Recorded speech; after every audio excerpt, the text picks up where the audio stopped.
The Tianyin continent, a world where martial artists reign supreme, and the strong devour the weak. Here, cultivators can grasp the sun and moon, pluck the stars from the heavens, and transform their techniques into godlike powers. They are the undisputed masters of this world. Innumerable sects are scattered across the land, their power immeasurable. And this is the Yunlan sect. But this is not the feeble Yunlan sect from the tailies of Zhaoyan. This sect boasts nearly 10,000 disciples.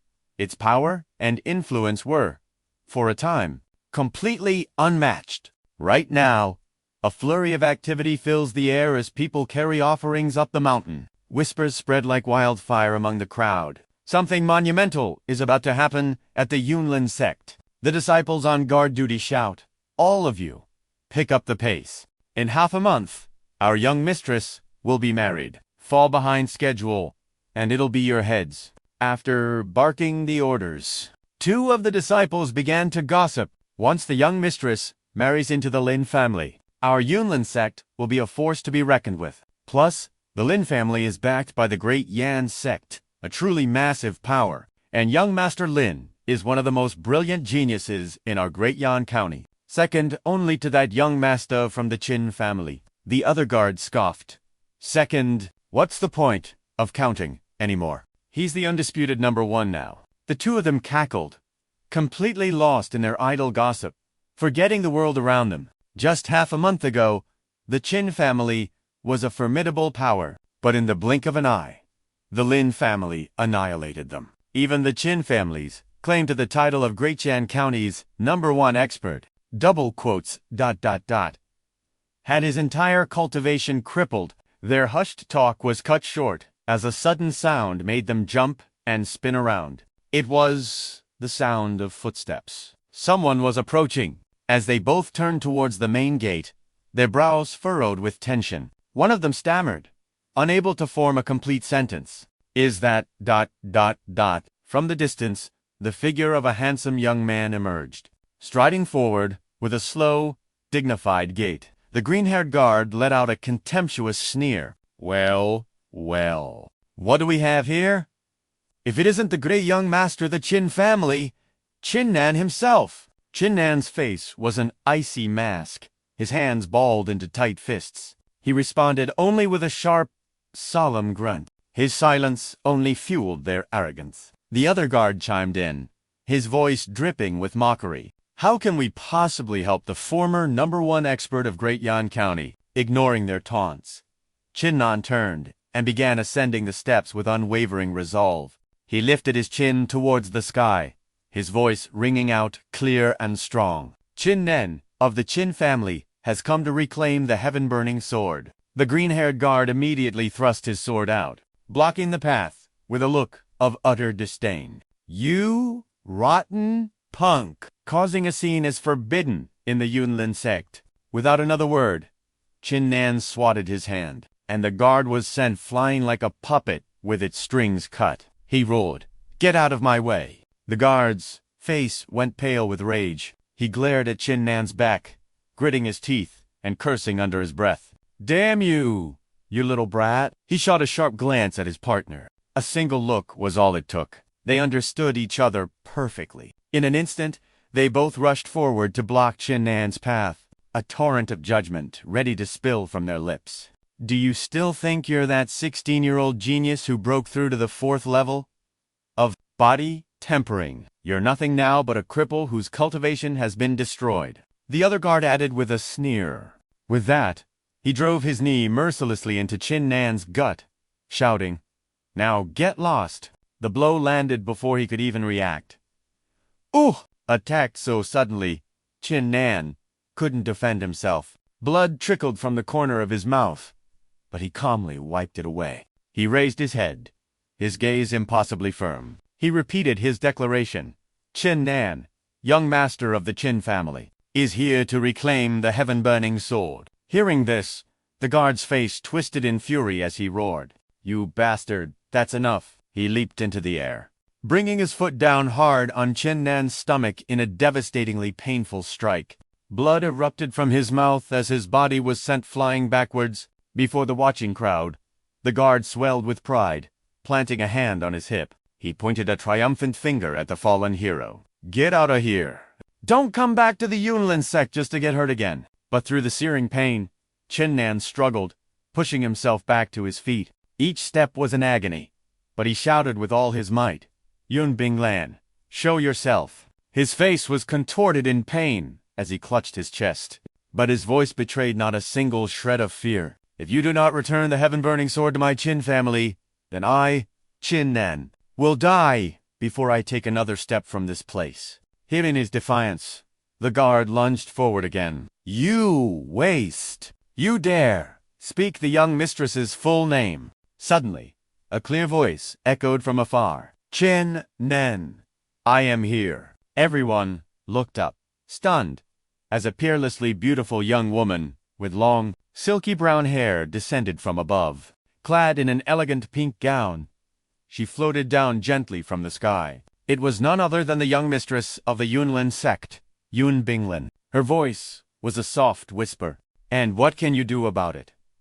At the sight of their young mistress, the two guards' eyes lit up like lanterns, practically dancing with joy like devoted fanatics. "Look, it's the young mistress. Heavens, she's truly a goddess, descended from the celestial realm." One guard even dropped to his knees, hands clasped in reverence. "Of course she is. Our young mistress, in both beauty and cultivation, is a peerless existence." The other guard puffed out his chest, bursting with pride. Back when that Qin Nan wasn't a cripple, he was barely worthy. Now, he's just humiliating himself. She landed as softly as a feather, her quiet voice laced with biting sarcasm. "Qin Nan, you are no longer that lofty genius who stood above all others. You no longer have the right to even speak my name. And as for your family's heaven-burning sword," she trailed off, her eyes narrowing as she studied him, before letting out a cold snort. Then, she flicked her wrist. A sword shot through the air as her voice turned to ice. "Did you truly believe this was worthy of my Yunlin sect?" The blade whistled towards Qin Nan, plunging deep into the earth, right at his feet, sending a cloud of dust into the air. Yun Binglan floated before him, landing with a hand on her hip to look down on him. "Take your heaven-burning sword. Take it, and get out of my sight." A cruel sneer played on her lips. "You're a cripple. Now, for the rest of your life, you are destined to never walk the same path as me." Her venomous words cut deeper than any blade, and memories of their shared past flooded his mind. A stark contrast to her cruelty. 15 years ago, your Yunlin sect was on the brink of collapse. If my father hadn't intervened and driven away your enemies, you wouldn't even be standing here today. Afterwards, your father, seeing the might of the Qin family, sent you to my household to become my wife. How laughable. Absolutely laughable. For 15 years, my Qin family cared for you and supported the Yun family, even entrusting you with the heaven-burning sword. But I never imagined that today, the moment my family faces a crisis, you would not only refuse to help, but you would abandon us and kick us while we're down." He leveled 2 fingers at her, his voice a low growl. "Yun Binglan, is this how the Yunlin sect repays a debt of gratitude?" The harsh, undeniable truth of his words hung in the air, leaving her unable to argue. She just turned her face away, as if she couldn't bear to look at him. Seeing her reaction, he let out a triumphant laugh. "So this is the great Van Lam sect. This is the great Van Bang Lam," he declared, gripping the heavenly sword tightly, his voice ringing with defiance. "My Qin clan will not fall like this. I'm taking the heaven-burning sword, and from this day forward, you and I have nothing to do with each other." Just as he decisively stood to leave, a blade flew from nowhere, shattering the heavenly sword into 100 pieces. He spun around, his eyes shot with blood-red fury. He roared, "Lam Cam Fong!" The man strode forward leisurely, his expression arrogant as he spoke with chilling mockery. "Oh, my. How could the heaven-burning sword be so fragile? It broke with a single touch." Qin Nan trembled as he picked up each fragment, his heart overflowing with resentment. "You injured my father, destroyed my Dantian, and now you shatter the Qin clan's sacred treasure. If I, Qin Nan, survive this, I swear I will grind your bones to dust." Lam Kam Fong paid him no mind. He sheathed his sword and turned to leave. Hearing Qin Nan's curse, he glanced back with a smirk. "I never thought a cripple with a shattered core could still be so lively." He then approached Van Bang Lam, casually wrapping an arm around her waist. Lam Kam Fong laughed loudly. "It seems I was too gentle. Perhaps it would be better to leave you like your useless father, unable to even get out of bed." He stared down at Qin Nan. "Tell me, am I right, great young Master Qin?" Qin Nan gritted his teeth in helpless rage, cursing silently.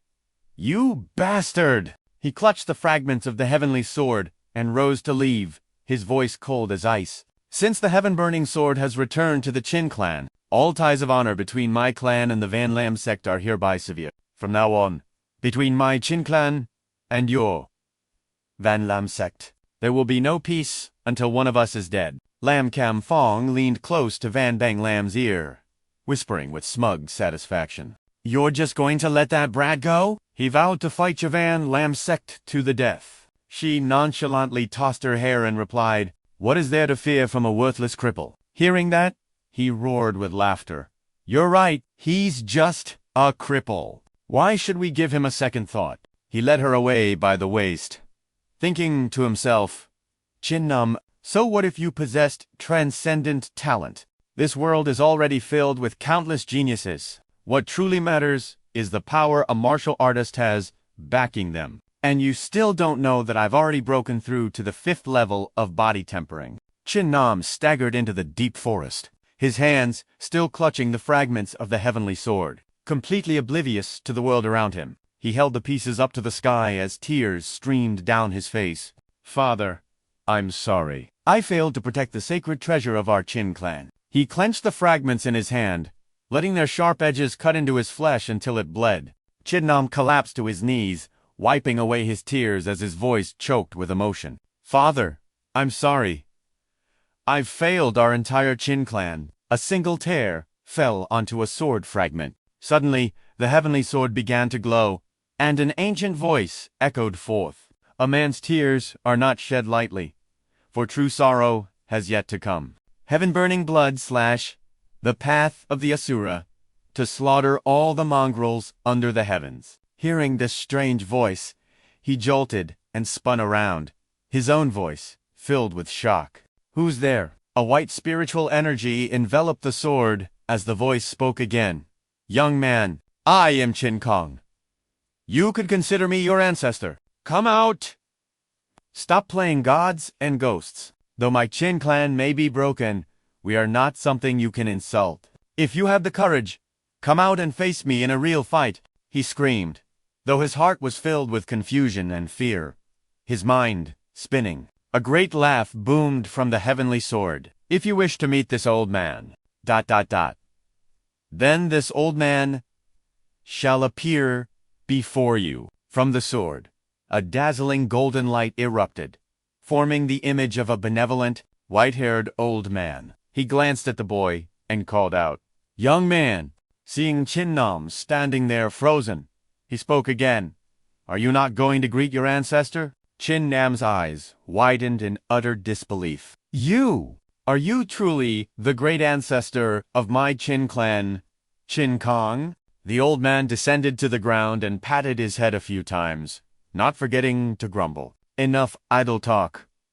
Greet me properly." Qin Nan could only clutch his head and offer a weak smile. He quickly knelt down, clasping his hands in reverence. "Qin clan disciple, Qin Nan, pays his respects to the ancestor." Not bad.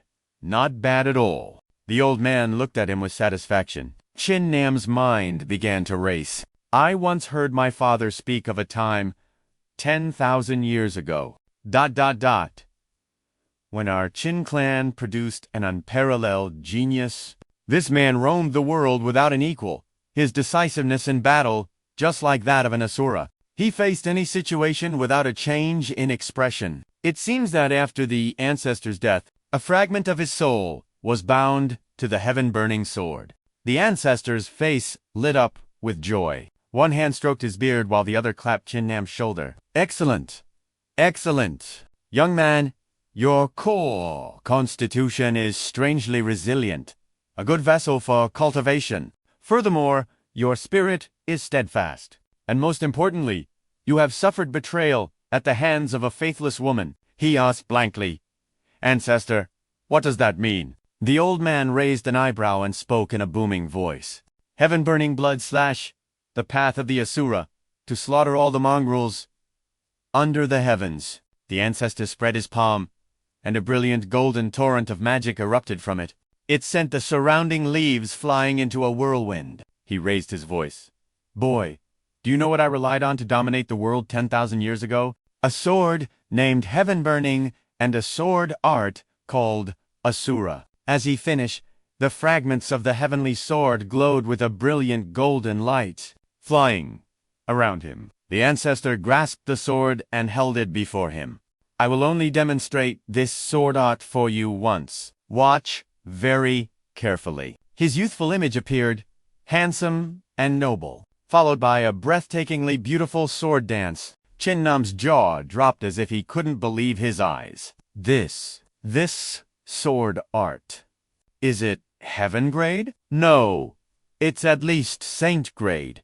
Perhaps even God. The ancestor sheathed his sword and floated toward him, pointing at his chest. Boy, the Qin clan bloodline has grown very thin by your generation.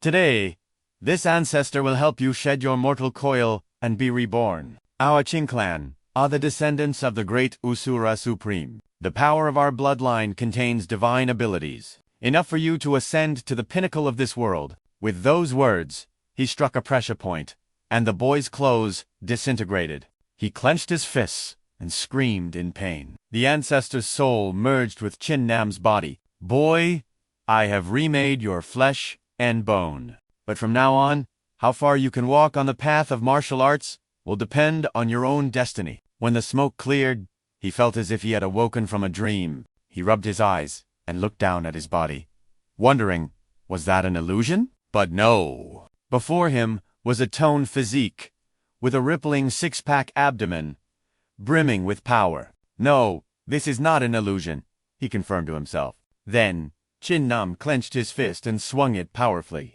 causing the surrounding sand and dirt to swirl into a circle. In the center of the vortex, the dazzling image of the heavenly sword suddenly appeared. The sword had been reborn from memory. He slowly reached his hand toward the hovering blade.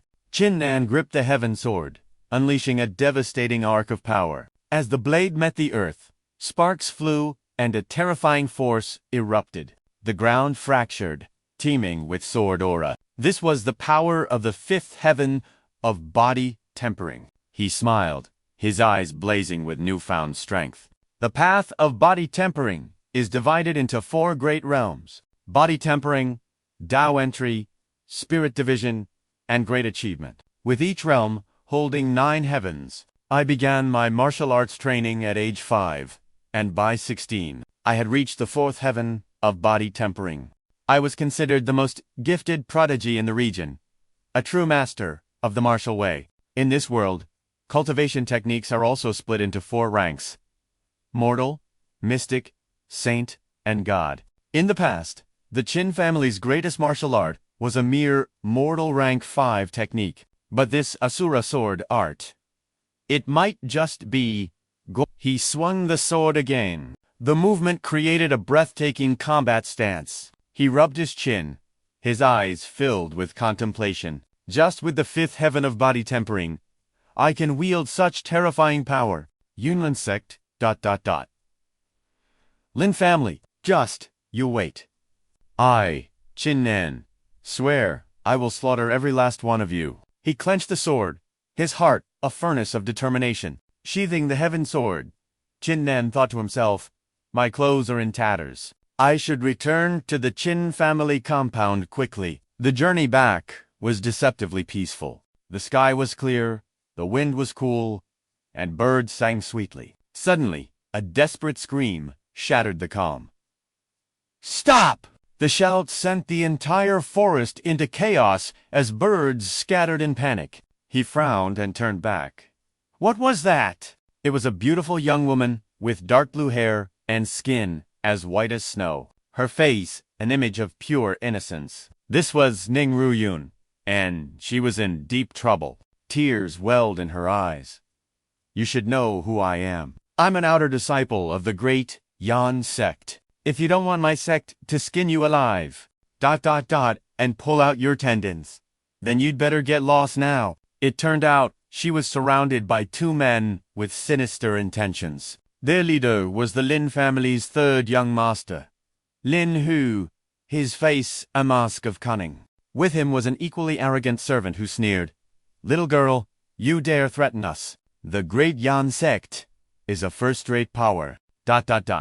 So why is an outer disciple like you so pathetically weak?" Lin Hu crossed his arms, his voice oozing contempt.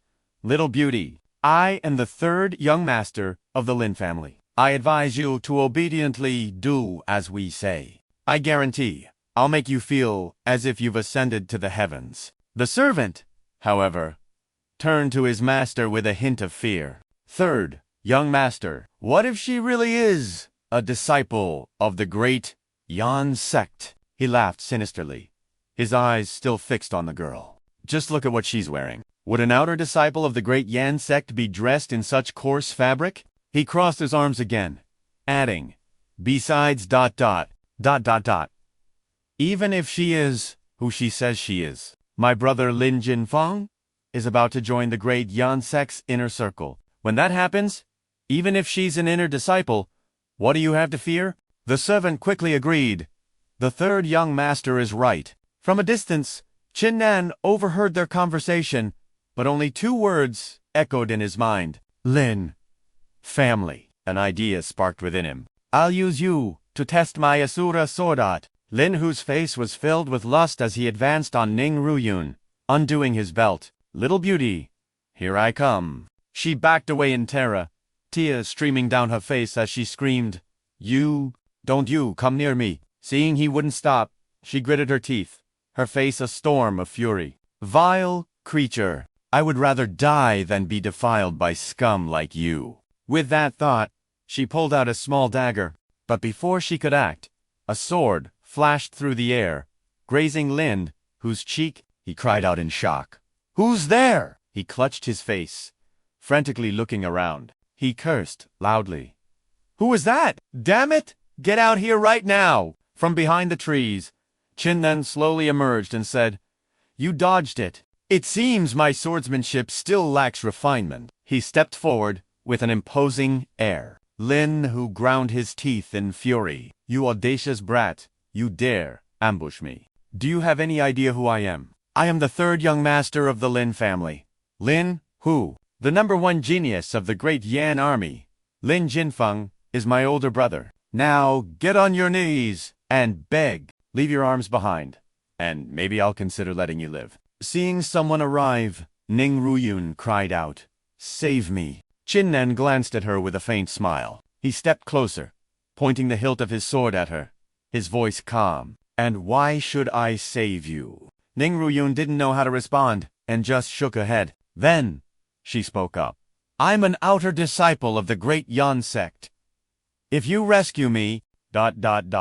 I will reward you handsomely once I return to my sect." Qin Nan raised a hand, pointing directly at Lin Hu, then turned back to her like a professional merchant. 1,200 silver taels. And I'll kill this man for you. Since you're an outer disciple of the great Yan sect, a mere 1,200 taels should be nothing to you. Hearing this, she was stunned, muttering, "This," Lin, who cracked his knuckles, preparing for battle with a wicked grin. "So you've come, you bastard! You actually dare to speak of killing me? Today, I'll make sure you die, right here." He clenched his fists and coiled his legs to attack. "You brat, I am already at the third heaven of body tempering. This single punch carries the force of 1,000 catties. I'm going to kill you." Seeing Lin Hu's stance, Qin Nan remained calm, as if watching a child's game, just as the fist was about to land. ... He lightly pushed off the ground, soaring into the air like a phantom. Lin, who couldn't believe he had missed, a triumphant look crossed Qin Nan's face. He turned to Ning Ruyun and continued the negotiation. 2,000 taels. I'll help you kill this man. Hearing his life being bargained away, Lin, who went berserk. He spread his stance, gathering all his strength as his brow furrowed. Brat, you have truly angered me now. A torrent of power gathered between his hands. The energy then split, covering his palms with crackling, pale blue lightning. The servant saw this, and his eyes lit up, his voice filled with pride. That's the Moda rank. Second-tier martial art.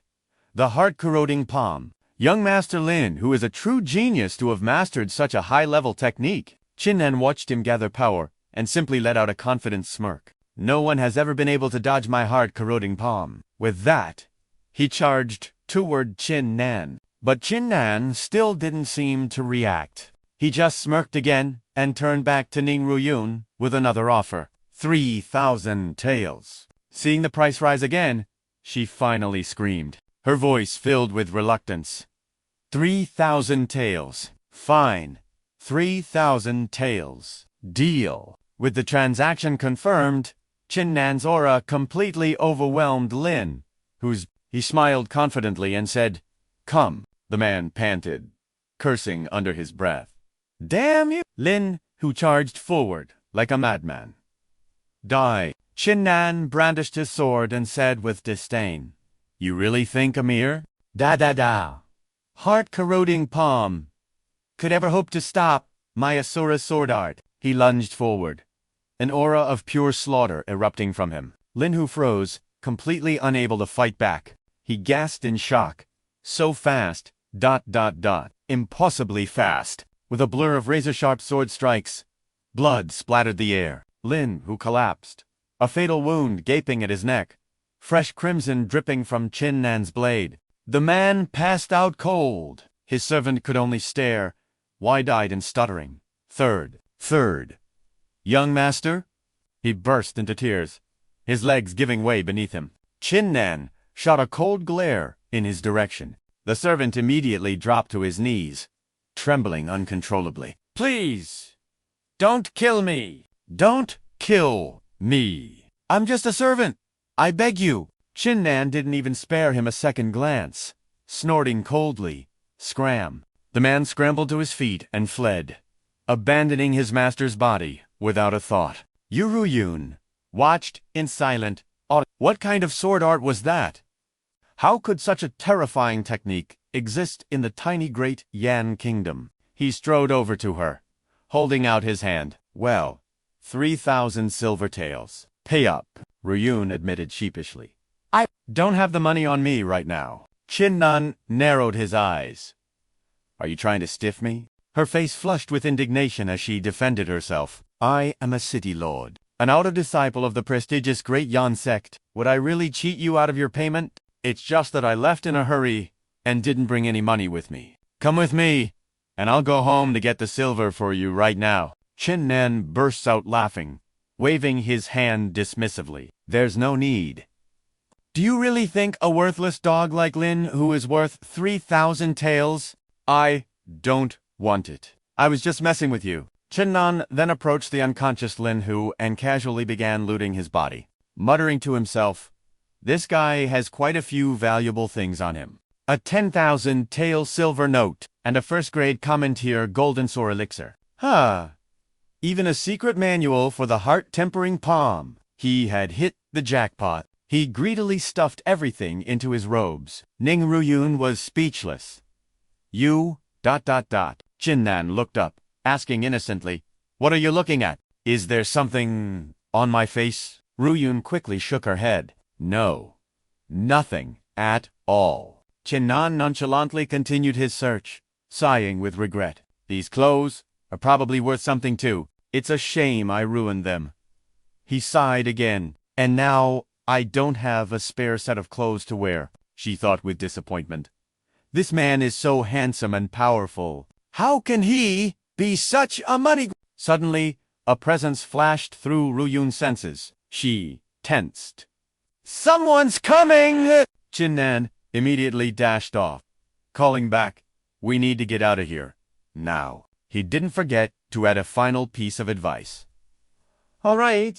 When you get back to the sect, you should train more diligently. For an outer disciple of the great Yan sect, your cultivation is pathetic. You're a disgrace to your sect's name. Ruyun shot back, annoyed. You're the disgrace. I have my reasons. Seeing his figure disappear into the distance, she yelled after him. Hey, you still haven't told me your name, she shouted with conviction. I will definitely repay you those 3,000 taels. I, Ning Ruyun, never leave a debt unpaid, she kept shouting, unsure if he could even hear her. A woman who truly valued her honor, Qin Nan, had already vanished into the forest, leaving her alone to calmly reflect, to kill a third-level body-tempering realm martial artist in a single move. Such experts were rare in a small place like this. Ruyun's resolve hardened. When I get home, I'll have father investigate who you are. And another thing, how dare he call me a disgrace? Sometime later, within the city lord's mansion in Sword Questioning City, a steward rushed in with joyous news. My lord, joyous news. A refined-looking man was leisurely sipping tea. The city lord looked up in surprise. What is this joyous news? The steward couldn't hide his excitement. My lord, it's wonderful news. The young miss has returned. The city lord was so shocked he choked on his tea. She's back. A woman glided into the room. It was a smiling Ning Ruyun. Father, I'm home. His eyes welled with tears. You unfilial daughter. You've been cultivating at the Great Yan sect for 15 years. The city lord pulled his daughter into a tight hug. He chided her lovingly. And only now do you decide to come back and see your old father? She explained. Father, the sect's rules are incredibly strict. I couldn't possibly break them. The only reason I could return this time was because the Grand Elder gave me special permission. He beamed. All right. It's good that you're back. The city lord affectionately patted his daughter's head, as Ruyun smiled happily. Then she suddenly remembered something important and tugged on his sleeve. Oh, right, father. Ruyun recounted her ordeal. Father, on my way back, I ran into someone from the Lin clan near the Blue Cloud sect. He tried to do something despicable to me. Luckily, a great expert saved me. If not for him, your precious daughter might not have made it back today. The city lord slammed his fist on the table in fury. Insolence. The Lin clan is truly lawless, daring to lay a hand on my daughter. But then, he realized something was off. Wait a minute. Hold on, he asked, bewildered. You've cultivated for 15 years at the Great Yan sect, and you still can't defeat someone from the Lin clan. Was it one of their elders who attacked you? Or did they use some underhanded trick like poison? She forced a smile. It was someone named Lin, who, Ruyun said in a wheedling tone. Father, ... Father, why are you so focused on my cultivation level? Your daughter was bullied. You have to get revenge for me. I want the Lin clan to pay the price. The city lord doted on her, immediately agreeing. All right. I will definitely go to the Lin clan and demand justice. By the way, you mentioned an expert helped you. Do you know who it was? We must thank them properly. Ruyun tried to recall. I don't know his name. Only that he's also from Sword Question City. She tried to picture his face. A young man, about 18 years old, with sword-like eyebrows and bright eyes. He carried a saber. The pattern carved on the saber looked like a fire lotus. His saber aura was incredibly powerful. So much so that I couldn't even discern the level of his technique. Father, you must know who he is. The city lord instantly thought of someone. A fire lotus pattern. Isn't that the symbol of the Qin clan? A 16 or 17-year-old youth. Could it be ... Qin Nan? No, that's not right. The reports I received said Lin Jinfeng destroyed Qin Nan's Dantian. He's a cripple now. How could a cripple possibly save my daughter? And even if his Dantian wasn't destroyed, the Qin clan's saber technique is only a common tier. Second level, art. It wouldn't be profound enough to shock Yuner like this. I fear it was someone else. Perhaps a talented disciple from a major sect, sent down for training. The city lord concluded. For now, I'm not sure who it is, but I will send people to investigate. You should get some rest first. Ru Yun fell silent. As she left, she said, Yes, Father, I will also search for him myself. The scene changes. After sorting through his spoils of war, Qin Nan had bought a new set of clothes and was whistling leisurely as he walked. He stopped before the gates of the Qin estate. The two guards saw him and immediately started whispering. HMPH.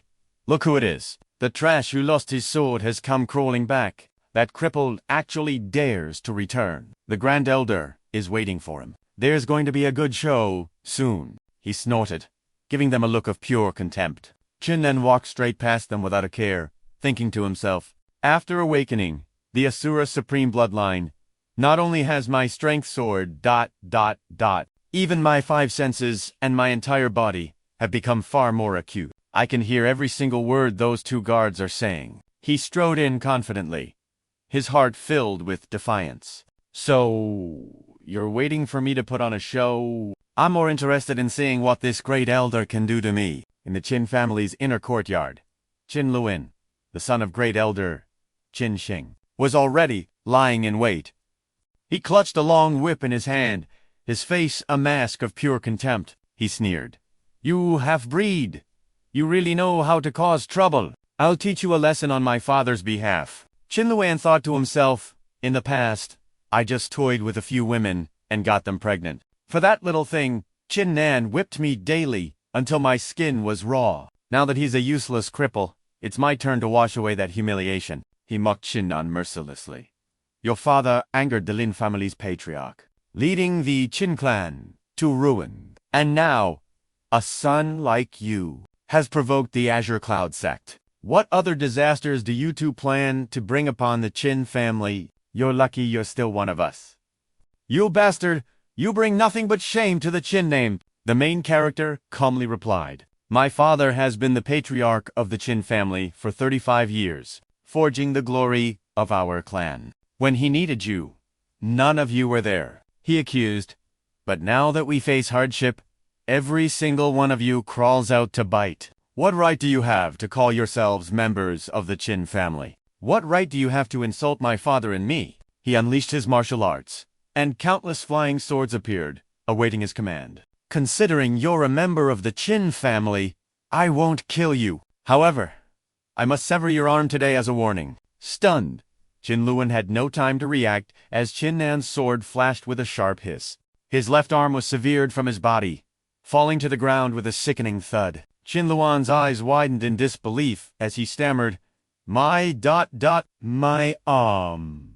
He desperately reached for the severed limb. He threatened Qin Nan, your power. It's returned. But you cut off my arm. My father will definitely kill you for this. The main character just snorted coldly and turned away. As he left, he said, the person who can kill me has yet to be born. The scene shifts to the patriarch's residence, where he boldly strode in. In the center, on the highest seat, the great elder Qin Shing sat smugly. Qin Nan thought angrily. He dares to sit on the patriarch's throne. His ambition to seize power is clear as day. Qin Shing looked down on Qin Nan with disdain.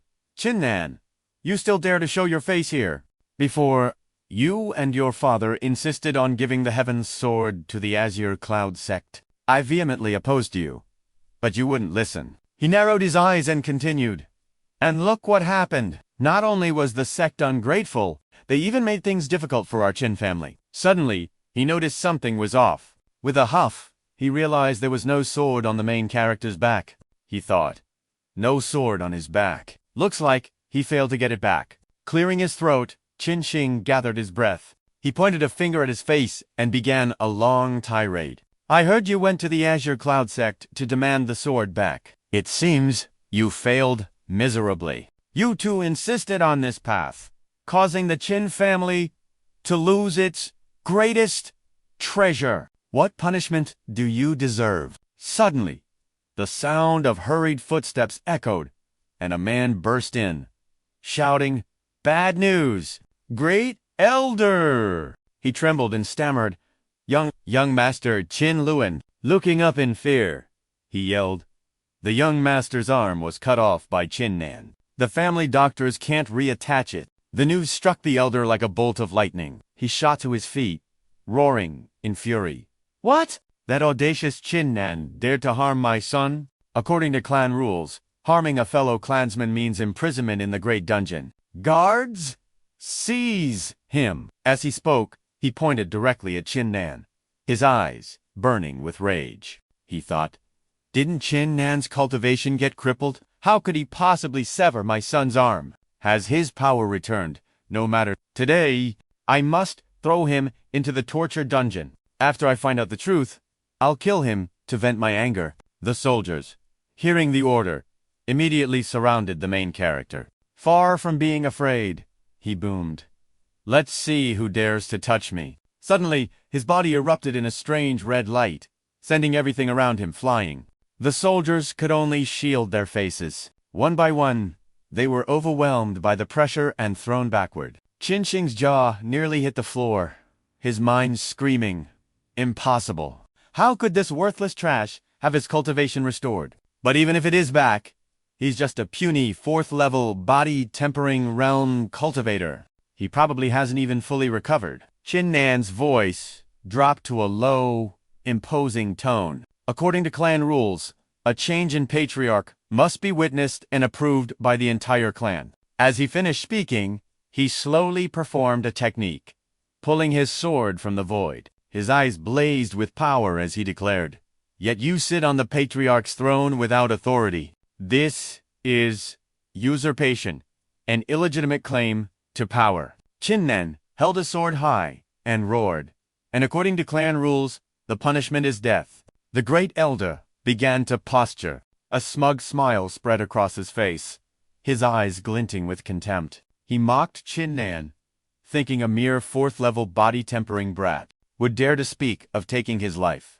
He even challenged Qin Nan to look in a mirror and see if he was even qualified to face him. The moment he spoke, 2 or 3 lackeys surrounded Qin Nan. The main character frowned, his eyes scanning the room. Before declaring that great elder Qin Shing was a usurper and a traitor, who likely took bribes from the Lin family. Today, he would deal with the old man with complete and absolute justification. He issued a warning to the minions, blocking his path, telling them they were aiding a rebel and giving them 2 choices. One was to obediently throw down their weapons. Qin Nan gently caressed his sharp blade, his voice hard and decisive, before he suddenly roared that if they disobeyed, they could prepare to meet their maker alongside Qin Shing. The great elder was stunned.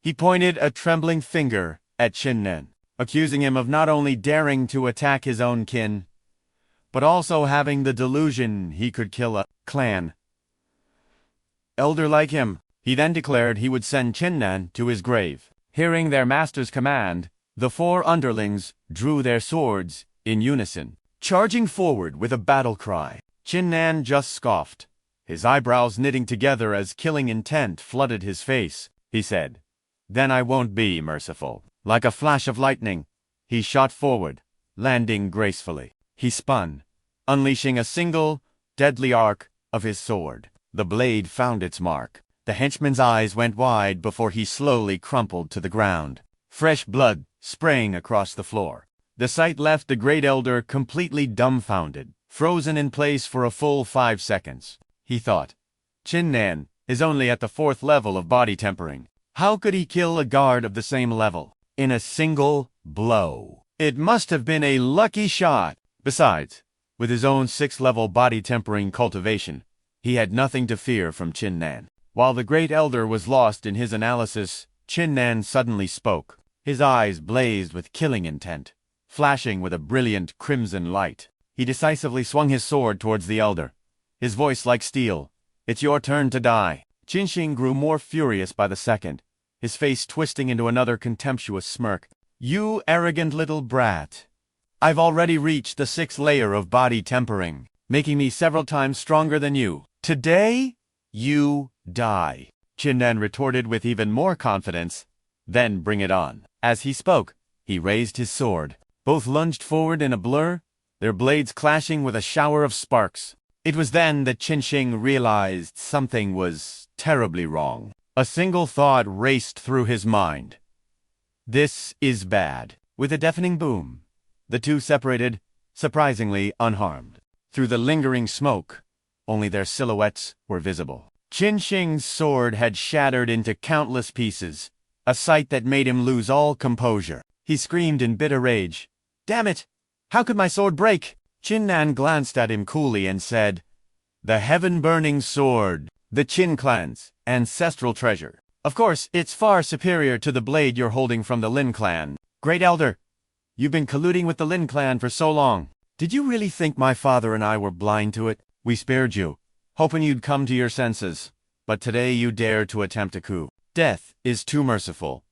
A fate for you." Yet, the old man showed no remorse, sneering at him instead. "So what if some brat managed to reclaim the heaven-burning sword? I'll admit, you have some skill. But do you honestly believe that shattering my blade means you can defeat me?" He prepared to use a martial art to finish him. As he unleashed his attack, he roared, "Try and block my darkest palm." But Qin Nan was no pushover. He raised his own hand to counter the move. "The Lin clan's darkest palm is quite impressive. I just happened to finish mastering it an hour ago. Allow me to show you what the true power of the darkest palm looks like." The two figures clashed once more. A colossal wave of energy erupted from the impact, sending blinding flashes of light across the entire area. The loser was Qin Shing. He was sent crashing to the ground by the force of Qin Nan's attack. His body trembled in agony, bloodied and broken. As he drew his last breath, he still couldn't believe he'd lost to Qin Nan. He stammered, "No, impossible, How is your cultivation so powerful? The heavens wish for my demise. The heavens want me dead." With those final words, he collapsed, his life extinguished.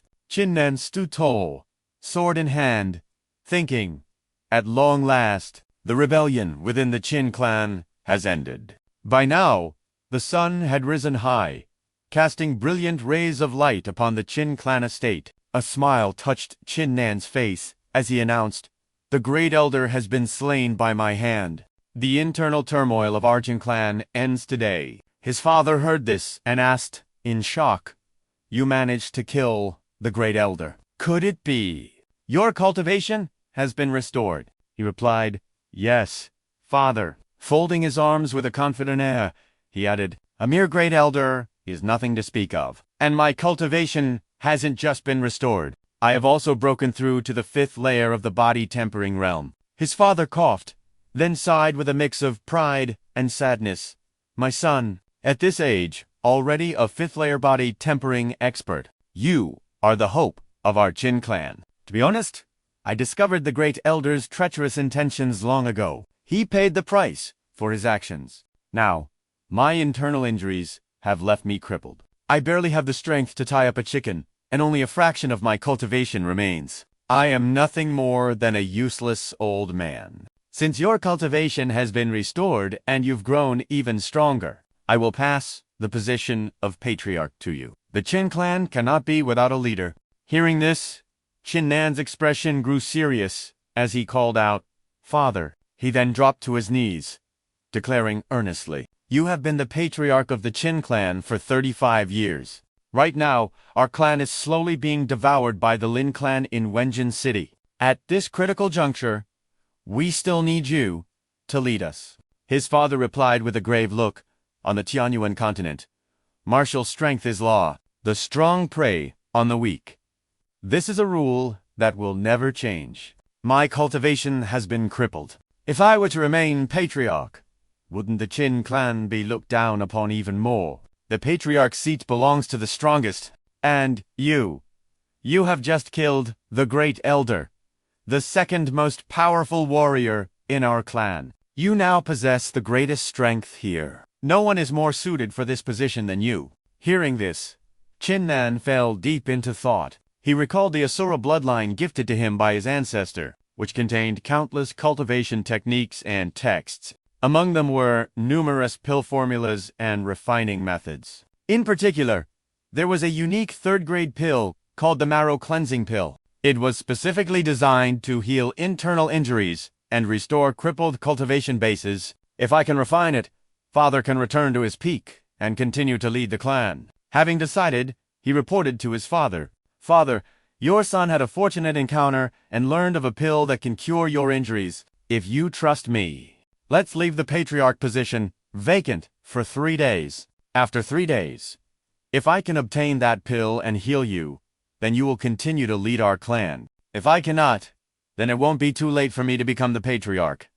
What do you say?" His father, feeling a bit helpless against his son's stubbornness, still agreed. "Father trusts you. In 3 days, we will discuss the matter of the patriarch position again." Qin Nan's face lit up with joy as he declared, "Thank you, father. I will go find the ingredients to refine the spirit pill for you immediately." With that, he turned and left without a moment's hesitation. His father closed his eyes and thought to himself, "They say only a child of destiny is blessed with such opportunities. My son is destined for greatness." He slowly opened his eyes again. He mused that a pill capable of healing his injuries would have to be at least a 3rd grade.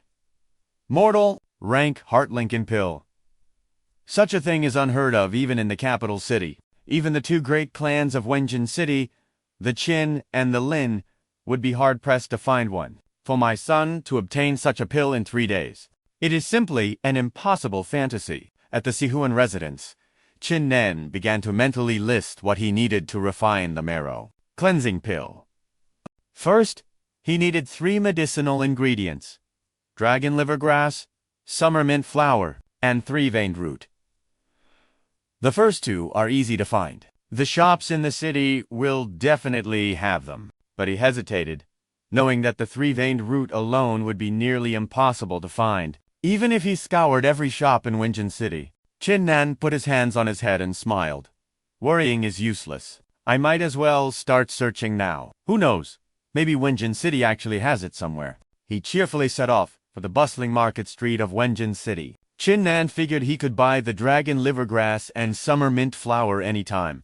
The most urgent task now was to find the 3-veined root. At the U.S. medicine shop, an old man stood behind the counter, measuring something. Qin Nan called out, "Shopkeeper." He then asked, "Do you have any 3-veined root?" The old man looked at him, stroking his beard before replying, "An ingredient as rare as the 3-veined root. My humble shop does not have it." The old man then raised a single finger, offering a piece of advice. "Young master, there is one place you could try. The #1 shop under heaven. Its owner is a man of considerable influence.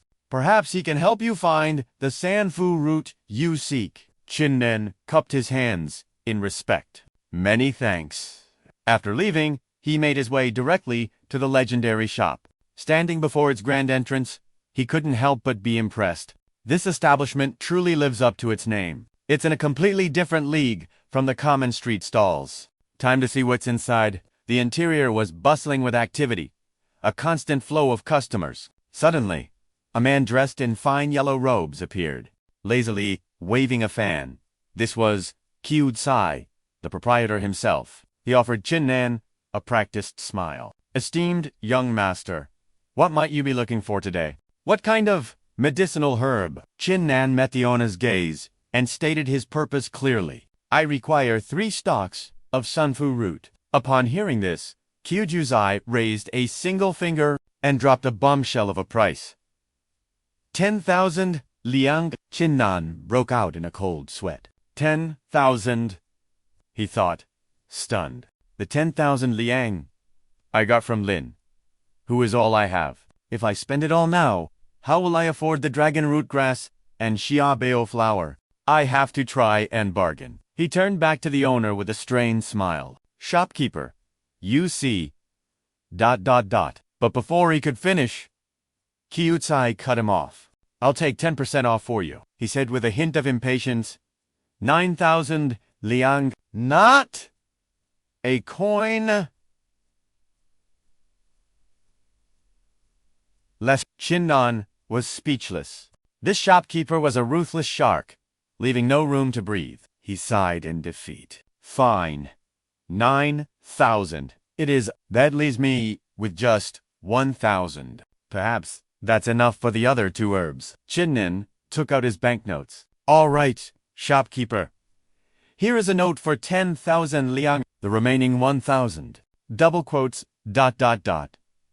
Could you use it to get me the dragon root grass and xiaobio flower? Qiutai shot him a sidelong glance. You're quite the troublesome customer.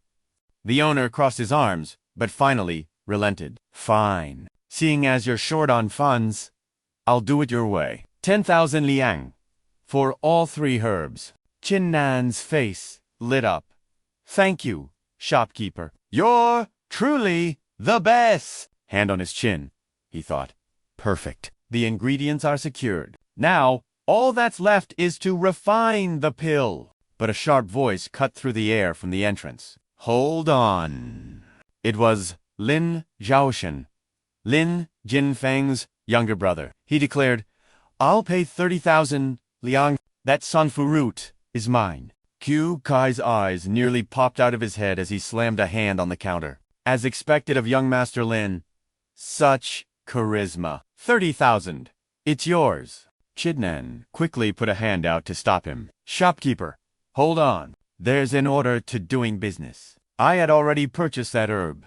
The shopkeeper simply slapped his hand away. He sneered at Qin Nan with utter disdain. That young master offered 30,000 liang. You offered a mere 10,000, and even tried to bargain me down. A poor wretch like you should know your place. Now get out of my sight.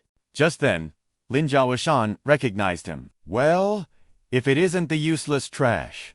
Qin Nan. He strode closer, poking a finger into Qin Nan's chest. What right do you have to set foot in a place like this? What's the matter? Fantasizing that some medicine will restore your crippled cultivation. Let me make it clear for you. Your Dantian is shattered.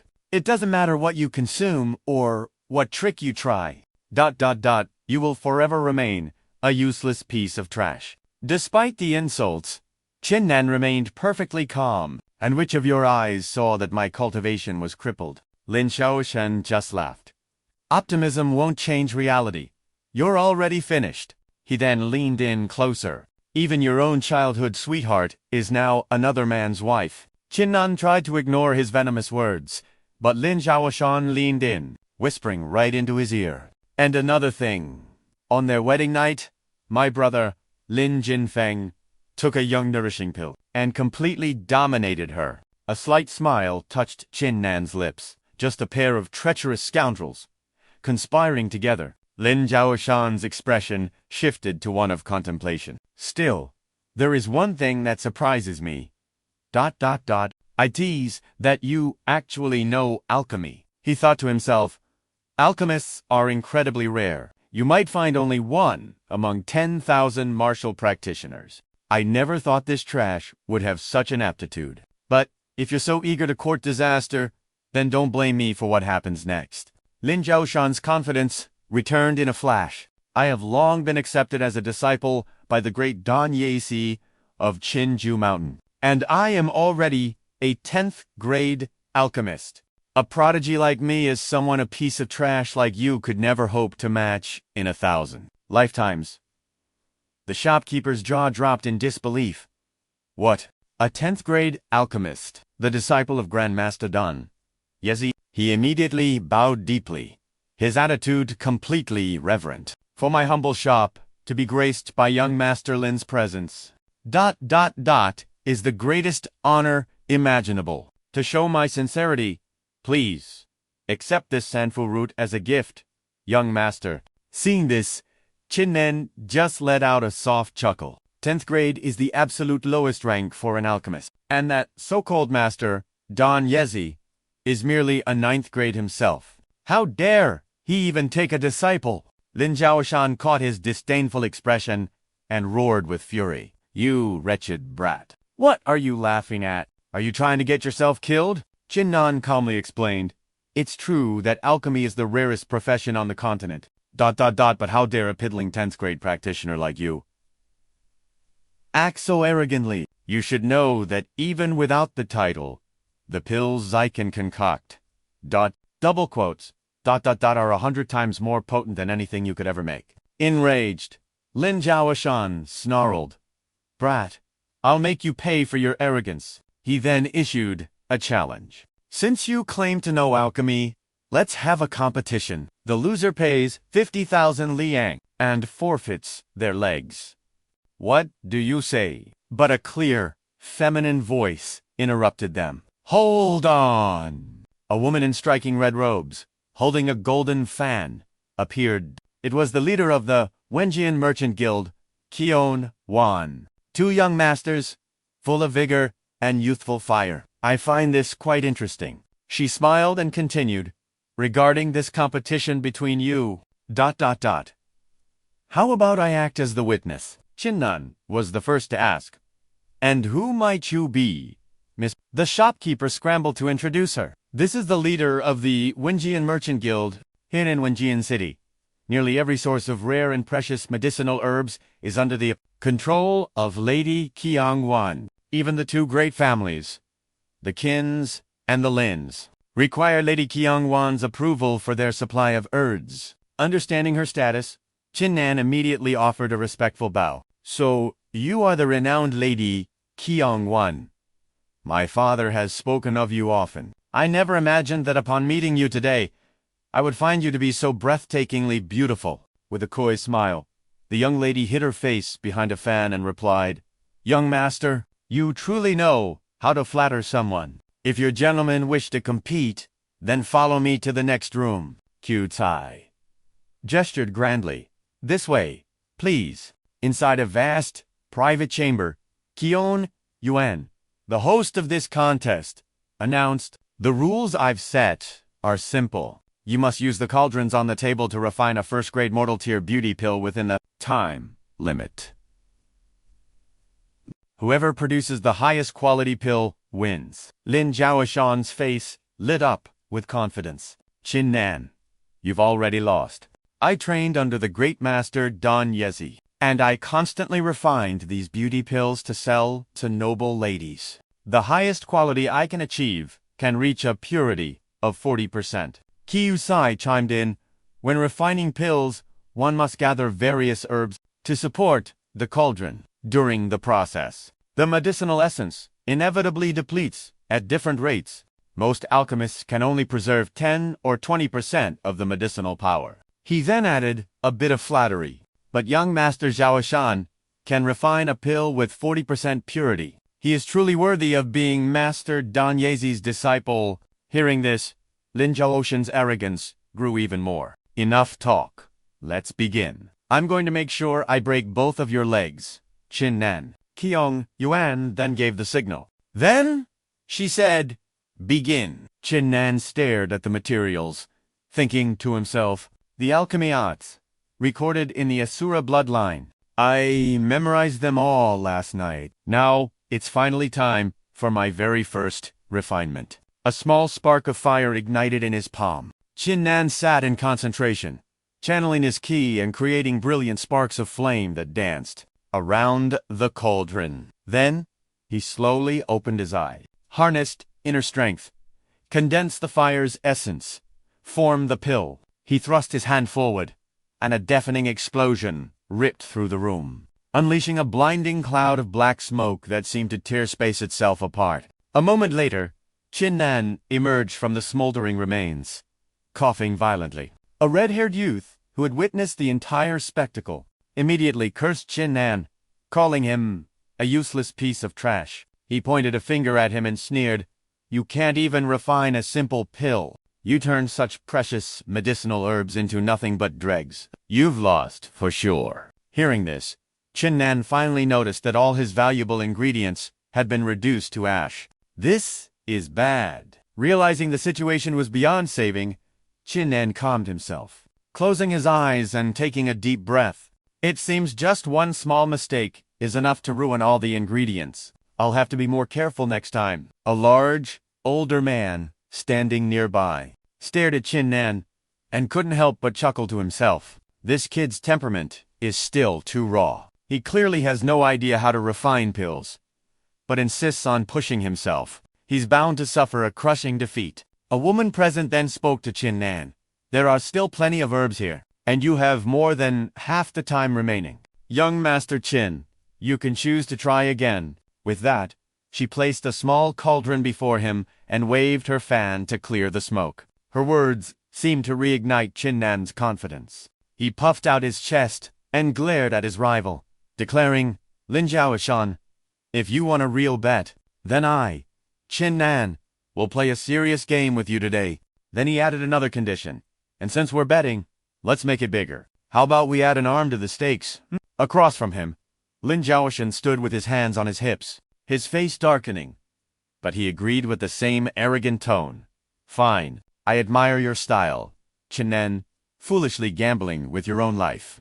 If you want to play big, I'll play right along with you. In fact, let's add your other arm to the bet. Today, whoever loses must pay 50,000 silver liang and have all 4 of their limbs crippled. Convinced he couldn't possibly lose, Lin Zhaoshan sneered inwardly. Qin Nan, you must be terrified right now. Did you think you could scare me into backing down by raising the stakes?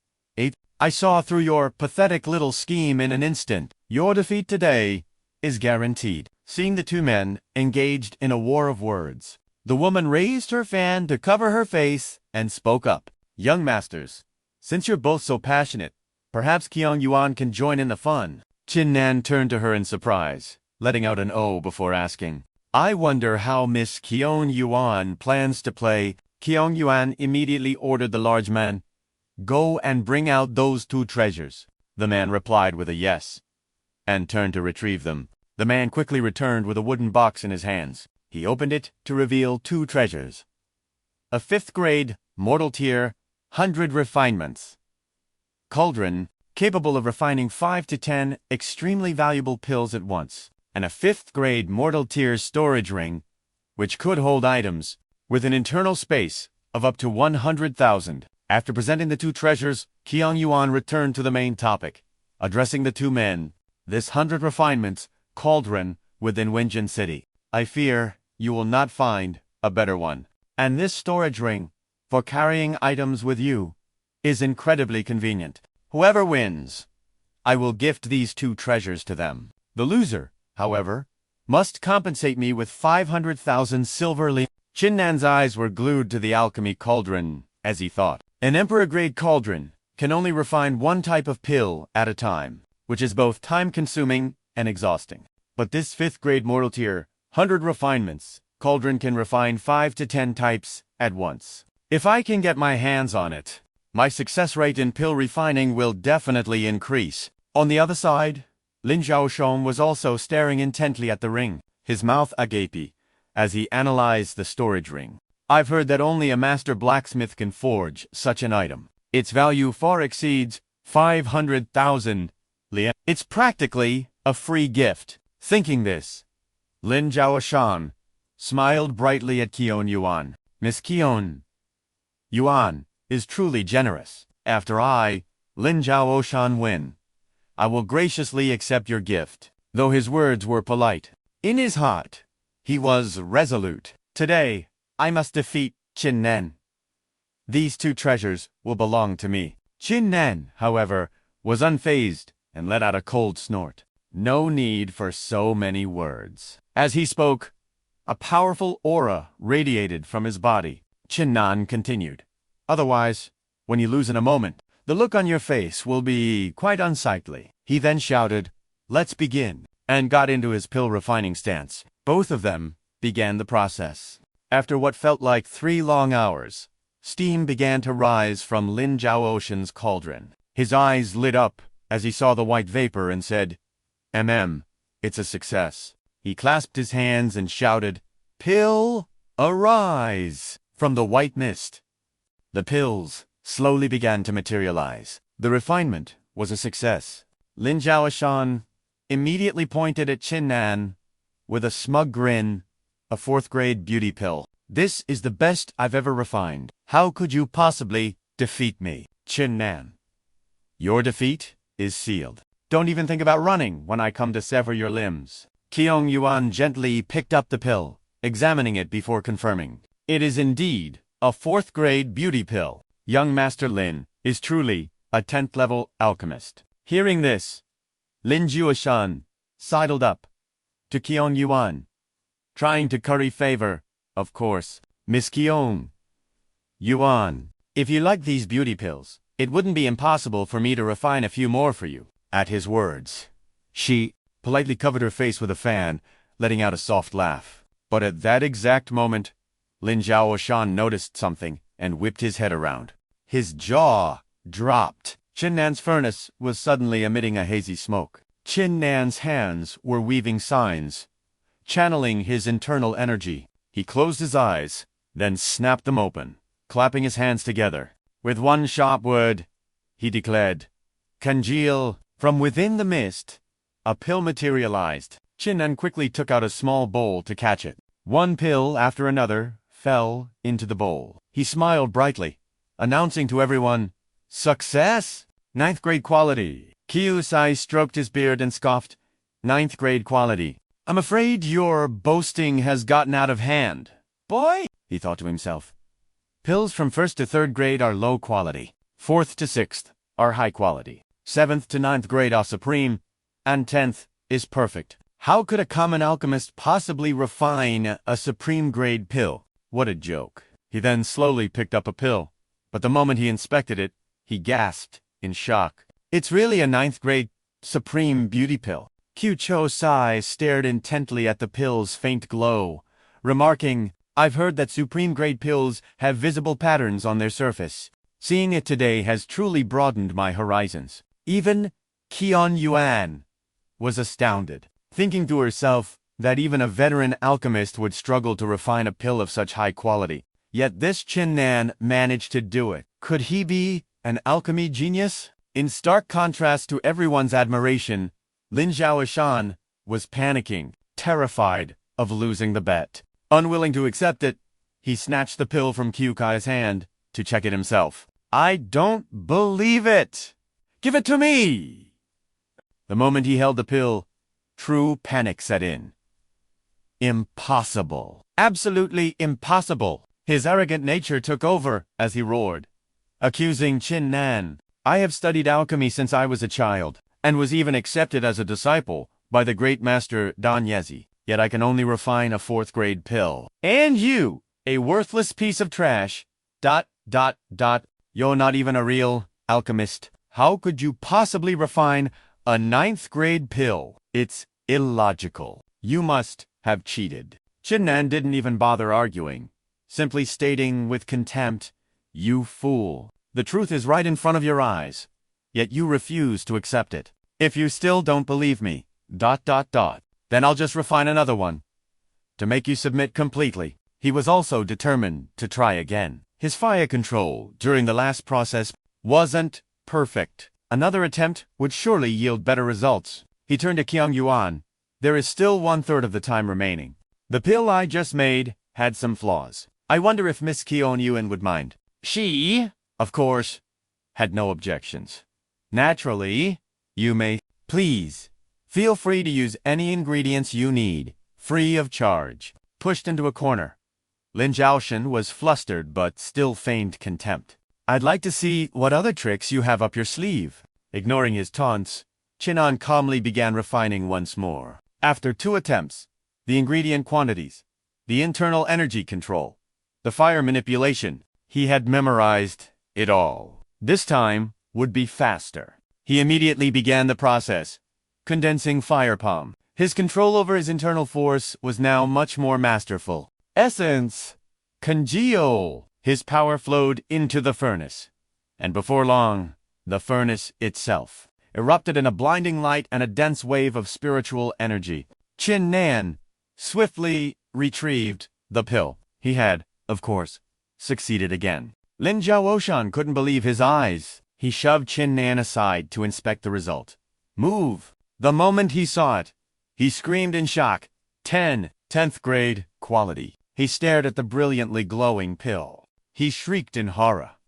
A perfect pill. His master's words echoed in his mind. One day, Dantian had spoken to him about the pinnacle of alchemy. "Xiaoshan, on the path of alchemy, what we pursue is the highest level of mastery over ingredients, cauldrons, and fire control. However, reaching that absolute limit is the hardest part. Many powerful alchemists in this world spend their entire lives and can, at best, only refine a 9th-grade pill. As for those who can refine a 10th-grade pill, they are the true geniuses of the alchemy world.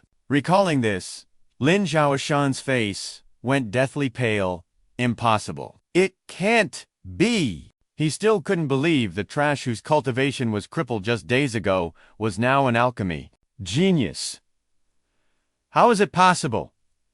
He had to be cheating. Blinding jealousy surged through him. He decided he had to eliminate Qin Nan. I am a dignified alchemist, at the 3rd level of body tempering.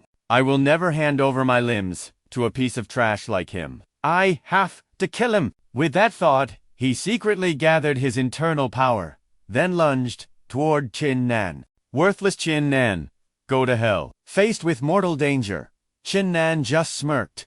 You utter fool! Just then, Qian Yuan stepped forward to protect him. In my first under Heaven Street, you, Lin Shushan, don't have the right to be so insolent. As she spoke, she made her move, countering his attack. Lin Zhaoshan was terrified. What? Before he could even react, he was sent flying, tumbling across the ground and spitting up mouthfuls of blood. Fear gripped Lin Shuoshan's heart. This Qian Yuan's strength surpasses mine. I thought she was just a weak woman. While he was reeling in confusion, a pair of feet appeared before him. Qin Nan stood there triumphantly, asking, Lin Zhaoshan, since you've lost, you owe me 50,000 silver, TAELS, ... and your 4 limbs. And there's still Miss Qian Yuan's 50,000 silver taels. You aren't thinking of going back on your word, are you? At this point, Lin Zhaoshan could only cough up his money and beg, Qin Nan, I'll give you a chance. This is 100,000 taels. Please, just don't cripple me. Qin Nan slowly took the stack of bills and asked with a mocking laugh. So it turns out your limbs are only worth this much money. Isn't that a bit cheap? Hearing him complain, Lin Zhaoshan exploded with rage.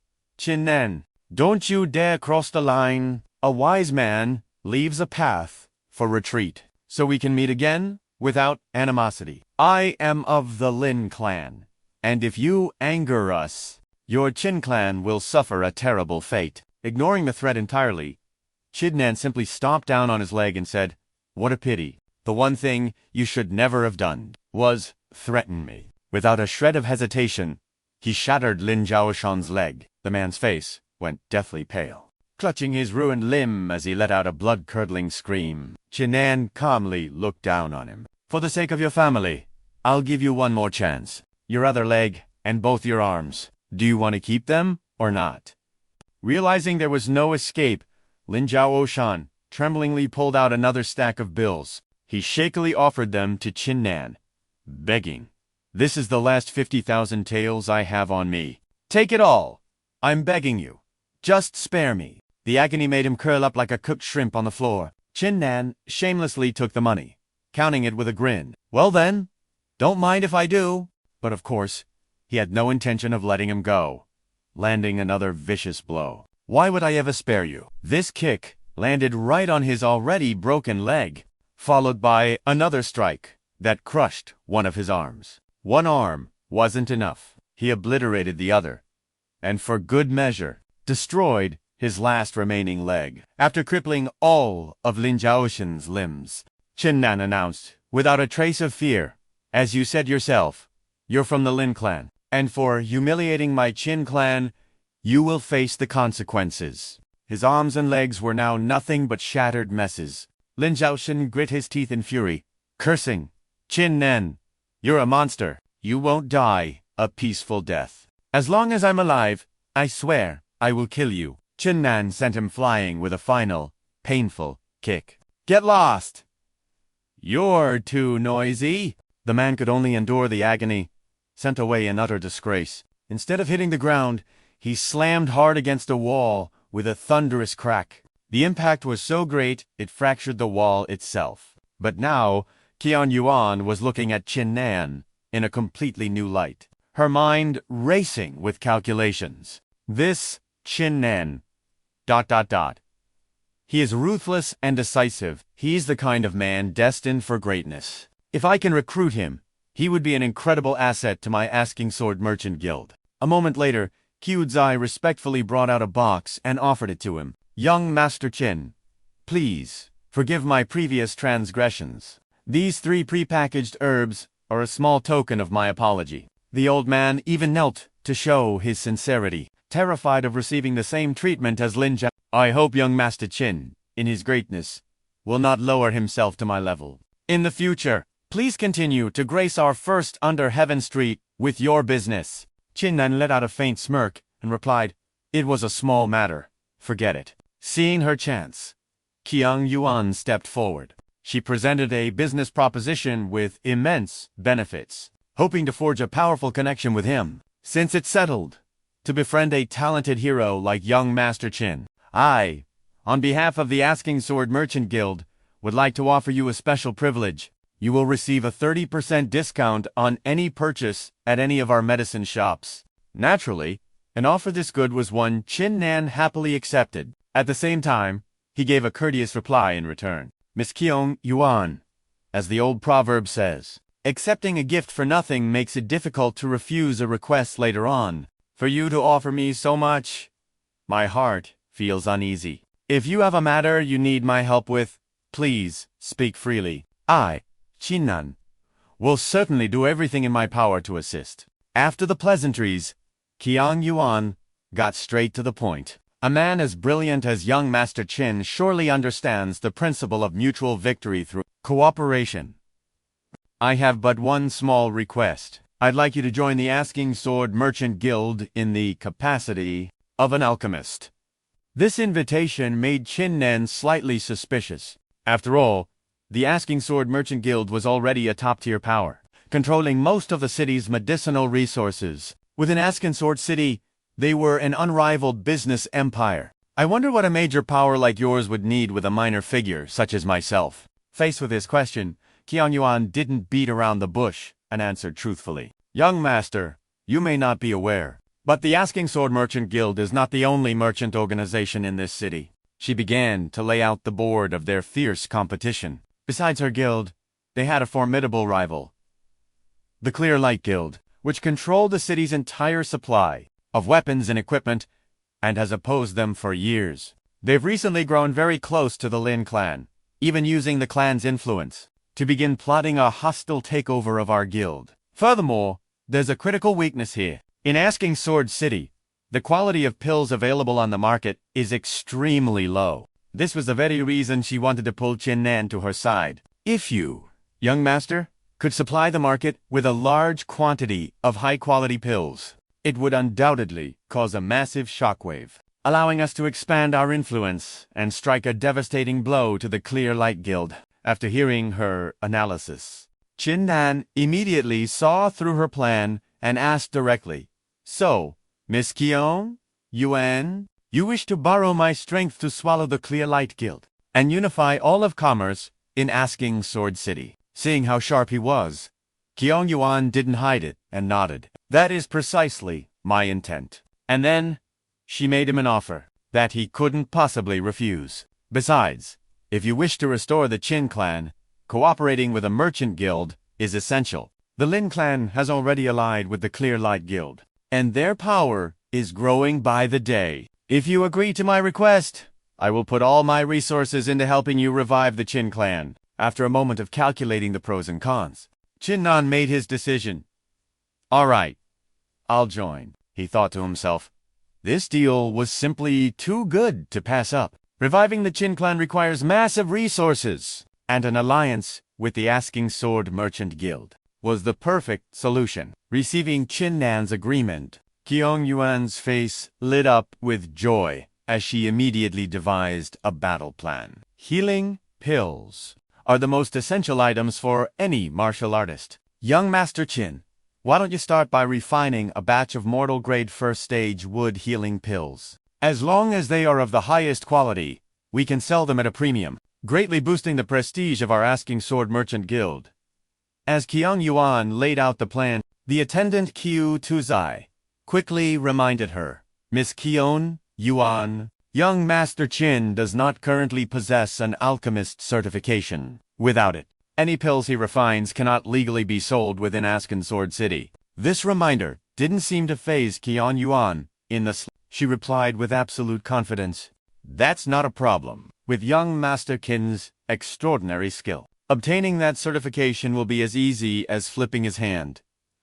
Tomorrow, I will personally escort young Master Qin to the City Lord's mansion for the inspection. Qin Nan saw no reason to refuse and agreed with ease. Very well. I'll be taking these for now. With a wave of his hand, he accepted the alchemy furnace and the medicine box, his heart filled with the excitement of a child getting a new toy. Perfect timing to test this storage ring. After stowing everything away, he clenched his fist, thinking confidently to himself, that's all the ingredients for pill refinement sorted. Seeing that their business was concluded, he bid them farewell. Miss Qiong Yuan, I have other matters to attend to, so I'll take my leave first. We'll meet again tomorrow. Qion Yuan and Qiu Zai watched him go. It wasn't until his figure completely vanished that Qiu Zai dared to voice his concerns. Miss Qiong Yuan, although this Qin Nan knows alchemy, I've heard his cultivation was crippled. I'm afraid he'll be of no help to you. In response to her subordinate's worries, Qion Yuan simply smiled with amusement. Someone with a crippled cultivation can't refine pills. From my observation, young Master Qin Nan's cultivation has already been restored. In fact, he's even broken through to the 5th level of body tempering. With such powerful alchemy skills on top of that, his future is truly immeasurable. She pointed forward with her fan, her eyes gleaming like a master strategist's, and declared, I fear this sword-inquiring city is about to be turned upside down. In the distance, the brilliant sun heralded a future full of turmoil. Back at the magnificent Qin Manor, Qin Nan had returned home and immediately got to work. He needed to refine a 3rd-grade mortal Budamaro pill to heal his father's internal injuries. But before this, I've only ever succeeded in refining a 1st-grade mortal beauty pill. The leap in difficulty from a 1st-grade mortal pill to a 3rd-grade one is more than double. I wonder if I can actually succeed this time. But no matter how daunting the challenge, it couldn't shake his will. For my father, for the Qin family, I must succeed. With that thought, he immediately placed the medicinal herbs into the furnace, beginning the refinement process. Qin Nan was meticulous with every step. According to the ancient texts, alchemy values essence, qi, and spirit, which are comprised of 3 layers: blood essence, true qi, and the spiritual soul. Spiritual energy swirled in his palm as he analyzed his situation. My focus has been on the body tempering realm, so I haven't condensed true qi in my body yet, and the spiritual soul is out of the question. Therefore, I can only rely on my blood essence to assist. Under Qin Nan's control, the herbs gradually fused. Sensing the time was right, he decided to go all in. The herbs have been refined into a pure liquid essence. This is the perfect moment to fuse it with my blood essence. Success or failure, all comes down to this. Without a hint of hesitation, he bit the tip of his finger and placed his hand on the furnace, channeling his spiritual energy directly inside. A moment later, a pill began to take shape within the furnace. The furnace grew quiet again as the spiritual energy stabilized. Joy illuminated Qin Nan's face as he cried out happily, "The pill is formed." Holding the pill in his hand, he remarked with satisfaction, though, looking at its quality, it only reached 60%. But this is more than enough to heal Father's internal injuries. Right! He walked out of the room cheerfully, his heart full of anticipation. When I give this to Father, he's definitely going to be shocked. He made his way to his father's chambers. The moment he entered, he called out with delight, "Father!" Before his father could even react, he immediately showed off his creation. I've successfully refined the Budamaro pill. The position of Qin family head should probably return to you. His father took the pill, unable to hide his astonishment. You refined this pill. When did you learn? Alchemy. Hearing his father's question, Qin Nan put on a smug face. Don't worry about the details. Father, you should focus on recovering quickly. Seeing his son's confidence, he couldn't help but feel a surge of pride. Not only have you repaired your Dantian, but now you even know how to refine pills. If you keep this up, Nanar, you are destined for greatness. Ignoring his father's effusive praise, he urged him on. All right, father, hurry up and take it.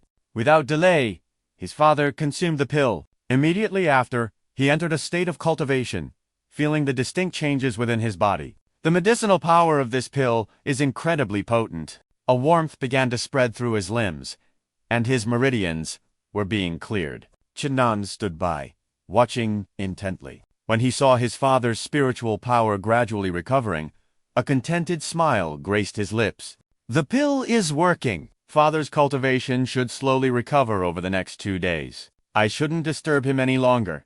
He quietly stepped outside, leaving his father to cultivate in peace. As the wind blew peach blossoms through the air, a flame of determination burned fiercely within him. Father's injuries are now taken care of. Everything is back on track. Next, it's time to pay back all the humiliation I've suffered. Just then, the sound of hurried footsteps echoed down the corridor. A servant ran frantically, shouting, "This is bad. Something terrible has happened." In the conference hall, the servant was prostrated on the floor, urgently reporting, "Family head, something terrible has happened." The Lin family head, Lin Ying, maintained a calm expression and asked, "Why are you so flustered?" The servant recalled the horrifying scene in the forest and quickly reported, "I discovered the body of young Master Lin, who in the forest, outside the Great Flame Sect. He's been dead for 3 days." The moment he heard his son's name, Lin Ying lost all composure. He slammed his hand on the table in a rage, roaring in disbelief. "What? Who single quotes Hewer is dead." Lin Jinfeng, who was beside him, grew anxious and grabbed the servant by the collar, demanding, "Where is the body now?" The servant trembled, his eyes welling with tears. He pointed in a direction and replied, It's in the medical hall." In an instant, at the medical hall, Lin Ying rushed forward, his eyes bloodshot as he screamed in despair.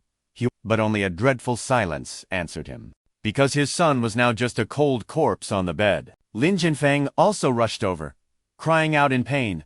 Third brother, Lin Ying, approached his son's body, screaming in pure fury. "What kind of monster did this? Who would dare to leave my Huera's body exposed for 3 days?" Following his father's lead, Lin Jinfeng turned to the servants, his killing intent overflowing. "Who was the killer?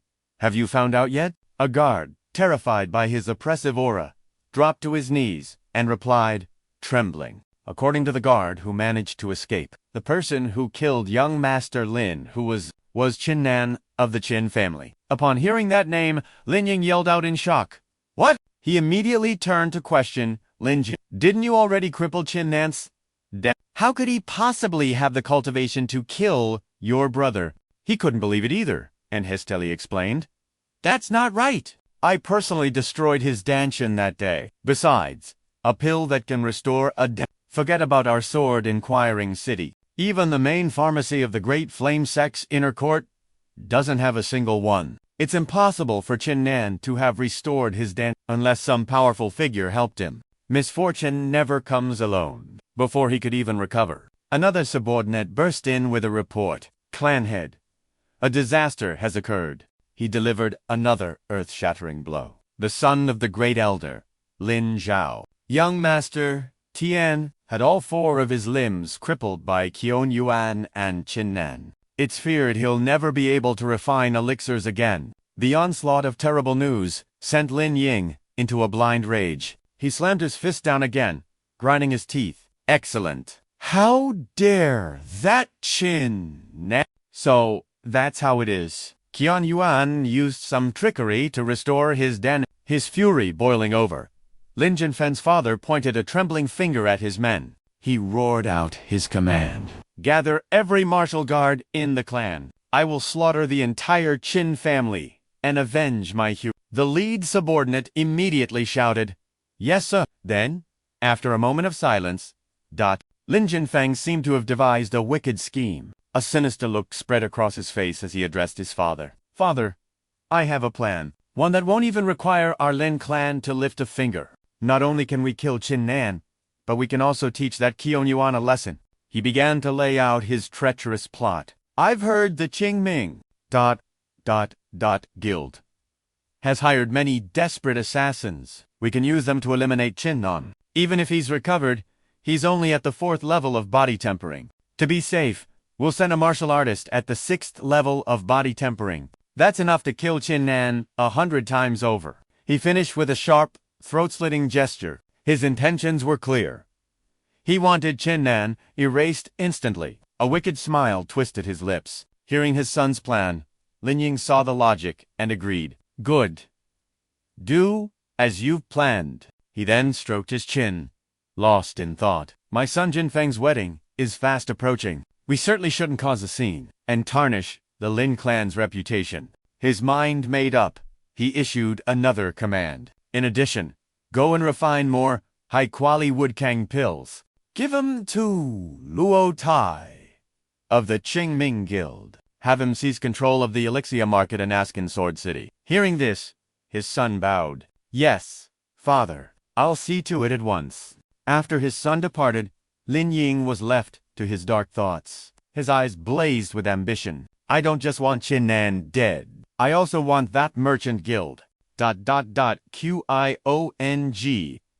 Yuan's Asking Sword Guild destroyed. Once I unify Asking Sword City, the title of City Lord will be mine. He then turned to the body lying on the bed. Hooer, just endure this for a few more days. I swear I will kill that whelp Qin Nan and have him buried alongside you.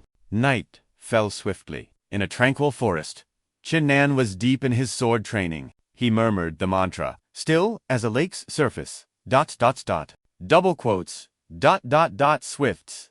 As a fleeting rabbit, his movements were impossibly fluid. One moment, perfectly still and silent. The next, as fast as a lightning strike. Combined with his perfectly handsome features, the sight was a true masterpiece. Suddenly, Qin Nan unleashed a powerful slash forward. The moment his blade stopped, a wave of purple spiritual energy erupted from his body. He quickly examined his sword, thinking to himself, after several hours of training, ... if finally broken through to the 6th level of body tempering, I've also mastered the first stage of the heaven-seizing steps, the heaven-tim movement technique imprinted in my bloodline. But reaching the 6th level of body tempering should let me learn the 2nd form of the Asura Sword Art, ... So why have I hit a wall? Just as he finished the thought, the sword in his hand suddenly levitated, shrouded in a brilliant white light. From within it, Qin Gong appeared, laughing heartily. Young one. Double quotes, ... The Asura Sword Art is a technique of the great Asura bloodline. It is naturally difficult to master. Seeing Qin Gong, Qin Nan was overjoyed. Ancestor, I thought you had vanished from this world. I never expected to see you manifest again. Hearing this, the old man put his hands on his hips in a mock pout. I am the Asura Sword God from 10,000 years ago. How could I disappear? I was merely recuperating inside the heaven-asking sword. Then, as if remembering something important, Qin Gong's playful demeanor vanished. He stroked his beard and asked gravely, Little one, do you know why you cannot master the 2nd form of the Asura Sword Art? Hearing this, Qin Nan immediately knelt. Clasping his hands respectfully, he replied, This junior does not know. I ask for the ancestor's guidance. Seeing his sincerity, the old man was happy to teach him. Litoruang, ... You are indeed sensible. Rise, and I will explain everything. With a wave of his hand, Qin Gong manifested a stream of crimson-black energy as he spoke.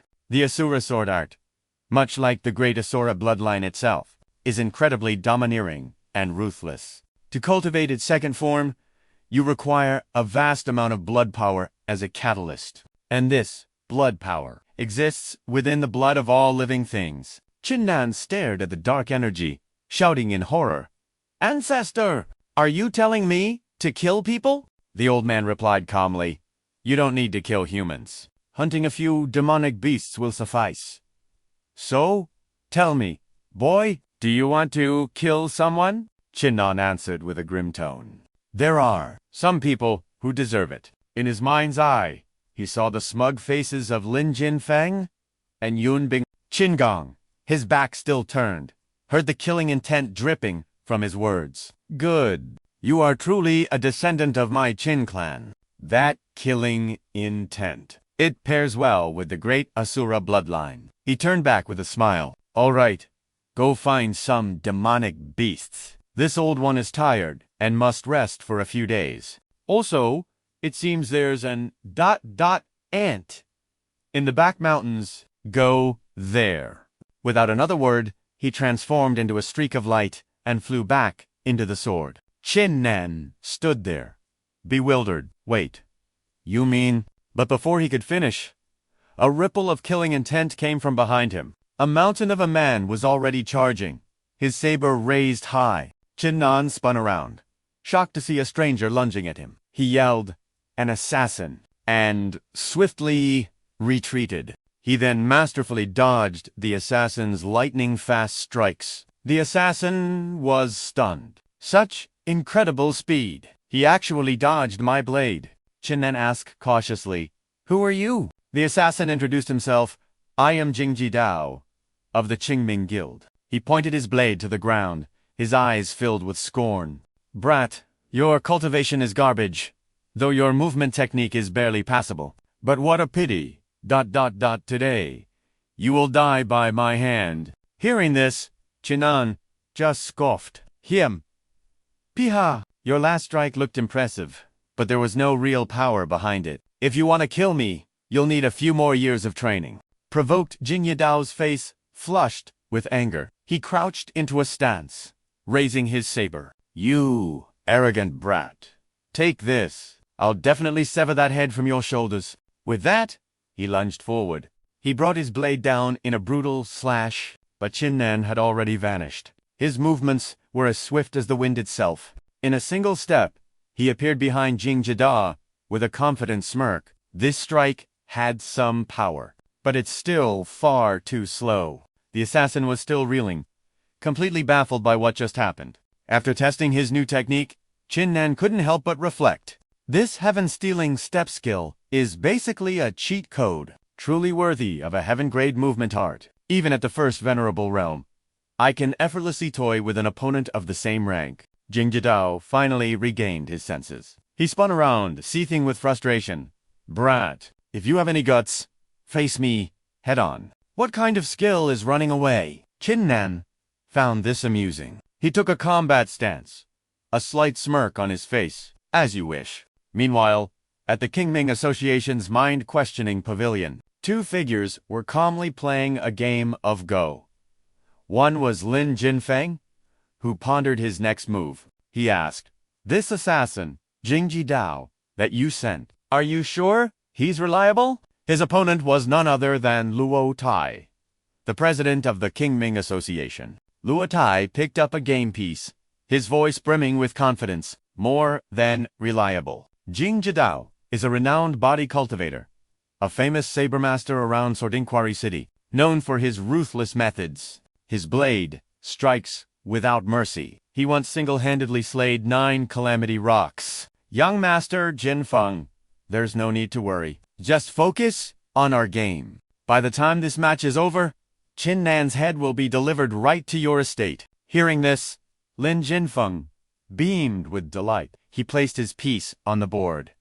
"Excellent. Coincidentally, I'm very interested in acquiring Qin Nan's head." Little did they know, back on the Qin family's mountain, Qin Nan was locked in combat with Jingye Dao. The assassin quickly retreated to dodge, only to be met by a storm of blindingly fast sword strikes. As Jingye Dao witnessed this onslaught, ... the cold steel of Qin Nan's sword pressed against his neck. A chill ran down his spine. His blade moves like lightning. With the sword at his throat, Qin Nan's voice dripped with ice. "Who sent you? Speak, and I'll grant you a clean death." Jingye Dao tried to maintain a shred of professional dignity, his brows furrowing as he answered. "If I told you, I would no longer be worthy of the title of assassin." Qin Nan let out a derisive snort. So, you have principles. He then closed his eyes, a thought forming in his mind. I recall. My great Asura bloodline contains the soul-devouring art, a technique designed to torture an enemy's sea of consciousness. This is the perfect time to use it. The soul-devouring art requires one to condense their spiritual energy, taking on the visage of a demon god, and plunging the enemy into a state of absolute torment. Endless torment. With that thought, Qin Nan's eyes snapped open. He raised his index finger, channeling his ki to form a bolt of purple spiritual energy. Soul Devourer. He tapped it directly onto Jing Yidao's forehead, making the assassin flinch. Instantly, he was plunged into a waking nightmare of pure terror. Before him stood a monstrous creature, clad in grotesque black armor. Its skin glowed like molten lava. Its blood-red eyes stared hungrily at him. To his horror, he found himself bound tightly by iron chains. As he stared at the creature's razor-sharp claws, Jing Yidao was frozen in shock. Suddenly, the monster's crimson eyes widened with malice. Without hesitation, it gouged out both of his eyeballs. He screamed in agony as crimson streams erupted from the side. Next, the creature wrapped its hands around his body, squeezing with immense force. He looked down at his hands, only to see his body glowing with a golden light before shattering into countless fragments. After that horrifying vision, Jing Yidao's eyes shot open, bloodshot and wide with terror. Terror shattered his mind. Tears and snot streamed down his face, his spirit utterly broken. He reached out his hands toward Qin Nan, as if begging for salvation. Stammering, I'll talk.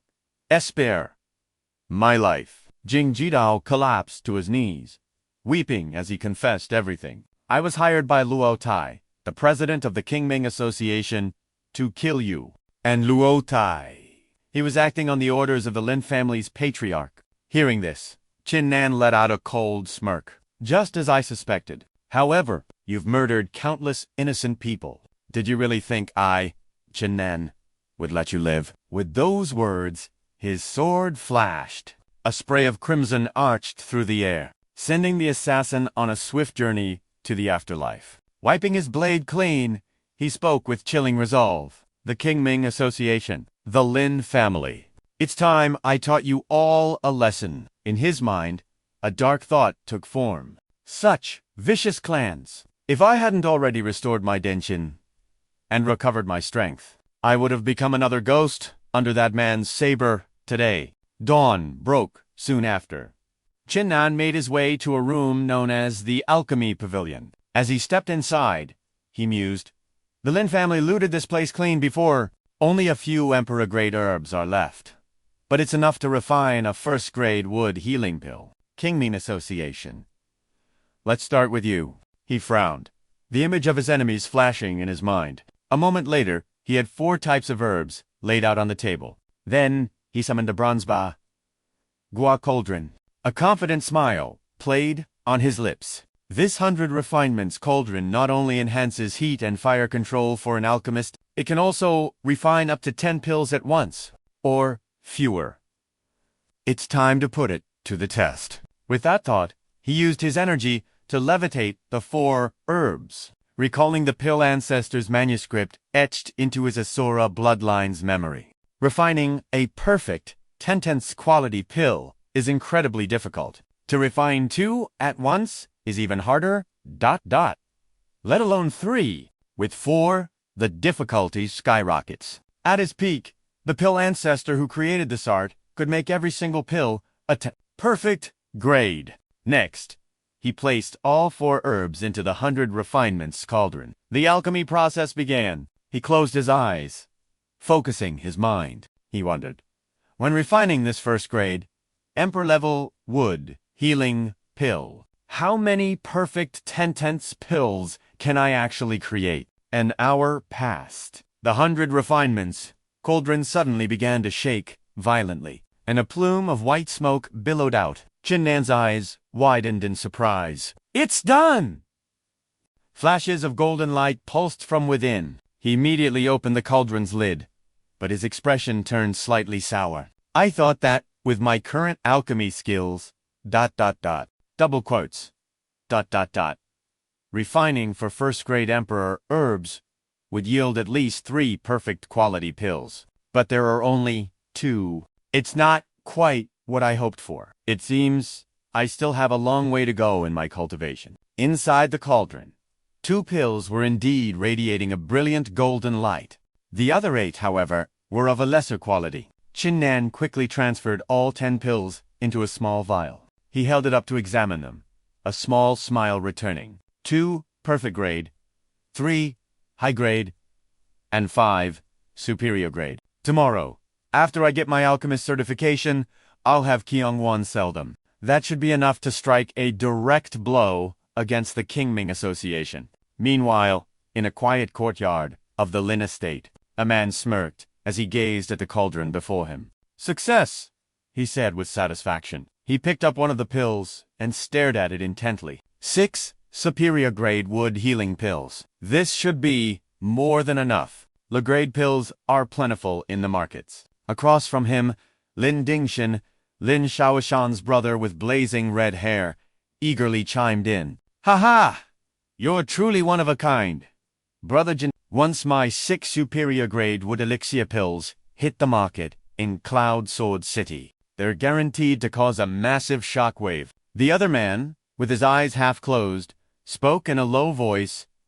"You must perform flawlessly at tomorrow's alchemist certification. You cannot bring shame to our Lin clan." Suddenly, his eyes snapped open, filled with a fierce resolve, as he growled, "You must avenge your younger brother, Lin Zhao." The other man replied, in a cold, steady tone. "While my alchemy skills are a bit lacking compared to my brother's, just yesterday, I broke through to the 5th level of the body-tempering realm." A furious rage now boiled in Lin Dingshan's voice. "That?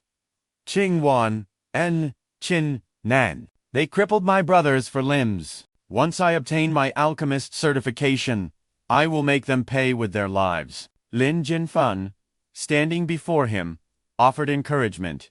"Excellent. I wish you success tomorrow." The red-haired young man placed a hand on his chest and replied softly, "I accept your blessing." Dingshan will take his leave. With that, he slowly walked away. Just as he left, a beautiful woman with large, round eyes entered, asking gently, "You want to kill Qin Nan?" Lin Jinfen immediately moved, his hand firmly grasping her waist. He gave her a flirtatious look, asking mockingly, "What's wrong? Does your heart ache for him?" Yun Binglan raised a hand to her chin, replying softly, "How can a firefly's glow dare to compete with the sun and moon? That Qin Nan is nothing more than an ant in Wenjin City. And you're about to enter the inner sect of the great Yan sect. Feel sorry for him.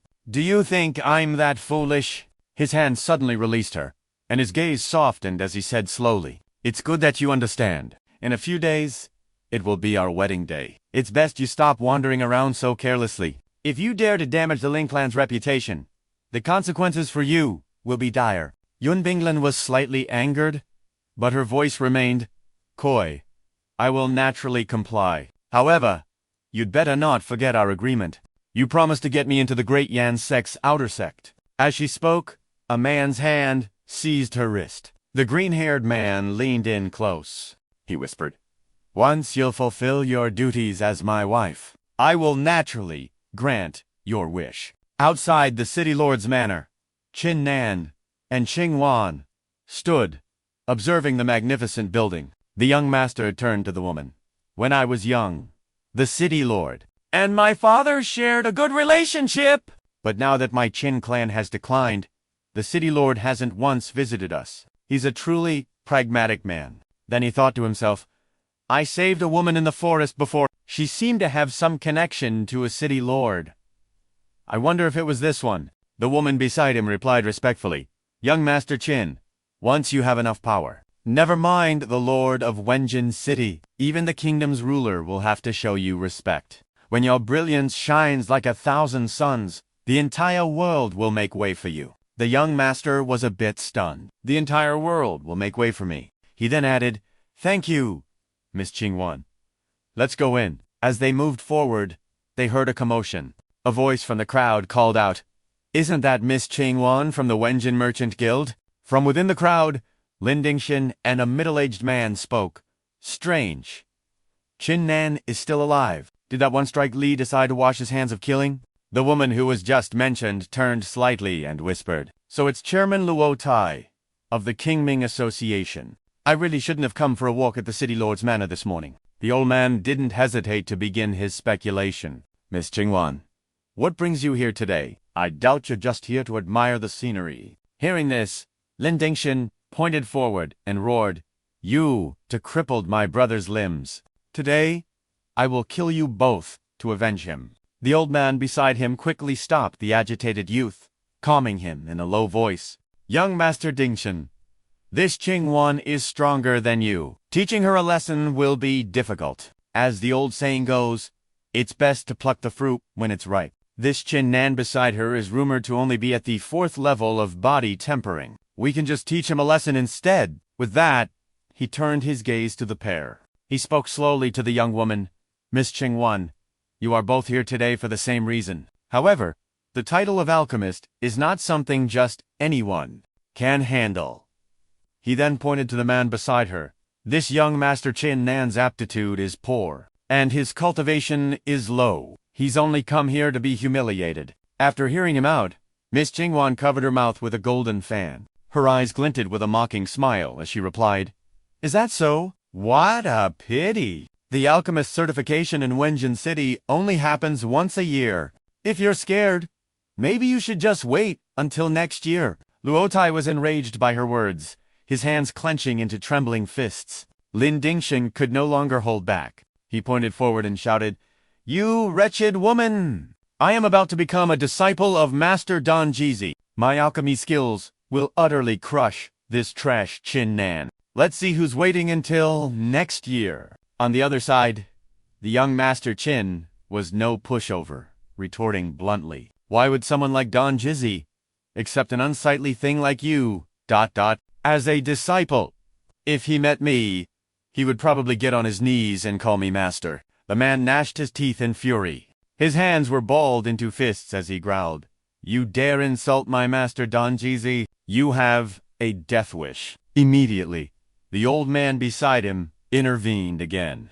He said slowly, Young Master Dingxian, there's only one spot for the alchemist. A duel between you and him is inevitable. It would be more legitimate to kill him under the city lord's watchful eye. If you kill him here, on the eve of the Lin clan's great wedding, it would surely tarnish your family's reputation. The red-haired young man had no choice but to endure, but not without a parting threat. Qin Nan, you piece of trash. I'll let you live a little longer. But, in a while, I will definitely kill you. With that, he turned to Luo Tai and said decisively, Chairman Luo, let's go inside. Inside the city lord's council chamber, someone entered and reported respectfully, City Lord Luo Tai has brought Lin Dingxian of the Ling clan for the alchemist certification. An old man with a long beard and silver hair waved his hand. I know, you are dismissed. The servant bowed and retreated. Yi Ruyun stood by his side. Tugging at the old man's sleeve, she asked with a pout, Father, you seem troubled. Has something happened? The city lord of sword inquiry. City slowly stroked his beard and replied, The city's affairs have been overwhelming lately. My body feels the strain. Hearing this, the young woman smiled gently. If your health is failing, Father, then why not let me handle things? The old man coughed, a hint of doubt in his eyes. Can you manage it? Yi Ruyun feigned a huff. HMPH, what kind of father are you, to doubt your own daughter's abilities? Seeing her like this? The old man chuckled, patting her head fondly. All right. Father trusts you. But don't tell anyone you are my daughter. Just say, you are the new presiding officer. If word gets out, it will disrupt the proper order of things. She immediately departed with a wave. I know, Father. You go get some rest. Meanwhile, at the steward's pavilion of the city lord's mansion, Lin Dingxian stood with his arms crossed, an annoyed look on his face. What's with all this ceremony? Why hasn't the city lord arrived yet? My Lin clan is the #1 family in this city. How dare he delay us like this? Luotai, standing beside him, sounded helpless. Young Master Dantian, you shouldn't speak like that. The city lord is a busy man. He's likely caught up in his duties. It's no trouble for us to wait a little longer. But the young master's tantrum only grew. Wait, you want me, Lin Dantian, to wait? Damn it. I've never waited for anyone in my entire life. Go and drag that wretched old city lord over here right now. I'm going to curse him to his face. The elder who accompanied them was already exhausted, thinking to himself, this Lin Ding, so impulsive and arrogant. He even dares to insult the city lord. He's bound to cause a catastrophe sooner or later. Suddenly, the doors creaked open. Yi Ryun entered alongside the steward's pavilion master, Master Fang. She spoke first. My apologies for keeping you all waiting. Luotai stared at the newcomer, a thought crossing his mind. This woman, I don't recognize her. Could she be the new certifier? But the young master from the Lin clan showed no restraint. To think such a beautiful woman exists in this world. Why don't you come to my room and be my concubine? As soon as the words left his mouth, Master Fang's eyes shot daggers at the arrogant fool. But the city lord's daughter was no pushover. She pointed a finger right at his face and snapped, "You are shameless." Seizing the opportunity, Master Fang roared, "Insolence! Do you have any idea who she is?" But before he could reveal her identity, the young woman calmed him. Uncle Fang. Say no more. She then turned to the two troublemakers, her voice soft but laced with immense authority. I am the new presiding official. I suggest you show some self-respect, young master. Otherwise, I will revoke your right to be certified. Hearing this, Lin Dantian's face twisted with rage as he sneered. Hey, I was already being generous with you. Luotai quickly stepped in, trying to placate him like a concerned father. Young Master Dantian, if you wish to be certified as an alchemist today, you must control your temper. If you fail, you will become a laughingstock when you return to your clan. Though clearly infuriated, the Lin clan's young master turned away with a grunt. Fine. For your sake, I'll tolerate this, for now. A moment later, two figures strode in from the outside. It was none other than Qiong Wan and Qin Nan. The moment she arrived, she dove right into the drama. The tension in here is so thick you could cut it with a knife. This steward's pavilion is certainly lively today. Suddenly, Ruyon's eyes went wide. Unable to hide her shock, she snapped, It's you. You're the one who said my cultivation was pathetic. I haven't even settled that score with you yet. The young man beside her looked slightly abashed, running a hand through his hair as he mumbled, But your cultivation really is weak. How can you blame me for speaking the truth? The city lord's daughter seethed with rage. Oh yeah. Is it a crime to point out my cultivation is a little low? While the trio was locked in a war of words, in a corner of the room, Lin Dantian was lost in regret. He muttered with a look of disgust. Why is a beauty like her with a piece of trash like Qin Nan? I'm 100 times stronger than him. After the chaotic argument, the great young Master Qin decided to change the subject. All right, I'm here today to be certified as an alchemist. Since you're the presiding officer, let's just get started. The young woman slowly regained her composure. She placed a hand on her chest and declared, Very well. Master Fang, let us begin. Immediately, the official began to announce the rules for the alchemist certification. Each year, every city has only one available slot. Today's test is simple. Use the provided ingredients in cauldron to refine a mortal grade. First level, Gale Pill. Each team will have the time it takes for 2 incense sticks to burn. Qiong Wong glanced aside, covering her mouth with her fan and whispering. Though this Gale Pill is only a first-level pill, it's known to be the most difficult to refine among them. I wonder if young Master Qin Nan can succeed. Lin Dantian's arrogance reached the heavens. With his nose in the air, he declared, This test was clearly prepared for me. After Master Dan Yezi accepted me as his disciple, He had me refine countless pills to practice. He added another powerful flex. The Gale pill. ... I've already refined it over 100 times. Whether it's measuring ingredients or controlling the flame, my mastery is perfect. The time of 2 incense sticks began to tick away. The Lin clan's young master was still muttering incantations, performing a whirlwind of hand seals for his technique. As the first incense stick neared its end, a stream of white smoke began to rise from his cauldron. The elder brother of Lin Zhaoshan stared intently at the cauldron, whispering. He formed the pill in just 1 incense stick's time. Moments later, Master Fang picked up the pill to inspect it, nodding in approval. 4th grade quality. A superior grade pill. Not bad. Not bad at all. High on praise. The arrogant youth pointed directly at Qin Nan's chest, his voice dripping with contempt. Well, Qin Nan, aren't you going to make your move? Or did seeing how fast I was scare you into giving up already? The blue-robed young man simply replied with a cold tone, 2 incense sticks is far too long. I only need 10 breaths. The Lin clansman's face contorted in disbelief, and he sneered. 10 breaths. You really know how to spin a tale. Have you ever even refined a Gale pill before? The young man simply shook his head. Never. Never. Luotai could only shake his head in exasperation, speechless at the boy's audacity. Even arrogance has its limits. Alchemists are 1 in a million. Not just in the Great Zhou Nation, but across the entire Trial continent. They are a rare existence.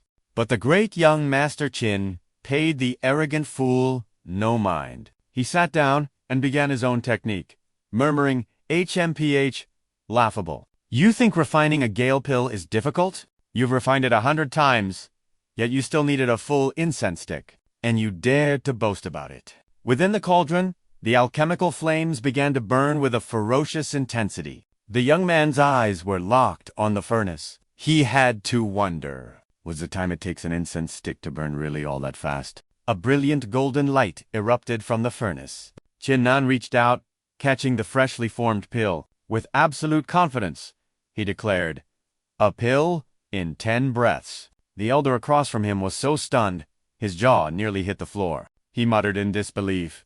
A pill in 10 breaths. A speed like this is unheard of. But Lin Dingshan, standing proudly nearby, sneered with utter contempt. Just look at Qin Nan.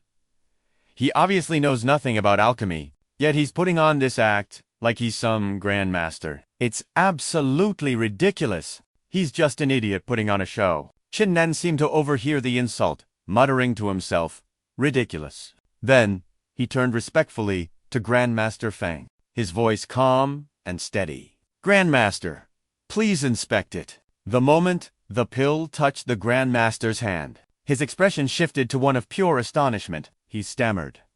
This is a 90% purity. A supreme grade pill. Ngong Nookvan was also stunned, thinking to herself, a 9th grade swift wind pill, forged in just 10 breaths. I fear even the top disciples of the great Yan Sext Alchemy Pavilion would struggle with such a feat.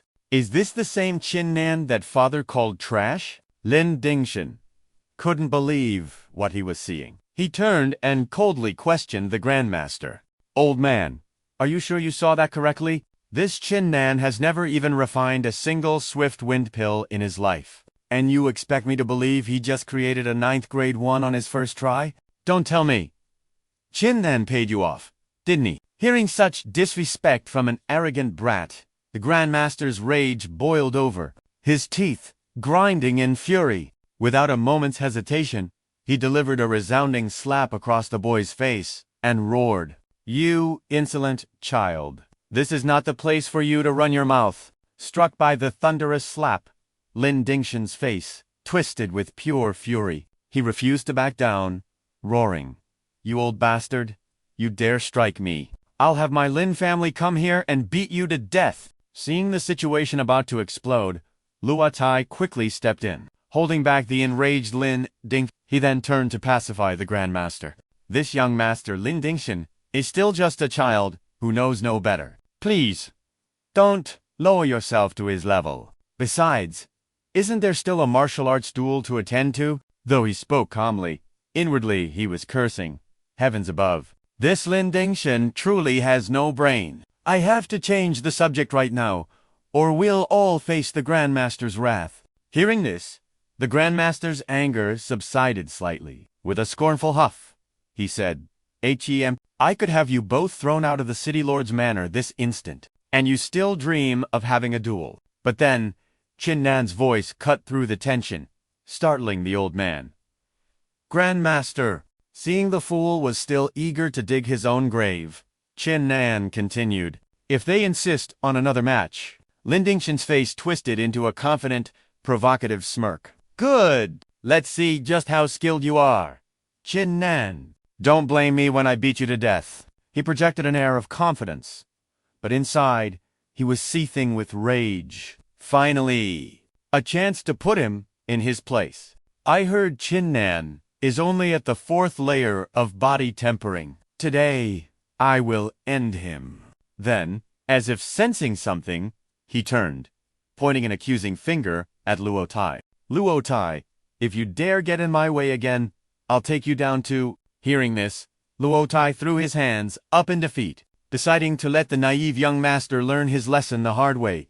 Still, a flicker of worry crossed his face. Helplessly, Luo Tai conceded, I won't stop you. Go on. You can fight Qin Nan without any interference. With that, he let out a heavy sigh. With the matter settled, the Grandmaster gestured towards the main exit. Both of you, please leave the testing pavilion and proceed to the martial arts stage. At that moment, all Luo Tai could do was sigh internally. Good heavens, why is Qin Nan so naive? I was trying to get rid of Lin Dingshan for him, to secure his qualification as an alchemist. And now, he gives his enemy another chance. Sometimes, mercy is just asking for trouble. This kid is still far too green. Outside the testing pavilion, majestic mountains stood tall amidst blooming peach blossoms, but the martial arts stage ahead was shrouded in a thick, ominous mist. The moment had finally arrived. The Grandmaster, who had led them there,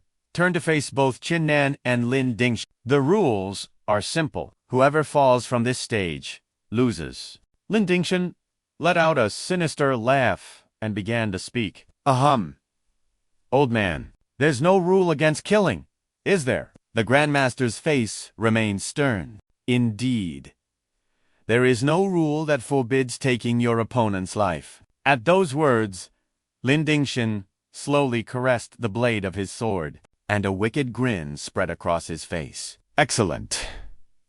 This silver sword of mine is thirsting for blood. Hearing this, Qin Nan asked, a hint of surprise in his voice. So, killing is permitted. Lin Dingshan mistook his reaction for fear and began to taunt him. What's the matter, Qin Nan? Don't tell me you're getting scared now. Too bad.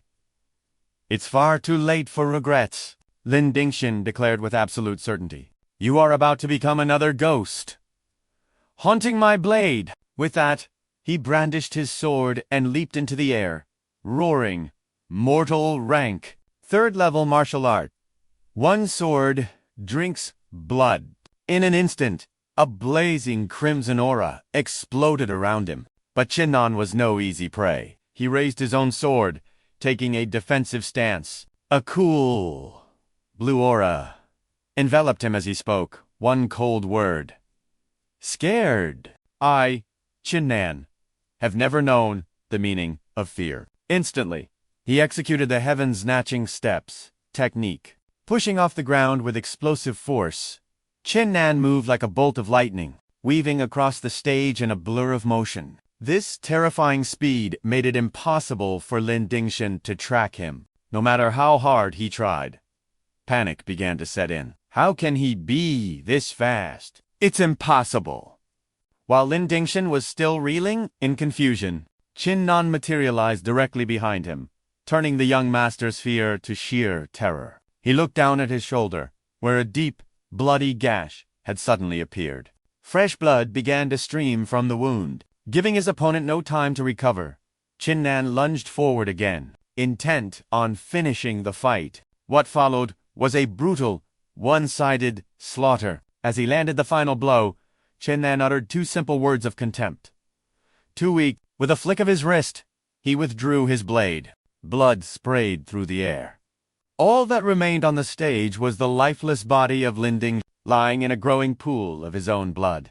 Witnessing this horrific outcome, Luo Tai was struck speechless with terror. He finally stammered, You killed a member of the Lin family. But Qin Nan's response was chillingly calm. And what if I did? Take this piece of trash back to his clan. And while you're at it, deliver a message to the Lin family patriarch. Tell him that I, Qin Nan, will one day destroy his entire family. As a trembling Luo Tai gathered the still bleeding corpse to leave, Qin Nan's voice suddenly cut through the silence again. Oh, and one more thing. The man nearly jumped out of his skin. Qin Nan turned to him with a cold reminder. That assassin you sent after me? His body is still behind my Qin family's mountain. Take him with you. Don't defile my family's land with your filth. Those words struck Latai like a bolt of lightning. He was paralyzed by fear, realizing that Qin Nan could effortlessly kill Lin Ding, a 6th-level body tempering expert, with the one saber art. A chilling killing intent radiated from Qin Nan as he issued a warning. You sent men to assassinate me, to take my life. That is a debt I have not forgotten. Hearing this, the last shred of defense in Latai's mind completely shattered. He dropped Lin Dingshan's corpse, trembling. He's going to kill me. He's going to kill me, he repeated in terror. Just then, the sound of soft footsteps approached. It was Qiong Yuan, who gracefully walked over, offering her praise to Qin Nan, the famous guildmaster Latai, known for his resilience. Look at him now, scared witless by you. A smirk of satisfaction spread across Qin Nan's face. He stroked his blade, musing to himself, so this great Asura bloodline can amplify my killing intent to frighten Latai this badly. Its power is truly tyrannical. As Qin Nan was basking in his glory, Ning Zuyan's sudden approach caught him by surprise. She looked at him and spoke. We haven't met for just a few days, yet your cultivation has already soared to the 6th level of body tempering. It seems your talent is truly outstanding. With a few more breakthroughs, joining the Great Yan sect will be no problem at all. Hearing this, he immediately asked, The Great Yan sect? I've wanted to go for a long time. Seeing that Qin Nan had no objections, Ning Zuyan smiled. She produced a badge and a silver note, saying, Then this is your alchemist badge. With this, you can prove your status as an alchemist and freely trade elixirs. Also, here is the 3,000 taels I owe you. Qin Nan reached out and took the badge. He glanced at it before saying to her, I'll take the badge, but I was just passing by. I merely helped out when I saw an injustice. Take back the 3,000 taels of silver. Ning Zuyan put the money away and happily agreed, Very well, I respect your decision. I must report the results of the verification to the city lord, so I'll take my leave now. With that, she turned and departed. Qin Nan didn't try to stop her, simply saying, May we meet again. But while his eyes were still following Ning Zuyan's retreating figure, Qiong Yuan stepped up beside him. Well, she asked. Qin Nan was confused. Well, what? Qiong Yuan gave him a knowing smile. Her, of course. What do you think? Isn't she your type? Hearing this, Qin Nan scratched his head and let out a hearty laugh. She's on the reserve list. That's all. Then Qiong Yuan placed a hand on her chest, catching a falling cherry blossom petal with the other. Oh, and what about me? She asked. This time, he didn't hesitate. Qin Nan immediately turned to leave, waving dismissively without a second thought. You're on the reserve list, too. Rejected so bluntly. Qiong Yuan was taken aback for a moment, but she quickly regained her composure, smiling softly to herself. What a shameless womanizer. The scene shifts. Outside, the sky is clear and bright. The air around the city lord's mansion is fresh and filled with sunlight. We move inside to the grand hall. Here, Ning Zuyan stood formally, recounting the day's events. Father, the alchemist qualification test was a success today. It was Qin Nan of the Qin family. He's also the one who saved me before. Her father listened and fell into deep thought, muttering the name over and over. Qin Nan. Qin Nan. After a moment, he asked, I heard his Dantian was crippled. How could it possibly have recovered? Did someone help him? Ning Zuyan replied, That must be it. An exceptionally beautiful girl named Qiang Yuan was with him. Hearing this name, her father explained, This Qiang Yuan arrived in our Wenjin city a few years ago. In a short time, she consolidated all the medicinal herb resources in the city. She is a figure with a very powerful background. It's not surprising she had a way to restore Qin Nan's Dantian. The comment hit its mark, and Ning Zuyan blushed. The last time I saw him, he was at the 4th level of body tempering. In just a few days, he has risen 2 whole levels to reach the 6th level of body tempering. With talent like that, of course I'd be interested. Seeing his daughter's reaction, he grabbed her arm and tried to reason with her. It was surely the elixir used to restore his Dantian that gave him that short-term boost. It's not a reflection of his true talent. You are a disciple of the great Yan sect. Moreover, an inner disciple of a sect elder. That Qin Nan is nothing but a common mortal. How can you possibly have feelings for him? Hearing her father belittle Qin Nan, Ning Zuyan's face fell. If you're talking about realms, I'm only at the 2nd level of body tempering. But before she could finish, her father roared. How can he possibly compare to you? The elder of the great Yan sect has a discerning eye. He wants to cultivate you personally. How could a young master from some minor family ever be worthy of you? Suddenly, Ning Zuyan stubbornly retorted, I don't care. I have my own thoughts. I'm going to get closer to him. At this point, her father could only sigh in defeat. Fine. If you want to pursue him, then go. But one day, you will realize the truth. He will never be worthy of you. The scene changes to the foot of Great Yan Mountain. Qin Nan stood, gazing up at the peak, preparing for his hunt. He thought, Last time, I crippled Lin Zhao, and the Lin family sent a 6th level body tempering assassin. This time, I killed Lin Dig. How will the Lin family retaliate now? Qin Nan raised his sword before him, vowing to himself, Coming to Great Yan Mountain is the perfect chance to hunt some demonic beasts. I can cultivate the 2nd form of the Asura Sword Art and increase my strength to avoid future disasters.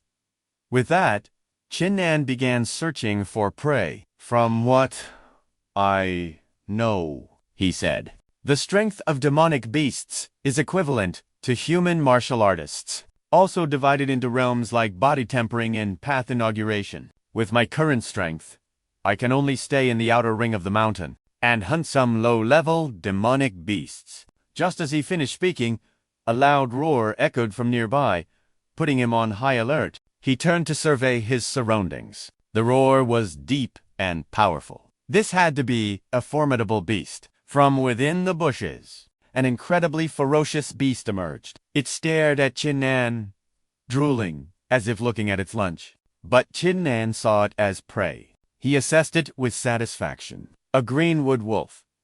Not too high, not too low. Just perfect. Without a moment's hesitation, Qin Nan swung his sword in a single, decisive arc. A demonic beast shrieked as steel sliced across its neck, spraying blood everywhere. It let out one last cry of agony before crashing to the ground, completely still. A stream of crimson energy began to flow from its wound. Qin Nan swiftly plunged his sword into the beast's body, and its blood force surged through the blade. From the sword, the power poured directly into Qin Nan's body. After absorbing it all, he caressed the blade with a satisfied smile. Having discovered its new ability, it turned out the heaven-splitting sword could absorb blood force and then channel that very power throughout his limbs and meridian. Truly a blading technique worthy of the great Asura bloodline. But just then, a sound from the bushes broke his concentration. He could feel countless eyes staring at him. Sensing that something was wrong, he spun around to look. In that instant, a pack of wolves emerged from the foliage, forming a deadly circle around him. Looking at the wolf pack, Qin Nan's expression grew serious. A pack of wolves, he muttered. And 3 of them are at the 7th level of the body tempering realm. This will be a tough fight, but with my newfound heaven-stealing steps, I should be able to evade most of their attacks. With no time to waste, Qin Nan activated the heaven-stealing steps. Stomping his foot, he launched himself forward and began his assault. The first wolf received a deep gash on its back. Before he moved to the next, Qin Nan drove his blade straight through its skull, sending blood flying. The battle raged on. As the third beast was slashed away, he taunted the others. "Come on!" Another wolf lunged forward, only to meet the same fate. Qin Nan roared. More, seeing their brethren fall one by one. The remaining wolves began to hesitate, not daring to advance. They suddenly lunged at Qin Nan all at once. He raised his sword to meet them.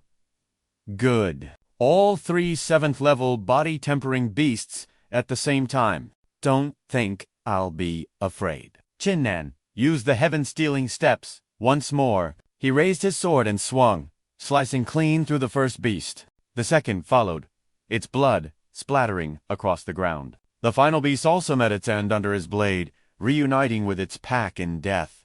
Just when Qin Nan thought he had cleared out the entire pack, the roar of another beast echoed through the woods. The sound put him on high alert. He could feel this one was trouble. What kind of beast is that? Just a single roar carries so much power. On a cliffside nearby stood a massive white demonic beast, staring at Qin Nan, with eyes burning with hatred. Facing its blazing gaze, a horrifying realization dawned on Qin Nan. He gasped. First level of the Dao entry realm. The green-eyed Wolf King. In an instant, it shot towards Qin Nan with blinding speed, lunging as if it wanted to tear him limb from limb. Qin Nan narrowly dodged the attack. He anxiously assessed the situation. That one swipe was terrifyingly powerful. If I hadn't learned the heaven-stealing steps, double quotes, ... I would have been smashed into a pulp by now. He used the heaven-stealing steps again. But this time, a golden aura suddenly erupted from his foot, enveloping his entire leg. A realization struck Qin Nan. In a thrilling, life-or-death duel like this, it seemed his heaven-stealing steps was on the verge of a breakthrough. In that very moment, Qin Nan launched himself into the air. As a crimson aura exploded from his entire body, he was certain. Success! He powerfully unleashed the second form of the heaven-stealing steps. Void treading, Qin Nan channeled energy to his feet and soared high into the sky. Looking down at the white wolf, Qin Nan smirked. "You looked pretty smug earlier. Now, it's my turn, you little wolf pup." As if it understood him, the Wolf King flew into a rage and began its attack. Qin Nan watched it, a thought crossing his mind. It's gathering energy in front. So it's elemental energy. The ancestor once said that as long as I reach the human Dao realm, I'll be able to connect with the elements of heaven and earth, just like him. By fusing spiritual power in my body, I can release elemental energy. The Wolf King spat out a massive blast of energy, and Qin Nan struggled to evade it with his heaven-stealing steps. The Wolf King's attacks came relentlessly, forcing him onto the defensive. Sweat dripped from Qin Nan's forehead as he thought, "This is dangerous." But this Wolf King's intelligence isn't very high. Its attacks are all direct. As long as my heaven-stealing steps don't fail me, I can dodge them safely. High in the sky, the Wolf King's elemental energy suddenly transformed. Qin Nan cried out in horror. The elemental energy... It's circling back! This is bad. He tried to dodge, but it was too late. He was hit head-on. Unable to block the direct assault, he coughed up blood as his body plummeted from the sky. He crashed onto the ground, helpless. Just then, a voice echoed in his mind. It was the voice of the ancestor, Qin Gong. "You reckless child. Let me lend you a hand." He held his sword forward and chanted, "Asura descends, annihilate the heavens." The words resonated through Qin Nan as he roared. "Asura descends, annihilate the heavens." He finally understood. The war god's possession. A surge of immense power. I now temporarily wield the strength of the peak body tempering realm, and my Asura Sword Art has also broken through to the second form. After this incredible surge of power, he confidently raised his blade and said, "Little wolf, prepare to die." The beast opened its maw and lunged. Qin Nan calmly met the charge. Asura Sword Art, second form. He rushed forward. Sword of blood, floating life. With a single slash, he killed the Wolf King in an instant. He breathed a sigh of relief. Killing this green-eyed wolf really took some effort. I nearly lost my life. But after all that fighting, my cultivation has broken through to the 7th level of the body, tempering realm. It was worth the risk. He walked over and began to saw off the Wolf King's horn. It's a shame. The Wolf King's body is too massive to fit in my storage ring. Even though its entire body is a treasure, I can only take its horn back with me. This is a key ingredient for refining the blood condensing pill. He smiled gratefully. Ancestor, I'm lucky you helped me today. Otherwise, I'd be a dead man for sure. Ancestor Qingong replied humbly, "It was a small matter. The demonic beasts of this great flame mountain range are plentiful. You should take this opportunity to train some more. Don't be in a hurry to descend the mountain." Qin Nan turned his head and replied, "I was thinking the same thing." He hoisted a wild boar onto his shoulder and headed for a river. After fighting all day, this water source was the perfect place to rest and roast some meat. But suddenly, a commotion deep within the forest caught his attention. He tensed up. Humph! More bestial roars. What's going on over there? He went to investigate and was shocked by what he saw. Before him lay a brown-haired girl dressed in purple, and beside her, the corpse of a giant, demonic tiger. He quickly assessed the young woman's condition. It seemed she'd survived a massive battle. Though the beast was dead, she was gravely wounded. Qin Nan knew he had to help. He hoisted her onto his back. Leaving her out in this desolate wilderness would be a death sentence. Another beast would surely devour her. He had 2 acts, but his heart ached for the precious blood coagulation pill he had just concocted from the horn of a green dream wolf.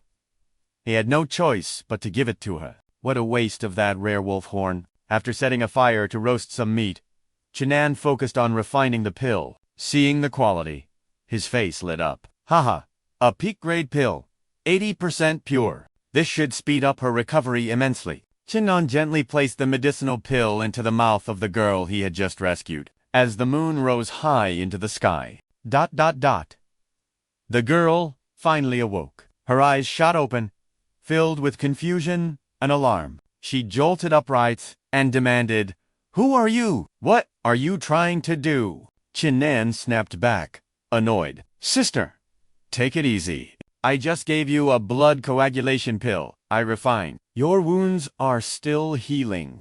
Don't move so recklessly." But the girl remained on high alert, preparing to attack. "You think I trust you? Take this." Suddenly, a wave of pain racked her body. She collapsed instantly.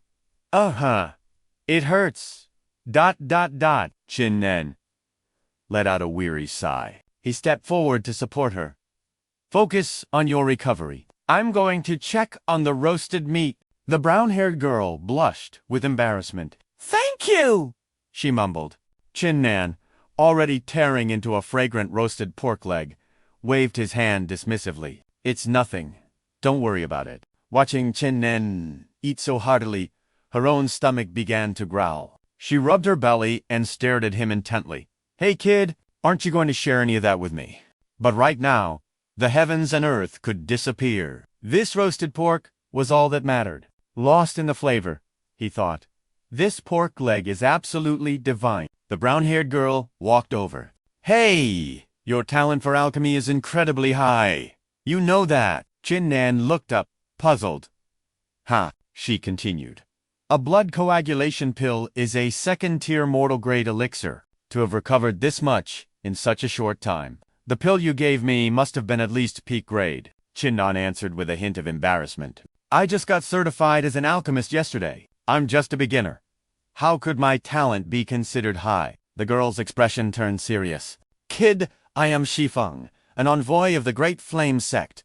You don't need to be wary of me. I see your talent in alchemy is impressive, and your cultivation ... is decent. I want to select you as a disciple of the Great Flame Sect. Which city are you from? Qin Nan replied with equal seriousness. Wenjian City, but I don't need any special recruitment from you. I want to enter the Great Flame Sect based on my own strength.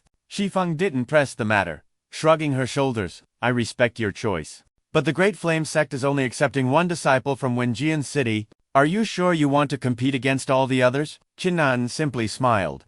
If I joined the Great Flame Sect, that, easily, there'd be no fun in it. Shifeng found herself admiring his bold character. She crossed her arms and praised him.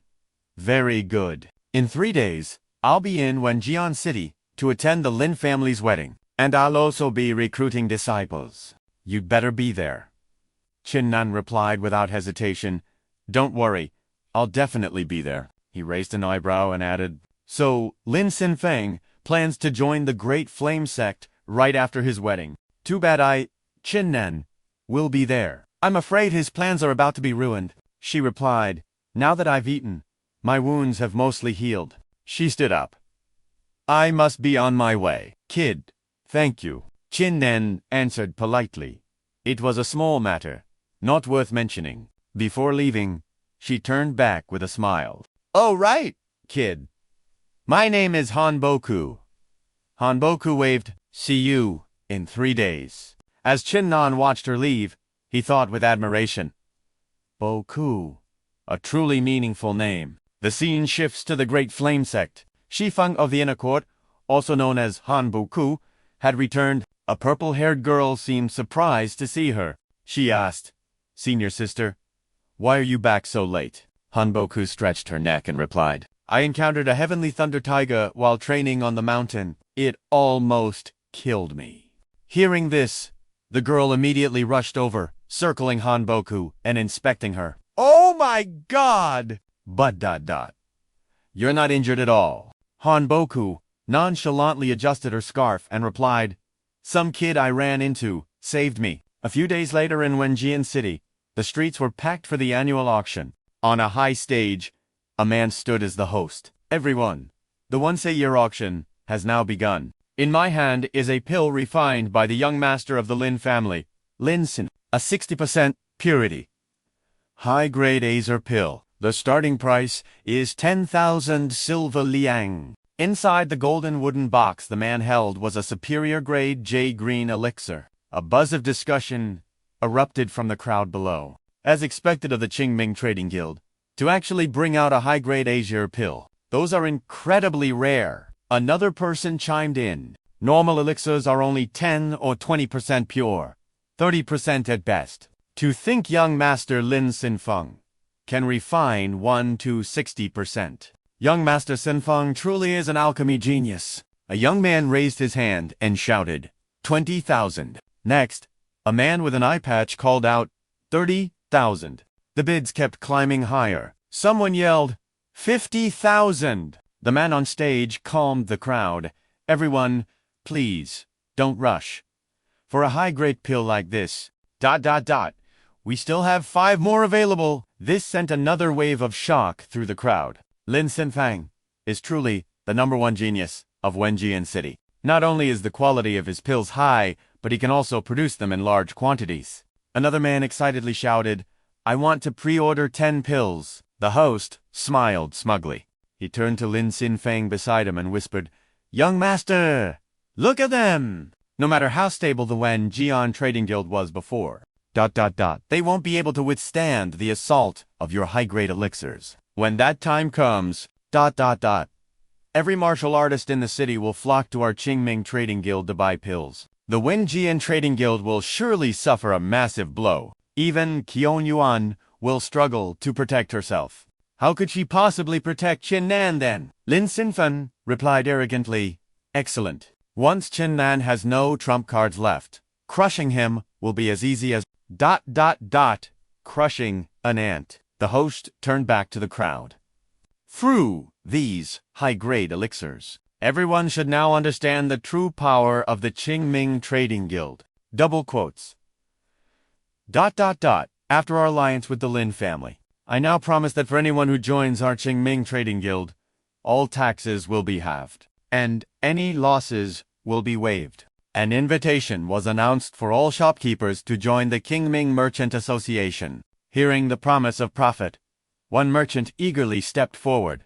If this means greater wealth, then I will gladly join the Qingming Merchant Association. One after another, the shopkeepers declared their allegiance. The Hundred Forges Armory joins the association. The Far Reach Pavilion joins, as does the Jingdong Emporium. Watching this scene, a few onlookers began to worry. Look! So many of these merchants were once loyal to the Wenjin Merchant Guild. Now, they've all pledged themselves to Qingming. Losing this much support, the Wenjin Merchant Guild is surely finished. Just then, another man stepped forward. The Second Street Under Heaven joins the Qingming Merchant Association. The surrounding crowd gasped in shock. The owner of the Second Street Under Heaven, Yun Binglan, but he was the Wenjin Merchant Guild's greatest pillar of support. Another man whispered, if even he has abandoned them, then the Wenjin Guild is truly beyond saving. From now on, only the Qingming Merchant Association will rule Wenjin City. The host beamed, rushing down to welcome the new arrival. Boss Yan, I never expected you to grace us with your presence. With a titan of commerce like you joining us, our association is destined for greatness. Yun Binglan replied with false humility.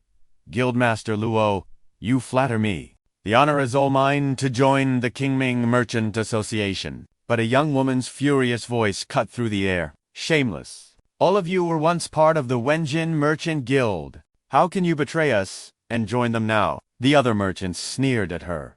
And you dare call yourself a business person? Don't you understand how to read the changing times? Get lost. We don't welcome fools here. Another added, you wretched woman. Who needs your pathetic act of loyalty? Yun Binglan let out a vile laugh. What does a little girl like you understand? The Wenjin Guild is history. The Qingming Association is the new power. Is there anything wrong with us siding with the strong? The girl replied, her voice filled with despair. You are all beyond saving. Furious and defeated, she turned to run away. Suddenly, a new voice pierced the air. Boss Yan, are you really that eager to become a dog for Luoshi and the Lin clan? The crowd was stunned into silence. Struck by such a bold statement, they all turned to see who dared to speak. Qin Nan continued, and you still have the audacity to call yourself a merchant. Can you not tell the difference between the Wenjin Guild and the Qingming Association's true strength? Yun Binglan replied without fear. Without high-grade elixirs to back it, the Wenjin Guild is destined to fall. Joining the Qingming Association is the only logical choice. As for you, Qin Nan, a piece of trash like you defending a failing guild. Isn't that just laughable? Lin Qinfeng appeared, his voice dripping with contempt. The trash of Wenjin City and the collapsing Wenjin Guild. It's a perfect match. The guildmaster added, get out of here. Wenjin City doesn't need worthless garbage like you. The crowd began to chant, get out, get out. You're an eyesore. Qin Nan simply sighed. Sometimes, I truly feel sorry for you all. You're clearly nothing but trash, yet you gather in a group to puff out your chests. Don't you realize, that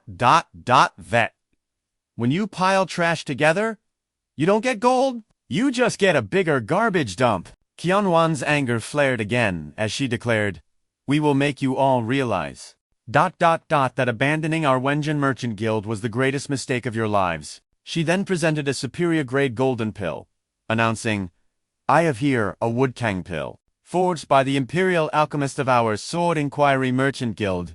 Qin Nan, take a good look, everyone. Suddenly, a man in the crowd shouted, look at that! Radiant light! It's shimmering with glorious splendor. That's a supreme grade pill. Seeing their astonishment, Qin Nan smirked with pride. That's right, he declared. This is a woodkang pill of 90% purity, a truly superior item. Now, what do you all think it's worth? A bidding war erupted instantly.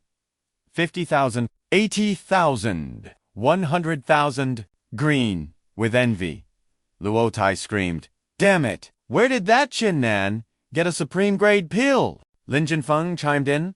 Accusingly, Qin Nan is trying to deceive us all with a fake pill. Guards, what are you waiting for? Throw him out! The guards rushed forward, shouting in unison, Yes, sir! But Qin Nan didn't even flinch. He just chuckled and said, You overestimate yourselves. As he spoke, he unleashed his power. Arcs of lightning wrapped around the guards, making them scream in agony. He calmly continued, A fake pill? You're killing me! I never thought you, Lin Jinfeng, could be so utterly clueless. To crush all remaining doubt, Qian Yuan played her ultimate trump card. She asked, If you still refuse to believe, then what about 10 Woodkang pills of 100% perfect quality? The precious orbs in the box she held began to glow with a dazzling light, a breathtaking, heart-stopping sight. The entire crowd gasped, their jaws on the floor. 10 pills of perfect quality. To live this long and finally witness such a thing. My eyes have been opened. An old man in the crowd had tears streaming down his face. Ass moved as if he'd won the grand prize, he cried. To see the form of a perfect pill in my lifetime. I can now die with no regrets. A domino effect began immediately.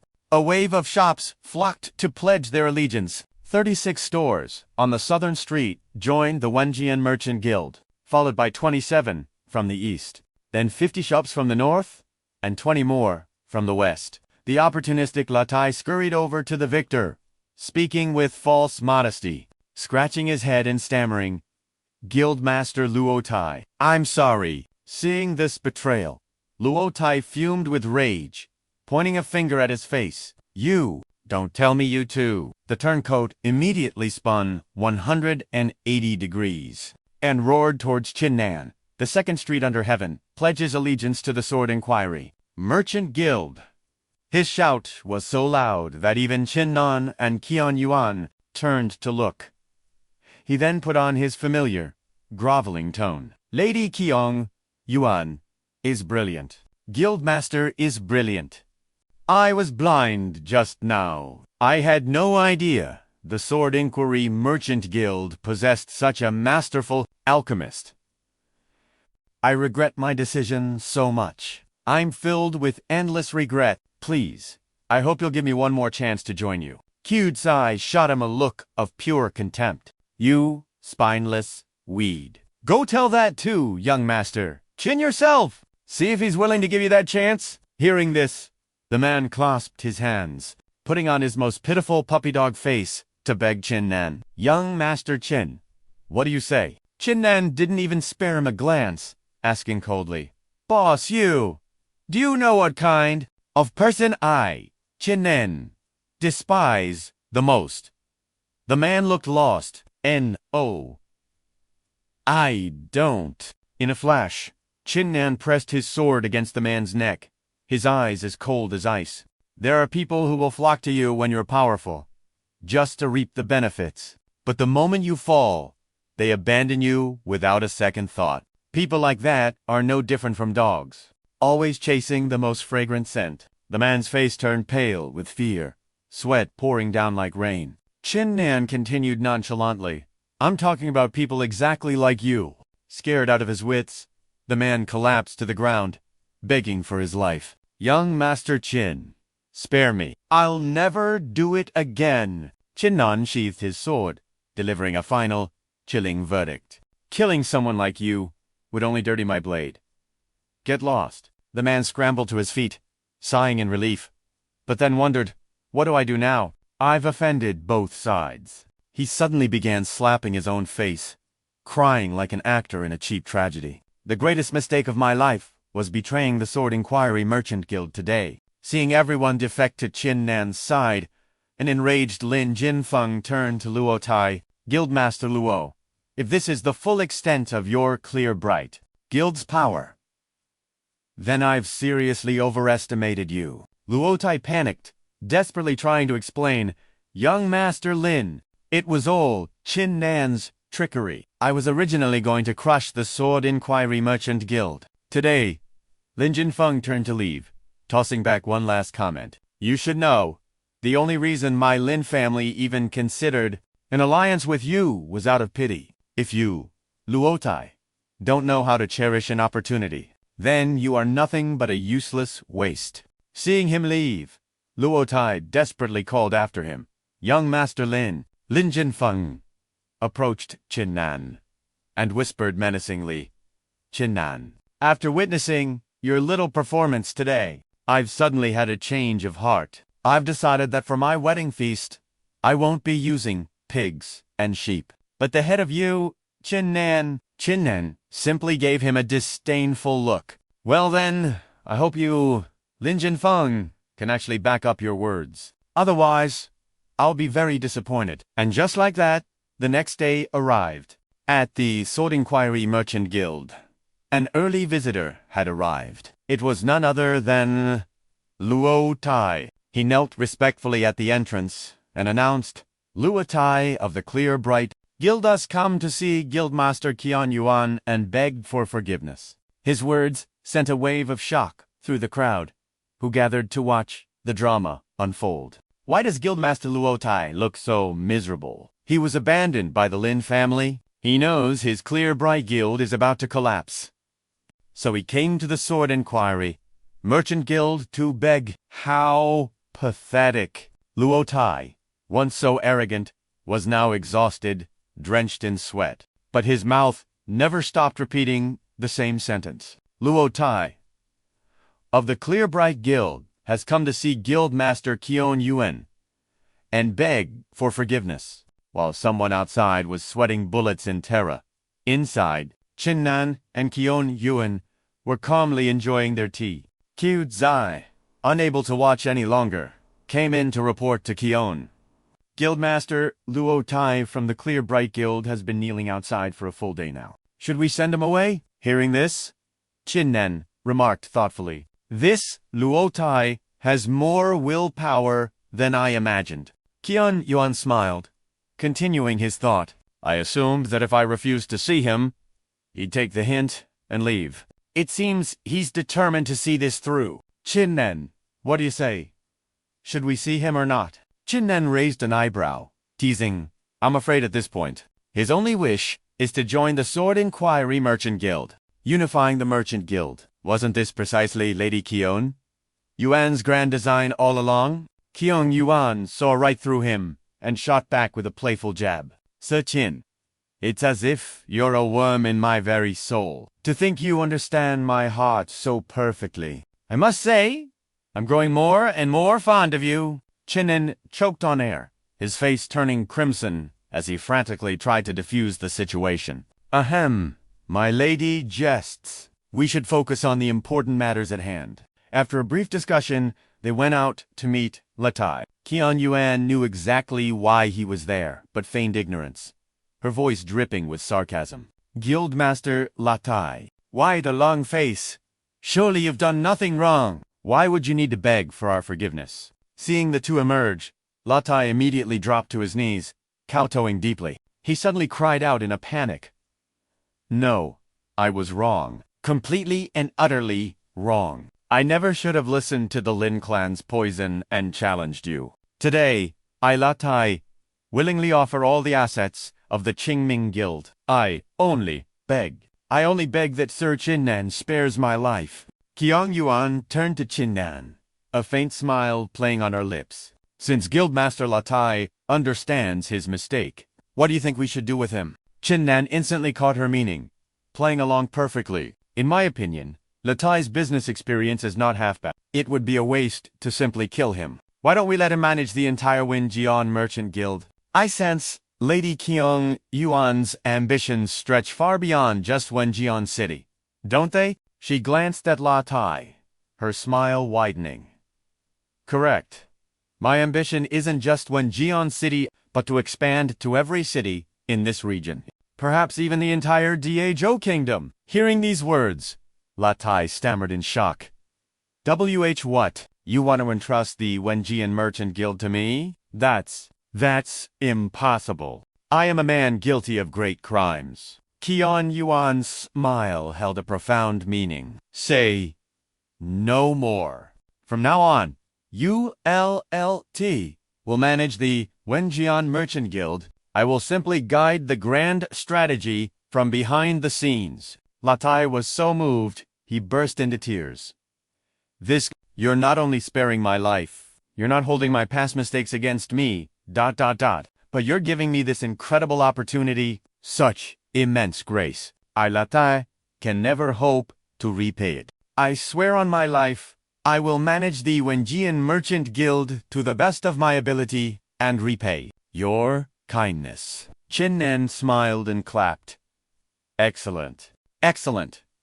Do your best. I have high hopes for you. Meanwhile, in another part of the city, inside the Lin clan's main hall, the sharp crack of a table being slammed echoed through the room. Lin Xiam, Fong's father, roared in fury. What? Qiong Yuan has completely unified the city's merchant guilds. Even Latai has surrendered to them. Qin Nan is still alive. And my dream of becoming the city lord is now farther away than ever. But Lin Xiamfang just smiled, calmly reassuring his father.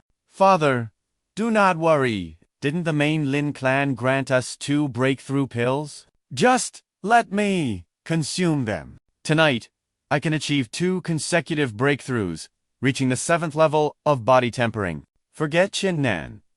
Across the entire younger generation of Wenjian City, no one will be my match. His father wavered, but still hesitated. But these breakthrough pills are incredibly rare. The main clan only gives us 1 every 25 years. Seeing his father's hesitation, Lin Xiamfang pressed on. Patriarch, as soon as I enter the great Da sect, ... with the Da Yan sect as our backer, the position of Wenjian City's leader will be yours for the taking. Hearing his son's words, the man's resolve hardened. Very well, he declared. Tonight, you will consume both breakthrough pills. If that Qin Nan dares to show his face at the Dian sect's recruitment trial, you will show him no mercy and kill him on the spot. Lin Xiamfang's face lit up with glee. Rest assured, father, if Qin Nan dares to come, I will ensure he never leaves. At the Lin clan estate, the crowd was buzzing. Today is the day the Dian sect comes to Wenjian City to recruit disciples. And it's also Lin Xiamfang's wedding day. The young master and Yun Binglan. It's truly a double celebration. That's right. Lin Xiamfang has the best chance of anyone in our city to enter the Dian sect, to earn a spot in the Dayan sect and marry the one he loves. What a perfect life. Suddenly, the thunder of frantic hoofbeats filled the air. A troop of horsemen charged forward aggressively, their leader screaming, "Out of the way! Get out of the way! Delay our young master, and you'll all pay with your lives." One man glanced over and scoffed. So what if you're from the Lin clan? Does that give you the right to just run people down? Another man chimed in. That's right. Does being powerful mean you can do whatever you want? From a distance, a guard galloped forward, his face a mask of fury, his sword drawn. You dare insult the Lin clan? You're courting death. He swung his blade, slashing down at the man. The man's eyes widened in terror, but he had no time to dodge. He collapsed to the ground, blood pouring from his mouth as his life was snuffed out. The surrounding crowd saw the murder and froze in absolute terror. From the distance, another procession of horses charged forth, causing the people to scatter in a panic as someone screamed, "Get out of the way!" As the horses drew nearer, a small child stood crying in the middle of the road. "Mama! I want my mama!" The lead rider saw her and pulled on his reins. He moved to the side to avoid harming the child. The guard saw this, turned back to the carriage and reported respectfully, "Young Master Xiamfang, there is a child blocking the road ahead. What are your orders?" A gust of wind blew the curtain aside, revealing a cold, annoyed voice from within. "Ride through." The guard was stunned, stammering as he asked, "Young Master Xiamfang's meaning is to ride directly over her." An angry female voice snapped from inside the carriage. "Ride through means ride through. Are you deaf?" Hearing the sharp command, The guard gritted his teeth and obeyed. Yes, my laddie, he thought to himself, a pang of pity in his heart. I'm sorry, little girl. May you be reborn into a better life. The guard didn't dare hesitate, immediately shouting the order. Charge! The horse surged forward, its hooves about to crush the small, fragile body. The little girl trembled, tears streaming down her face. No. Please don't! With a deafening boom, a massive collision occurred. The guard was thrown from his horse, crying out in pain and shock. Who's there? Qin Nan had appeared, his face an icy mask. A demonic red light glowed from his hand. The guard recognized the technique and screamed. The Lin clan's dark palm. How does he know that art? After saving the little girl, Qin Nan gently stroked her head. He looked at her with a comforting gaze. Little sister, it's okay now. Your mother will be here soon. Then, Qin Nan lifted the child into his arms. With a sharp gaze fixed on the carriage, he spoke. Lin Jinfeng, I always knew you were worse than a beast. But to think you wouldn't even spare a child. The carriage curtain parted, revealing the man's face. A smirk crept across his lips as he declared, the Lin family is the #1 clan in Wenjin City. The lives of these commoners are ours to control. If I let them live, they live. If I want them dead, who would dare to defy me? Lin Jinfeng stepped down from the carriage, grabbing a bystander by the collar. Would you dare to defy me? The man trembled in fear, begging, please, spare me. No, I wouldn't dare. I beg you, spare me. I have elders and children at home. He shoved the man away, sneering with contempt. You see, in this world, double quotes, ... only the strong hold the power of life and death. Lin Jinfeng pointed straight at Qin Nan, his eyes turning to ice, his voice laced with annoyance. And as for you, you useless trash, Qin Nan, your fate is mine, to crush until you die. I have already reached the 7th level of body tempering. Even your clan's master would fall before me, let alone a nobody like you. Qin Nan shot him a look of pure disdain. Save your empty threats. We'll see who lives and who dies on the martial stage. Does bullying commoners make you feel powerful? Talent. You call that talent? Lin Qinfeng scoffed. Fine. I'll make sure you accept your defeat right before you die on this stage. With a furious snort, he turned to leave. Let's go. The carriages began to depart. Just then, a woman rushed forward, her voice trembling. My son! She threw her arms around the boy, her face a mess of tears. She turned to Qin Nan. Thank you. Thank you for protecting my daughter. But Qin Nan simply walked away, his voice cold. It was nothing. Just stay away from the Lin family from now on. The crowd behind them began to whisper. As expected of the Qin family's young master, he's both righteous and skilled. How could someone like him be suppressed by a vile family like the Lin? Another sighed. You don't understand. In this world, being a good person is the hardest path. The crowd quickly gathered around the martial arts arena. On the main stage, a man and a woman sat in the seats of honor. The man was Luo Zhe, an elder of the Great Flame Sect, and the woman was Han Boku. Luo stepped forward, speaking respectfully. It is a great honor for our Sword Inquiry City to host you both. May I ask how many disciples you plan to recruit this time? Han Boku glanced up, her answer sharp and short. One. Luoji scoffed with disdain. All this fuss for a single disciple. What a waste of time. Hurry up and get this over with. I don't have time to play games with lowly mortals like you. The city lord's brow furrowed in thought. Lowly?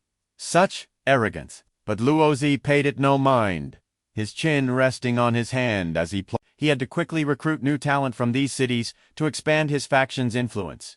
And I will crush Jayashifin under my foot. Only then can I obtain the vast cultivation resources I need. From the bottom of the stairs, a figure slowly ascended. It was Lin Qinfeng, wrapped in a black fur cloak.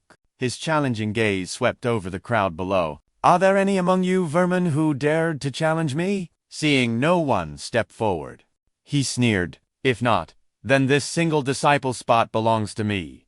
Lin Qin. Just when everyone thought it was over, a determined voice cut through the silence. I'll do it.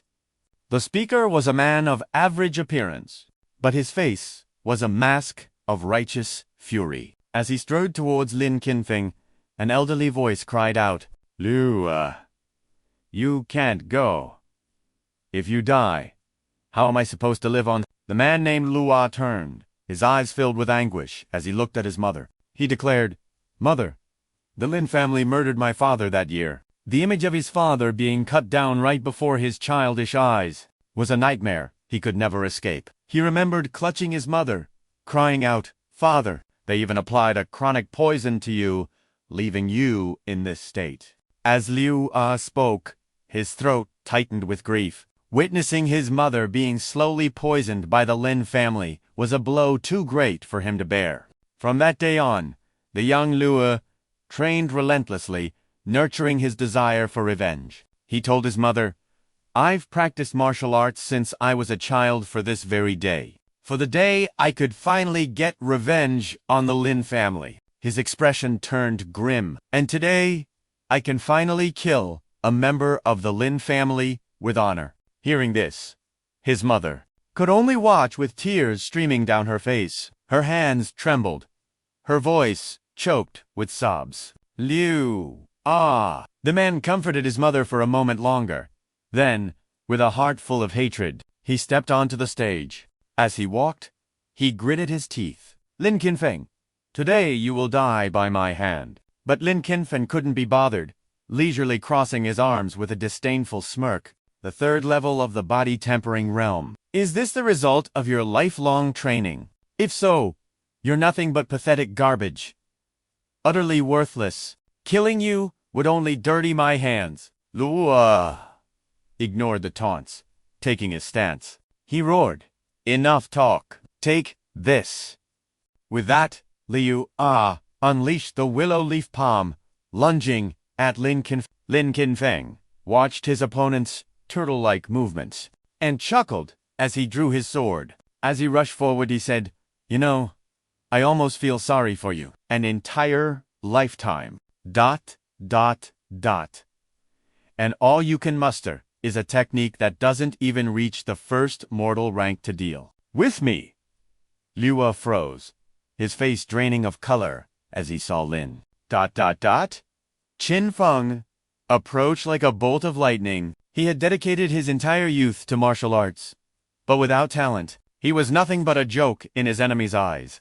The realization came far too late. Lua could only stammer, so fast. In the next instant, the sharp edge of Lin Qinfeng's blade had already pierced his chest. He pushed harder, the steel exiting his back. Blood poured from Lua's mouth and chest like a crimson fountain. Seeing his opponent was speechless, Lin Qinfeng smirked, spitting out a single, contemptuous word. Worthless. He ripped out his sword, and with a spinning kick, sent Liu,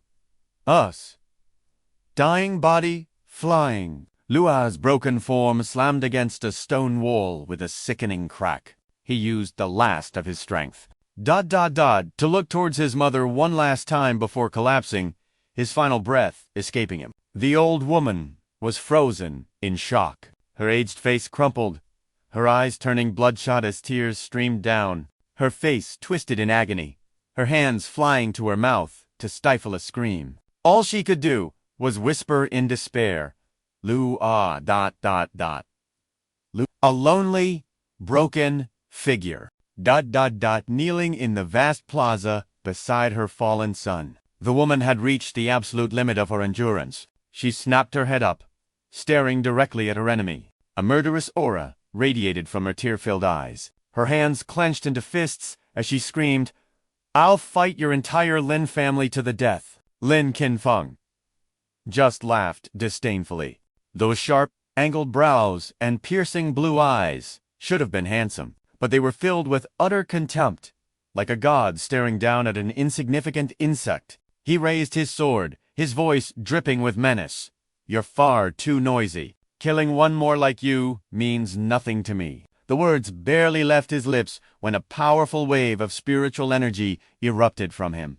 The merciless tip of the blade was aimed squarely at the old woman. Cold sweat beaded on her brow as she gasped, paralyzed by sheer terror. A blinding flash of light erupted. The shriek of steel on steel created a chaotic, dizzying blur of energy. But in that critical moment, Qin Nan arrived. His own blade intercepted Lin Samfang's attack, shielding the old woman from harm. She looked at her kind savior, her heart overflowing with gratitude. Their swords locked in a stalemate as Qin Nan's voice cut through the tension. Lin Samfang, you call yourself a cultivator, yet you attack an unarmed woman. Have you no sense of honor? Lin Samfang was utterly unfazed, a cruel smirk playing on his lips. Does one need a reason to crush an ant? Beneath the vast sky, two figures stood in opposition. One, an arrogant rogue, brimming with provocation. The other, a paragon of justice, his sword aimed true as he delivered his sharp critique.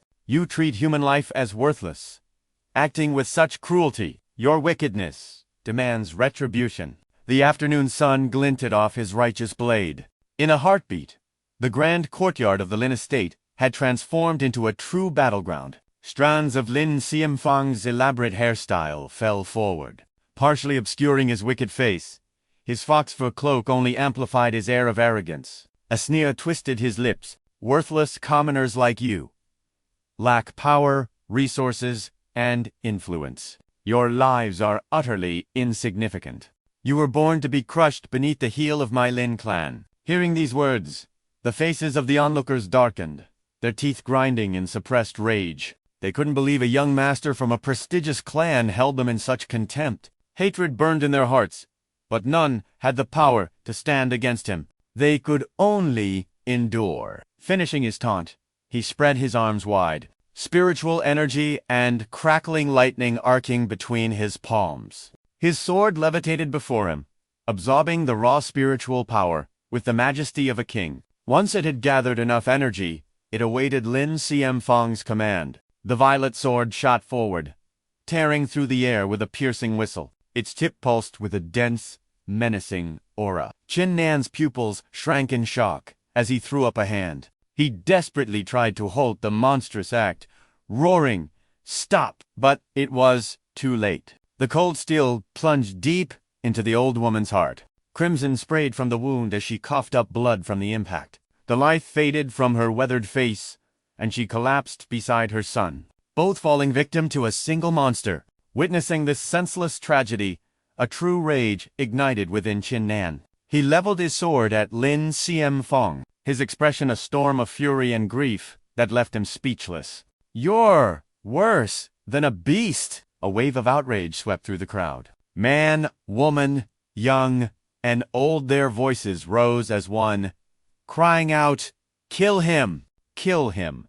Their cries were a plea, empowering Qin Nan to avenge the innocent and purge this evil from their society. The look of contempt on Lin Samfang's despicable face only deepened. He scanned the crowd with disdain, letting out a soft, mocking chuckle. "You think this useless trash, backed by this mob of ants and worms, can actually take my life? You're all living in a fantasy." Qin Nan was done wasting words on this madman. His rage had boiled over. He growled,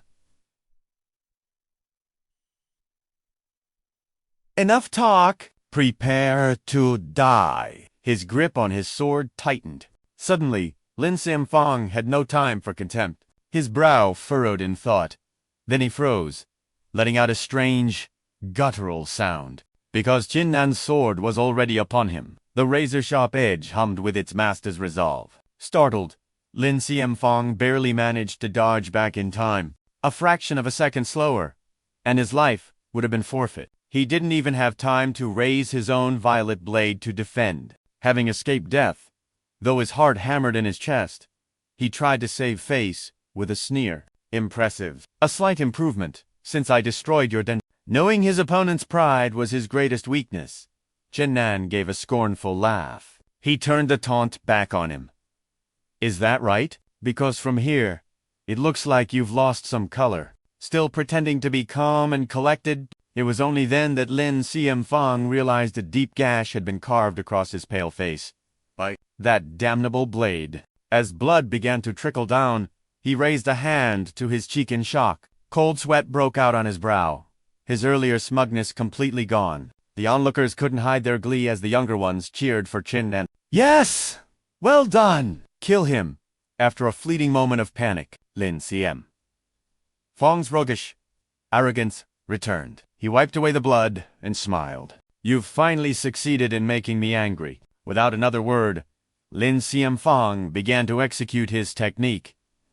The star-guarding moon / one hand formed a complex seal. The other raised his sword high, a truly majestic sight. But Qin Nan refused to be intimidated, charging forward to meet the attack head-on. One of the Lin clan elders seemed unconcerned for his safety, his voice filled with excitement. The rebellious sword art is the most difficult technique in our clan. Yet Cm Fong has already reached the second stance.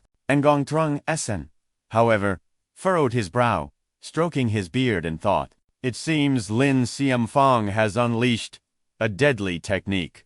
This Qin Nan will be fortunate to escape with his life. Deacon Han, Biekti Kuk, of the Great Flame Sect, saw the raw killing intent in the technique, and cried out in alarm, "Get out of there!"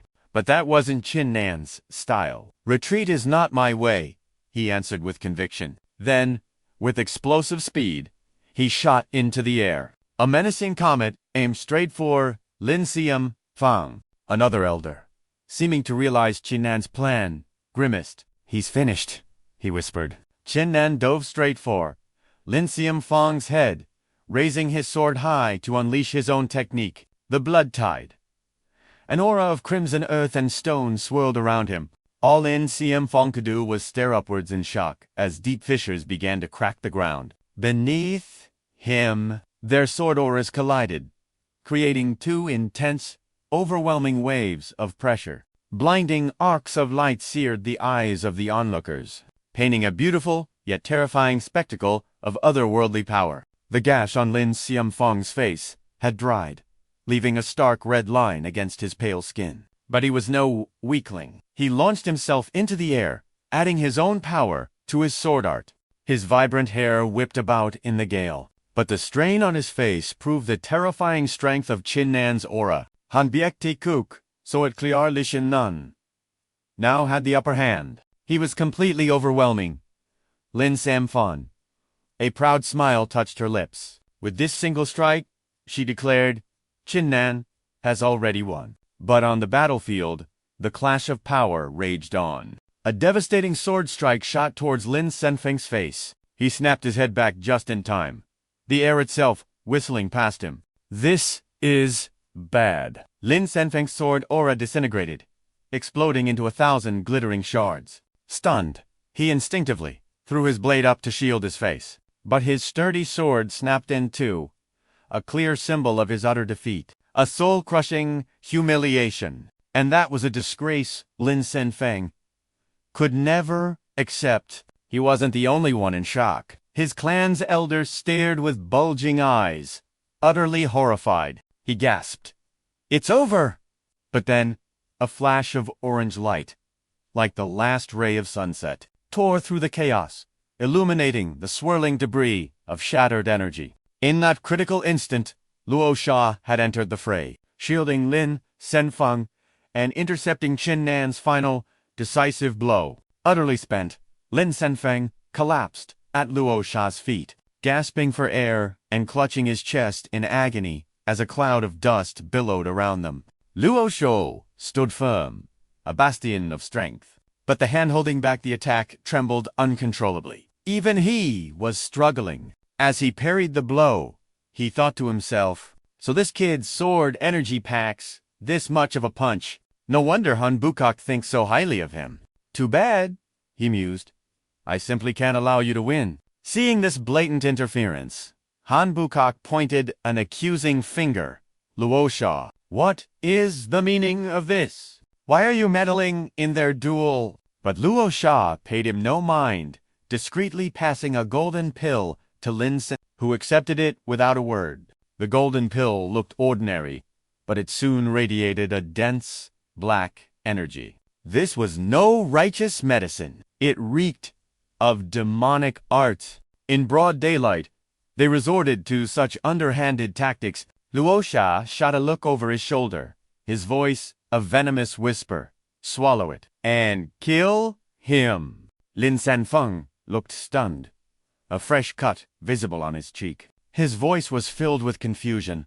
What is this? In his palm rested a golden core pill, shimmering with an orange-pink light like a rare jewel. After a moment's hesitation, he swallowed the elixir. A pained expression crossed his face. It was clearly a difficult pill to swallow. Meanwhile, Luosha casually cleaned his ear. HMPH. What's with all the shouting? I was just worried the sword energy would injure the common folk down there. Just a little act of kindness. Nearby, Han Bukok's eyes went wide. Is he for real right now? As if a man like Luosha has ever cared for anyone but himself. Han Bukok crossed his arms, his reply dripping with sarcasm. Hearing that from someone like you is genuinely nauseating. Back in the arena, Qin Nan narrowed his eyes, sensing the shift in the air with a cold snort. The pill was clearly starting to work. A surge of power erupted from Lin Sen. He threw his arms wide, a malevolent grin on his face as crimson gold lightning coiled around him. Qin Nan's expression hardened. Third stage of the mortal realm. The Ghost Key Pill. His mind raced. Legend spoke of a forbidden elixir that granted a cultivator demonic power. How could something so rare exist in Sword Art City? Where did Lin Sanfeng get it?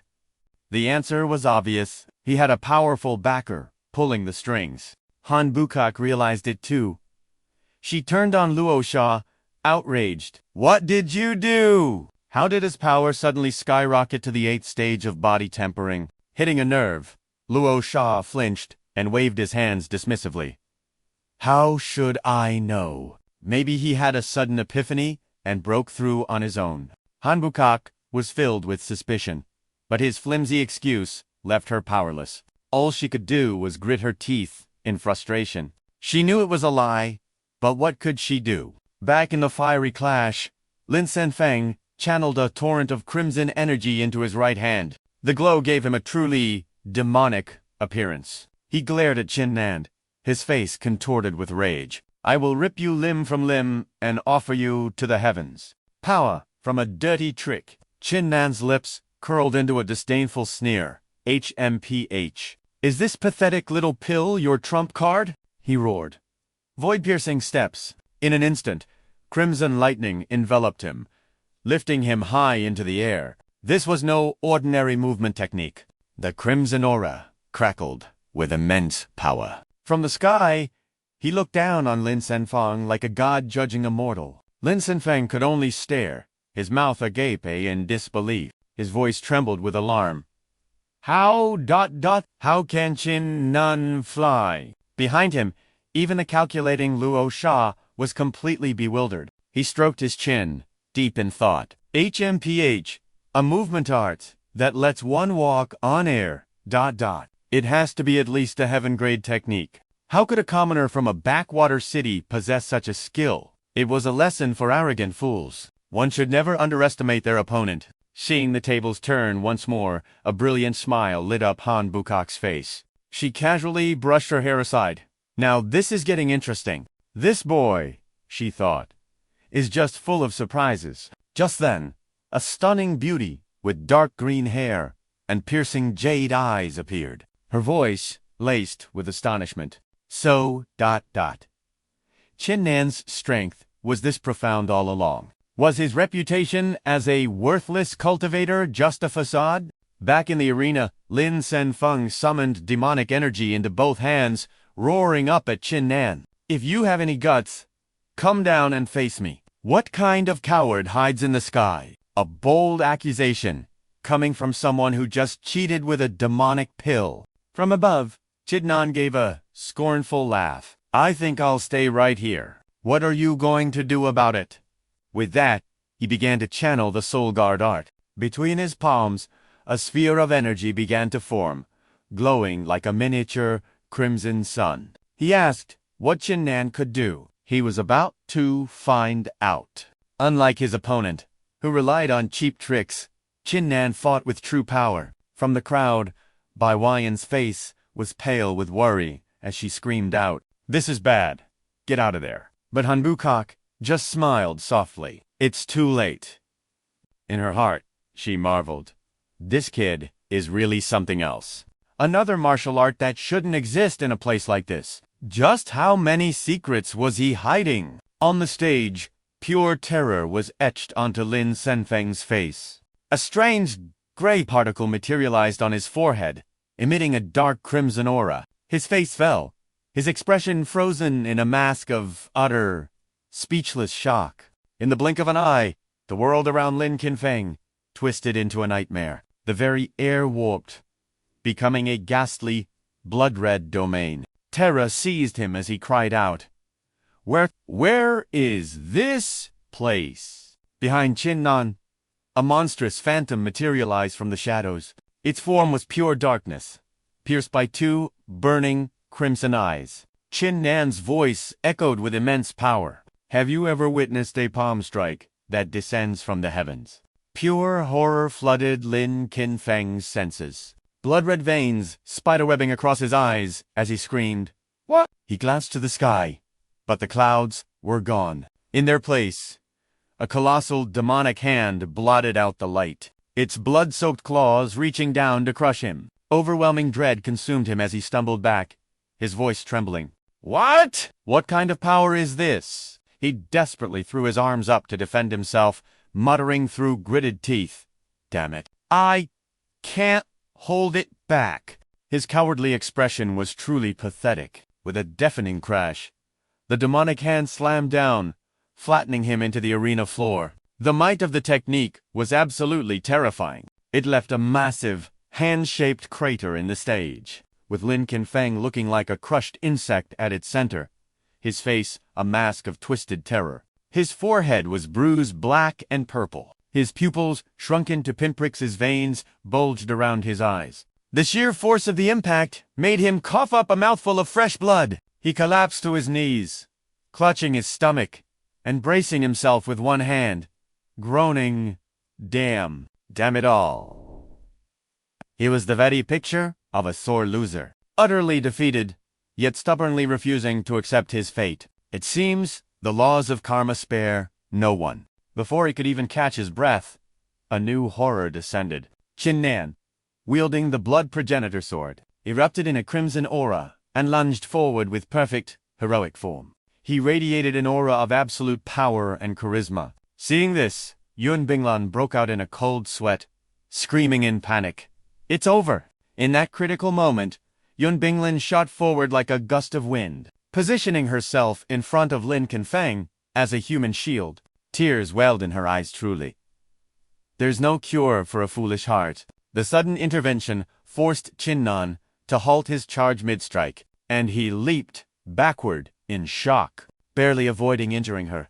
Qin Nan roared in fury, Yun Binglan, do you realize you're interfering with a formal duel? But she stood her ground, arms spread protectively. I know, she replied, but I can't just stand by and watch you kill my... But her desperate act of love was met with a heart-freezing splash of cold water from the very man she protected.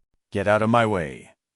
I don't need a pathetic wench like you protecting me. Lin Qinfeng was truly a piece of trash. Stung by his cruel words, tears of humiliation streamed down her face. Yet, she still pleaded for him. The outcome is already clear. You've won. For the sake of the bond our families once shared, please spare him. Hearing this, Qin Nan could only let out a cold, mocking laugh. That bond. The dogs wouldn't even eat it. Despite his words, he sheathed his sword and turned to leave with a cool indifference, leaving only a final declaration. Forget it. I'll spare your life, this once. But Lin Qinfeng was as arrogant as he was cowardly, and he felt no gratitude whatsoever. Instead, he shoved aside the woman who had just saved his life. I am Lin Qinfeng, a favored son of heaven. I cannot be defeated. With a roar, he raised a fist. It began to glow with an azure light as he lunged with renewed determination. Take this! But Qin Nan simply scoffed, and with a casual flick of his wrist, unleashed a bolt of pure white energy. That single, effortless gesture completely shattered Lin Qinfeng's desperate attack. He was sent flying backwards, slamming into a wall so hard that it fractured from the impact. As ruble rained down, The sight was agonizing to watch. Yun Binglan rushed to his side, calling his name through her tears. But in response to her compassion, he only screamed in bitter resentment. Damn it, I refuse to accept this. Qin Nan remained silent. He simply drew his sword and advanced, his voice as cold as ice. Lincoln, for trash, like you. His blade began to hum with a swirling red and blue energy. He aimed its tip directly at the downed man. ... Death is too good an end. Just as Qin Nan's blade was about to strike, Lin Qinfeng made a move of unimaginable cowardice.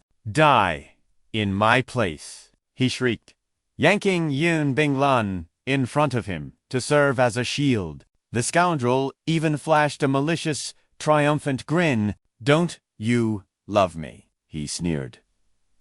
If you truly love me, then isn't it only right for you to die for me? Qin Nan's blade, already in motion, could not be stopped.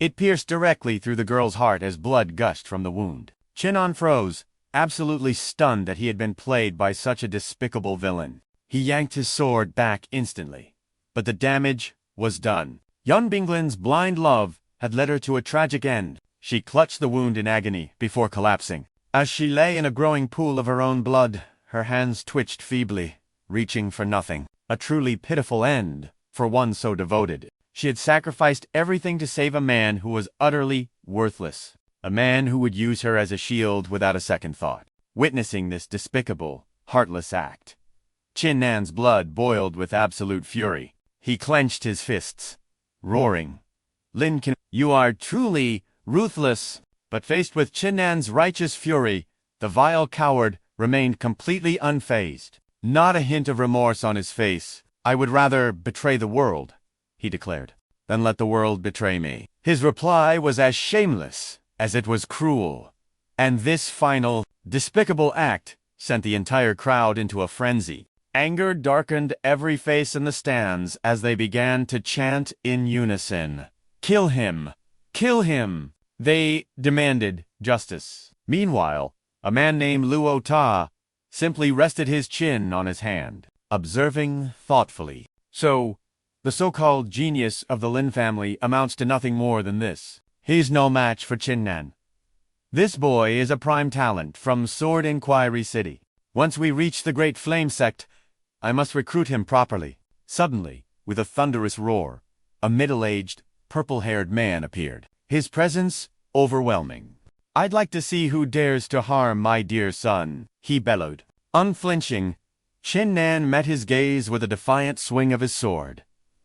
I dare. He roared back and thrust his blade directly into Lin Qinfeng's heart. For a scumbag like him, even 1,000 deaths would not be enough. The color drained from Lin Qinfeng's face as blood sprayed from the wound. He let out a single, dying gasp, and his life faded. The purple-haired elder was driven mad with fury. You. He collapsed beside the corpse, shaking as he cried out his son's name. Fenger. Fenger. The old man shot to his feet, his eyes bloodshot and brimming with tears of rage. Qin Nan, he snarled. Do you dare make an enemy of my entire Lin clan? Qin Nan just scoffed. And what if I do? Trembling with fury, he jabbed a finger at Yang Jiangshan. He murdered a member of my Lin clan. How can you just ignore this? Yang Jiangshan replied coldly. For 100,000 years, life and death have been decided on the dueling stage. Lin Ying, have you forgotten the rules? He then closed his eyes, lost in thought. The Lin clan has grown far too arrogant these past years. It's time they learned a painful lesson. Unwilling to accept defeat, Lin Ying pointed at Qin Nan, his voice booming. Qin Nan, the Qin clan will pay for this. I swear I will annihilate every last one of you. With that final threat, he turned and ordered, We're leaving! The members of the Lin clan departed. Their hearts were filled with fury and crushing humiliation. As one drama ended, Han Buke ran over, his face beaming. Qin Nan, congratulations. From this day forward, you are officially an entry-level disciple of the Grand Flame Sect. Qin Nan offered a slight, courteous smile, My deepest thanks, she sighed, her tone shifting. Just know that this position was secured with blood. Han Buke then presented him with a golden tablet. This is your entry token, she said, her radiant smile returning. In 3 days, bring this to the Grand Flame Sect to register. I will be waiting for you. With that, she turned to Luo Zi, and her warm smile instantly vanished, replaced by a chilling glare. Luo Zi, are you leaving or not? Luo Zi just sneered. HMPH. Such a meddlesome woman. Let's go! Han Buke ordered. Meanwhile, on a beautiful morning at the Cloud Azure sect, inside a magnificent palace, an old man with a white beard, clad in golden robes, roared in fury. What? Lin Qinfeng used my daughter as a human shield. A disciple, prostrated on the floor, didn't dare raise his head. Why, yes, he stammered. This disciple saw it with his own eyes.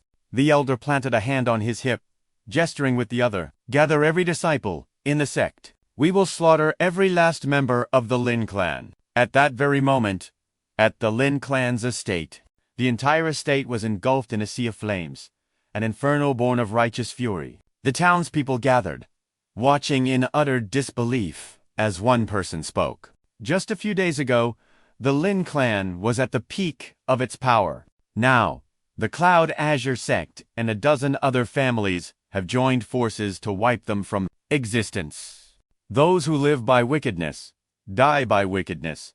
Another chimed in. The Lin clan brought this upon themselves. Their arrogance was their downfall. Elsewhere, under the clear skies of the sword-inquiring Merchant Alliance, Qin Nan sat across from Kyungwon, who began with a cheerful voice. A dragon returning to the sea. A phoenix ascending to the heavens. Young Master Qin, you can finally leave this small city and explore the vast world. A trace of sorrow touched Qin Nan's eyes. He wondered how long it would be until he could see Miss Kyungwon again. But Kyungwon just smiled playfully. If young Master Qin wants to see me, isn't the solution simple? What if I just opened up a business at the foot of the Grand Flame Sect's mountain? Qin Nan was taken aback. A business near the Grand Flame Sect. Wouldn't that be a little difficult? He asked, taking a sip of his tea. Kyungwon also took a sip, then smiled at him. Not at all. You just need to control, double quotes, ... the entire trade network of 5 cities, like Fulyu City and Union City. Do that, and you'll earn the right to join the Grand Flame Sect's Merchant Guild. At this, Qin Nan leaped to his feet. 5 cities. Miss Kyungwon, you must be joking. Kyungwon's expression soured, annoyed that he would dare underestimate her. She clenched her fists. Oh, so you don't believe me, you little brat? He thought she was just bluffing, but she lunged forward, grabbing both his cheeks and pinching hard. Ow, ow, it hurts. When she finally let go, his cheeks were bright red. Not daring to cross her again, Qin Nan just scratched his head and laughed awkwardly. I believe you. So, I'll see you at the Grand Flame Sect. Then, hearing this, Kyungwon held out her pinky finger for a promise. All right then. It's a deal! Qin Nan reached out his own hand. He hooked his pinky around hers. It's a deal. And just like that, a promise was sealed between them. 3 days later, on another beautiful morning, Qin Nan set off on his journey, accompanied by a graceful girl with long, black hair. The girl turned and waved. Father, Uncle, Qin, we're leaving now. Qin Nan waved as well. As they watched the two depart, the girl's father and Uncle Qin couldn't hold back their tears. Old friend, what are you blubbering for? Uncle Qin teased, wiping his own tears away. Yanjin Shan retorted, Look at yourself. You're crying just as much. Honestly, just 2 old men crying like children. At long last, the Grand Flame Sect came into view, a majestic sight with a massive line of people snaking up. ... The Grand Flame Mountain Range. To register, Qin Nan couldn't help but be amazed. Look at all these people. There must be over 1,000. You're right, Juoshigi explained. Every year, The Grand Flame Sect recruits 1,000 disciples from the 99 surrounding cities. The larger the city, the more disciples they recruit. As for the weaker cities, they might only get a single spot on the list. Hearing this, Qin Nan asked, "So, does that mean Sword Inquiring City is tiny? Since we only got one spot." Zhuo Shiji wagged her finger, a knowing look on her face. "Not just tiny," she corrected. "It's the absolute smallest among all 99 cities." Her words hit Qin Nan hard. He finally understood that the home he'd known for over a decade, was the weakest of them all. In the vast expanse of the Tianyan continent, with its countless cities, he realized he had just been a frog at the bottom of a well. How many cities were out there? 1,000 times stronger than his own. How many sects were 1,000 times more powerful? Then even the Grand Flame Sect. Zhuo Shiji offered some encouragement. "All right. Don't overthink it. Just focus on working hard. Even if we come from the weakest city, we can still become powerful." Her words ignited a fire in Qin Nan's heart. He clenched his fists, a new resolve hardening within him. "She's right," he resolved silently. "On the Tianyan continent, it's the law of the jungle. The strong devour the weak. Right now, I'm just a single drop in a vast ocean, but I will fight to become a true powerhouse." Zhuo Shiji waved, a hint of regret in her voice. "Qin Nan, I have to go meet the elders first, so I can't join you for registration. Try not to get lost." "I'll find you later," Qin Nan replied.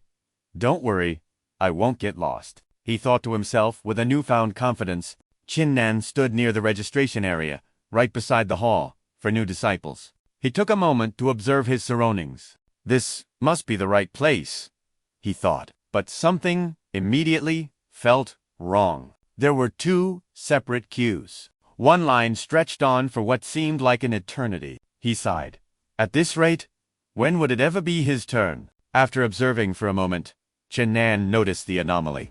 He looked again and realized right next to the impossibly long line he was in, there was another, much shorter queue. He curiously asked the person in front of him, "Strange, aren't you all new disciples? How come you can stand in a different line?" The person replied, "You must not know. The 99 cities under the Great Yan sect are divided into 3 tiers. The top 10 are superior cities, and the next 20 are middle. The remaining 69 cities are all considered low tier. So, a class system was, in effect, even here." The person explained further. "Disciples from the superior and middle tier cities can queue in that separate line. As for us, from the low tier cities, we can only wait in this endless one." After hearing this, Qin Nan felt a surge of injustice.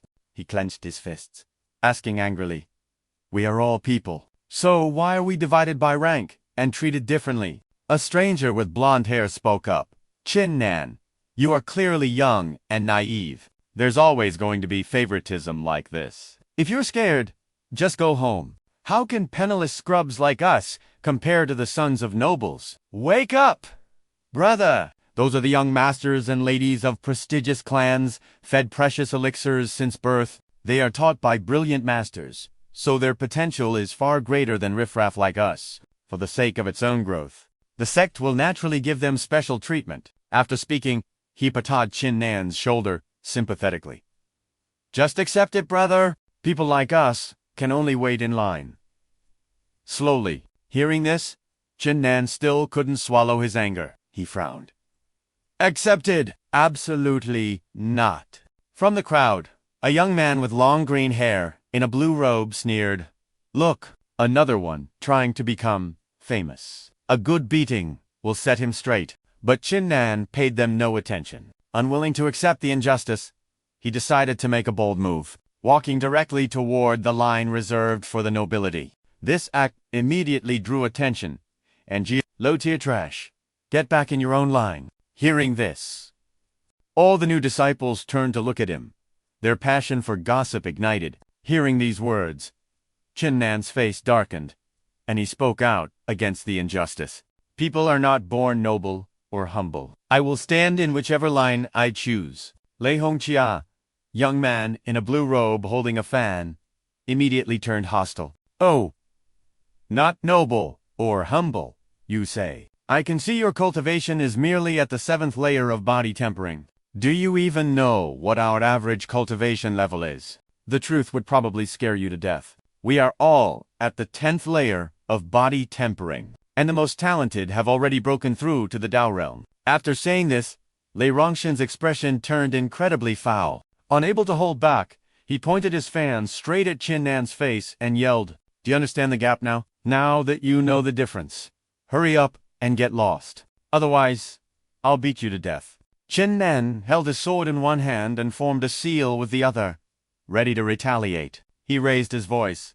"You think you can kill me? Then go ahead and try. Because today, I am definitely standing in this line." This defiant declaration from Qin Nan drove the man named Lei insane, his eyes narrowing with rage. He opened his mouth and roared, "You dare challenge the authority of us superiors? You're asking for death!" Mio Fifing, a large and imposing man, also pointed at Qin Nan's face aggressively. "Beat him to death. A low-tier rat doesn't deserve to stand in the same line as us." 3 other young men also sneered, wanting to drive him away. One of them said, "Crawl back to the garbage heap." Almost everyone looked down on him. Suddenly, a hand slammed down on the table, and the supervising official's face wrinkled in annoyance. He scolded, "What is all this noise?" The entire space fell silent instantly. The official stood up straight, looked down his nose, and held out his hand. "Let me see your entry token." Seeing this, Qin Nan confidently reached into his robe to find his token. A golden plaque was brought out, and he respectfully presented it with both hands. Upon seeing the token, the official examined it closely and then sneered with contempt. "Ha! So you're from Wenjian City." The other new disciples heard this, and their disdain grew even stronger. A fat man in a yellow robe clutched his stomach, laughing uncontrollably. "Ha ha ha! I can't believe someone from the rock bottom Wenjian City actually showed up. This is hilarious." Lei Rongshin used his fan to cover his mouth, smirking as if he had seen something disgusting. "I knew it. The more lowly one is, the more shameless they are. No wonder you dared to come over here and line up with your superiors." At this moment, the supervising official clasped one hand behind his back, and with the other, he mercilessly threw Qin Nan's token to the ground. He said disdainfully, "You are not allowed to stand in this line. Go back to where you came from. Otherwise, I will revoke your entry qualifications and send you crawling back to Wenjian City." Qin Nan stood up, filled with rage. "Are you really threatening me?" he thought to himself. "Do you really think I don't dare to make a move?" Just then, a voice rang out, "Wait." Qin Nan's attempt to join the sect was not going smoothly at all. He was looked down on, threatened, and chased away by a whole group of people. But a surprising twist occurred when Han Boku appeared, and the supervising official's face turned pale. The official's voice couldn't hide his anxiety. "Deacon Han." His mind was full of doubt. The iron-faced flower, Han Boku. "Why is she here?" The young man with shoulder-length green hair spoke up. "The deacon of Jiashi Peak, Han Boku. I hear she's famous for being cold and impartial, incredibly strong, and domineering. They call her the iron-faced flower. Very few people dare to provoke her." The long-haired young man beside him also seemed intimidated. "That's terrifying. It's best not to mess with a tigress like that." The great Yan sect's deacon, Han Boku, shouted loudly, "Qin Nan is a disciple I have my eye on. I'd like to see who dares to touch him."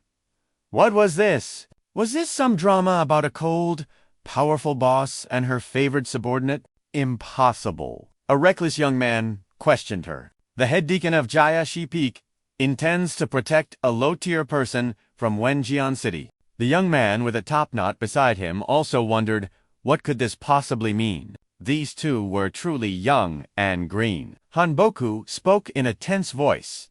"Let me tell you something. Even if you are the noble young masters of superior cities, in front of the great Yan sect, you are nothing. You may be of a superior birth, but your character is clearly inferior. You should get rid of this habit of looking down on people." Hearing this, the arrogant young man felt as if he had been enlightened. He hurriedly clasped his hands and bowed. Yes, yes.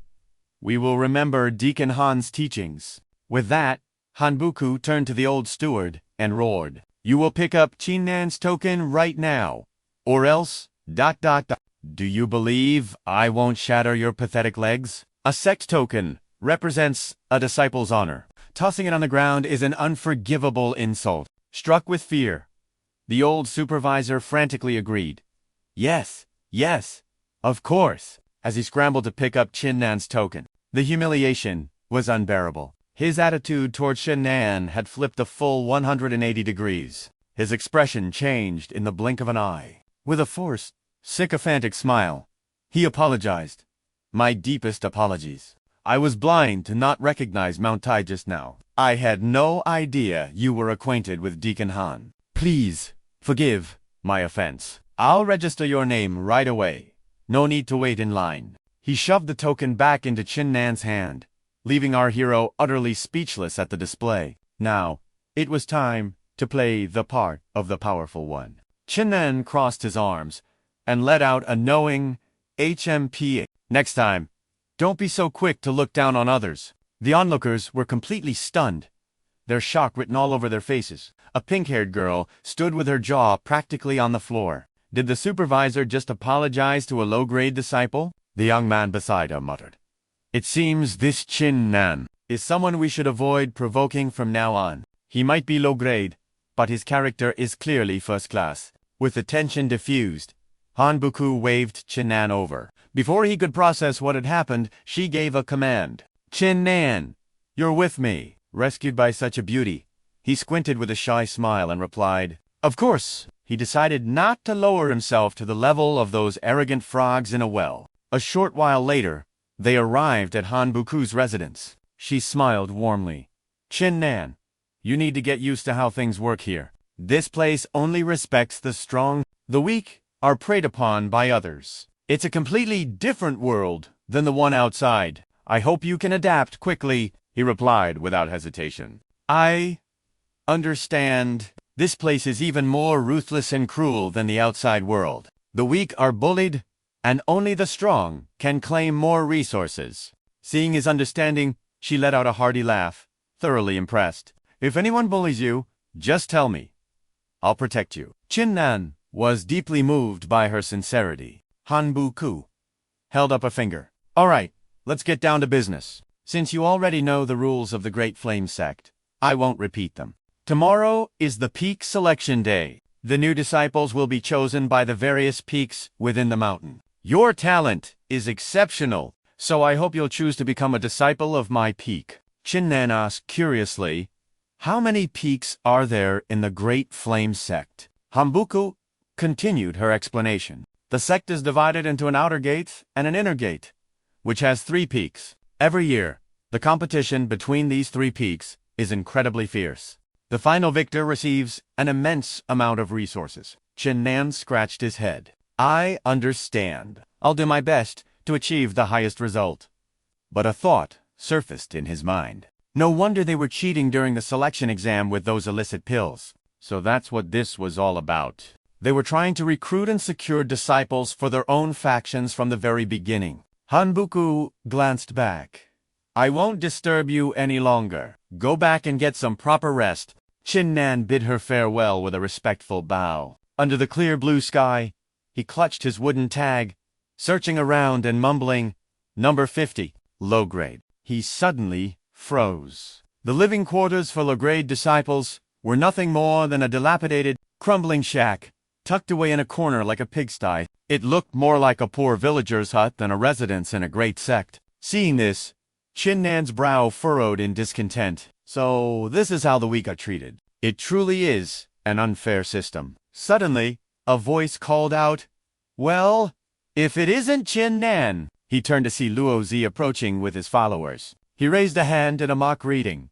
"Qin Nan, long time no see." Qin Nan had no idea what this bully wanted. "Luo Zi, what do you want from me?" Luo Zi sneered, extending a hand. "It's about your upcoming choice of a peak. I'll give you 2 options. First, join our Azure Peak. In return, I can give you a high-grade room 100 times better than this dump.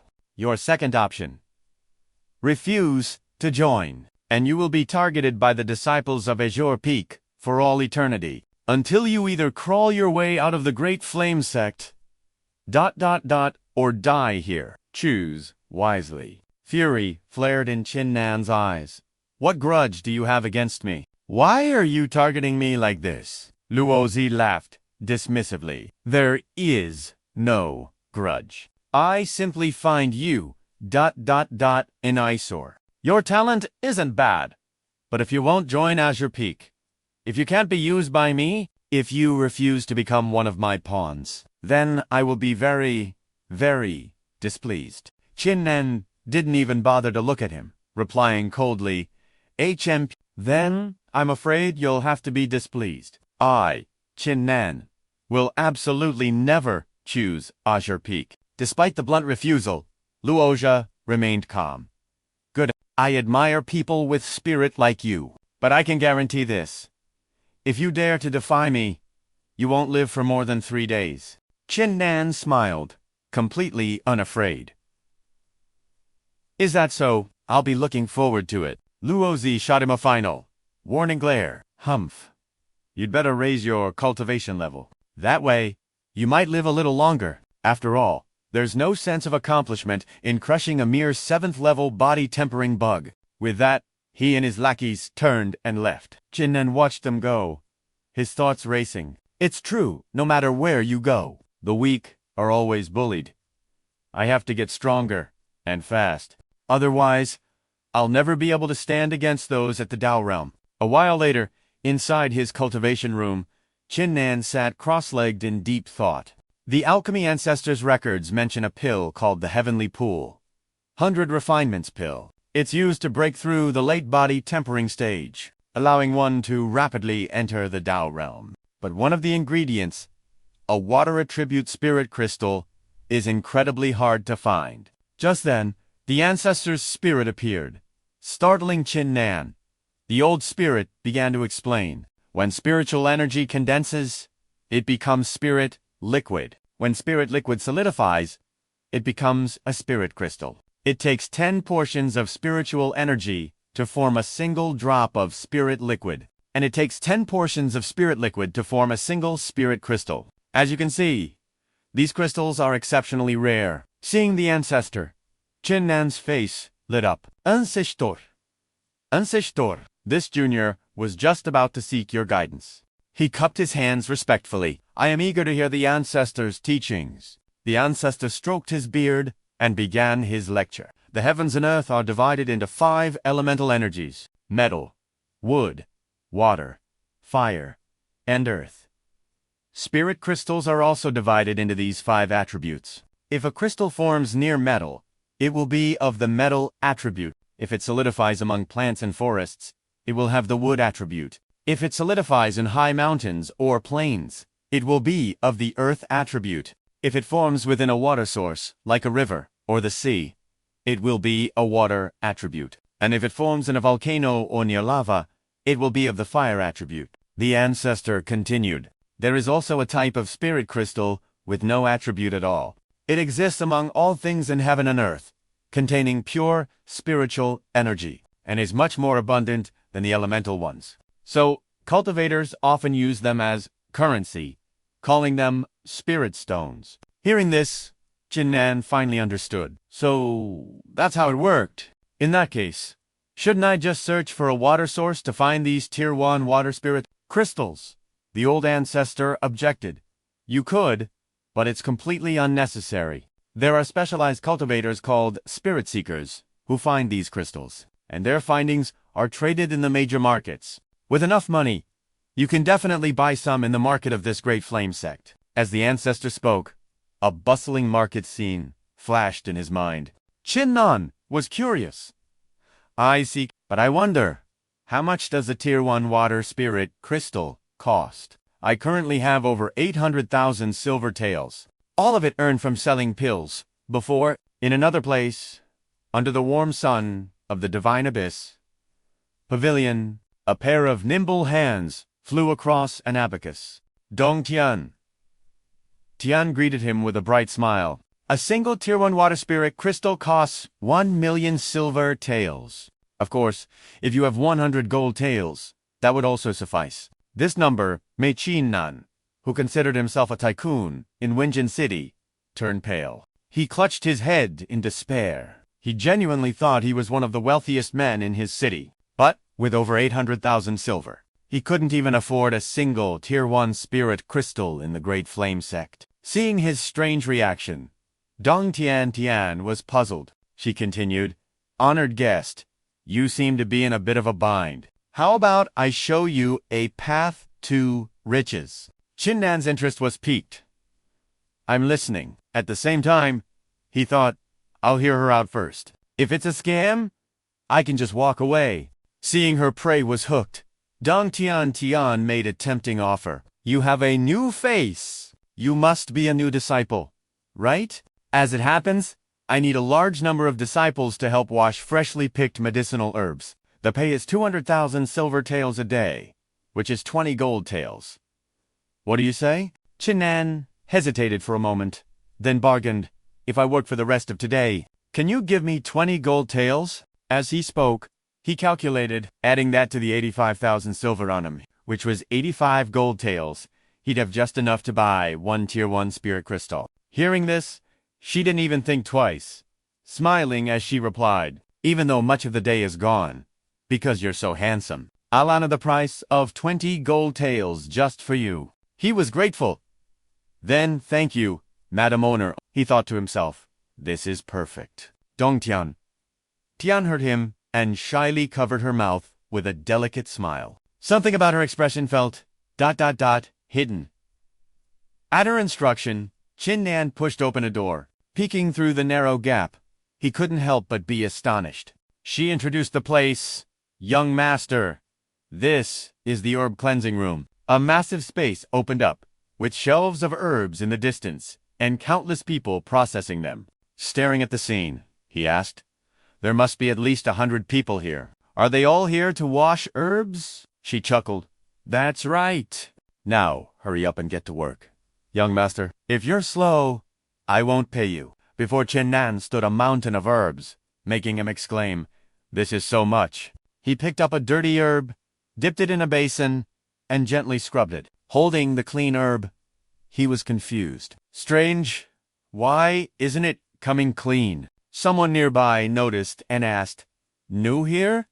It startled him. "Ah, yes, I am." The man held up his hands, which were glowing with a purple spiritual energy. He said, "Let me tell you, this work is exhausting. The stains on these herbs can't be washed off by normal means. You need to channel spiritual energy from your body into your hands." The person began to demonstrate his spirit-infused hands, picking up an herb as he continued speaking. "Then, you must wash along its spiritual veins. Only then will it become clean." After the demonstration, Qin Nan understood. So, that's how it's done. It really works. Channeling his own spirit energy, he easily washed an herb clean. Qin Nan cupped his fists in thanks. "I never expected a senior brother to have such mastery over washing herbs. I'm truly impressed." At that, the male disciple just shrugged and sighed.